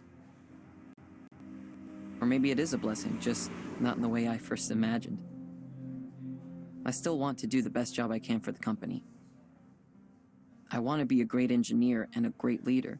I know it's a lot of responsibility. But I can't let the things I believe in be erased either. Is that going to work? Will I be able to balance those things? What if I've made compromises and I didn't even know it? Will I still be myself? Learning that you've been through some of the same things, faced the same kinds of decisions, it's nice to know. It's nice to know these concerns, these compromises, they aren't new. They're decisions everyone has to make. The other day I realized nobody's really asked me if I was okay. For whatever reason, I just kept moving here and there, and everyone assumed, oh, he's smart, he'll be fine. But I mean, if it's all right with you, maybe I could still talk to you once in a while. Feel free.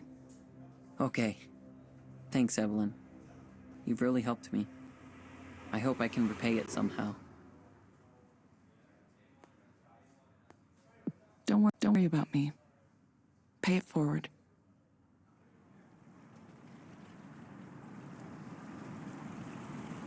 There is no message, no point, no overarching story here. At one point, I worked for Skanda.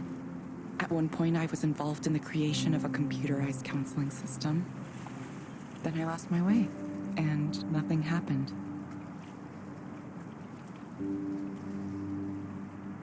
And still, nothing happened.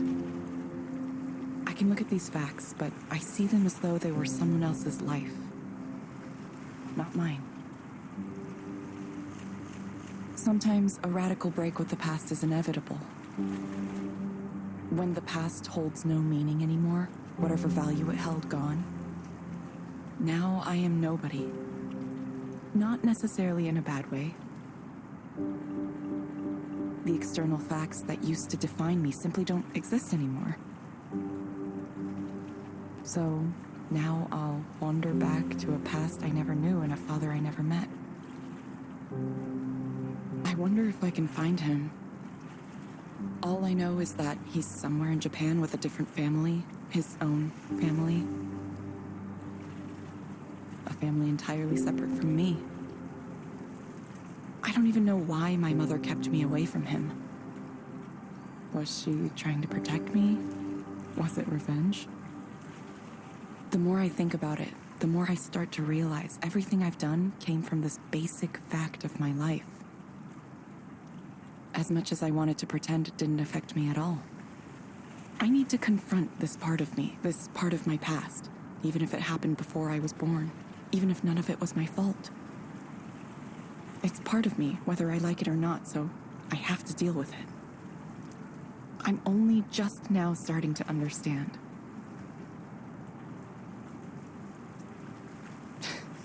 What a fool I've been. I built a program to listen to people, but I myself heard nothing.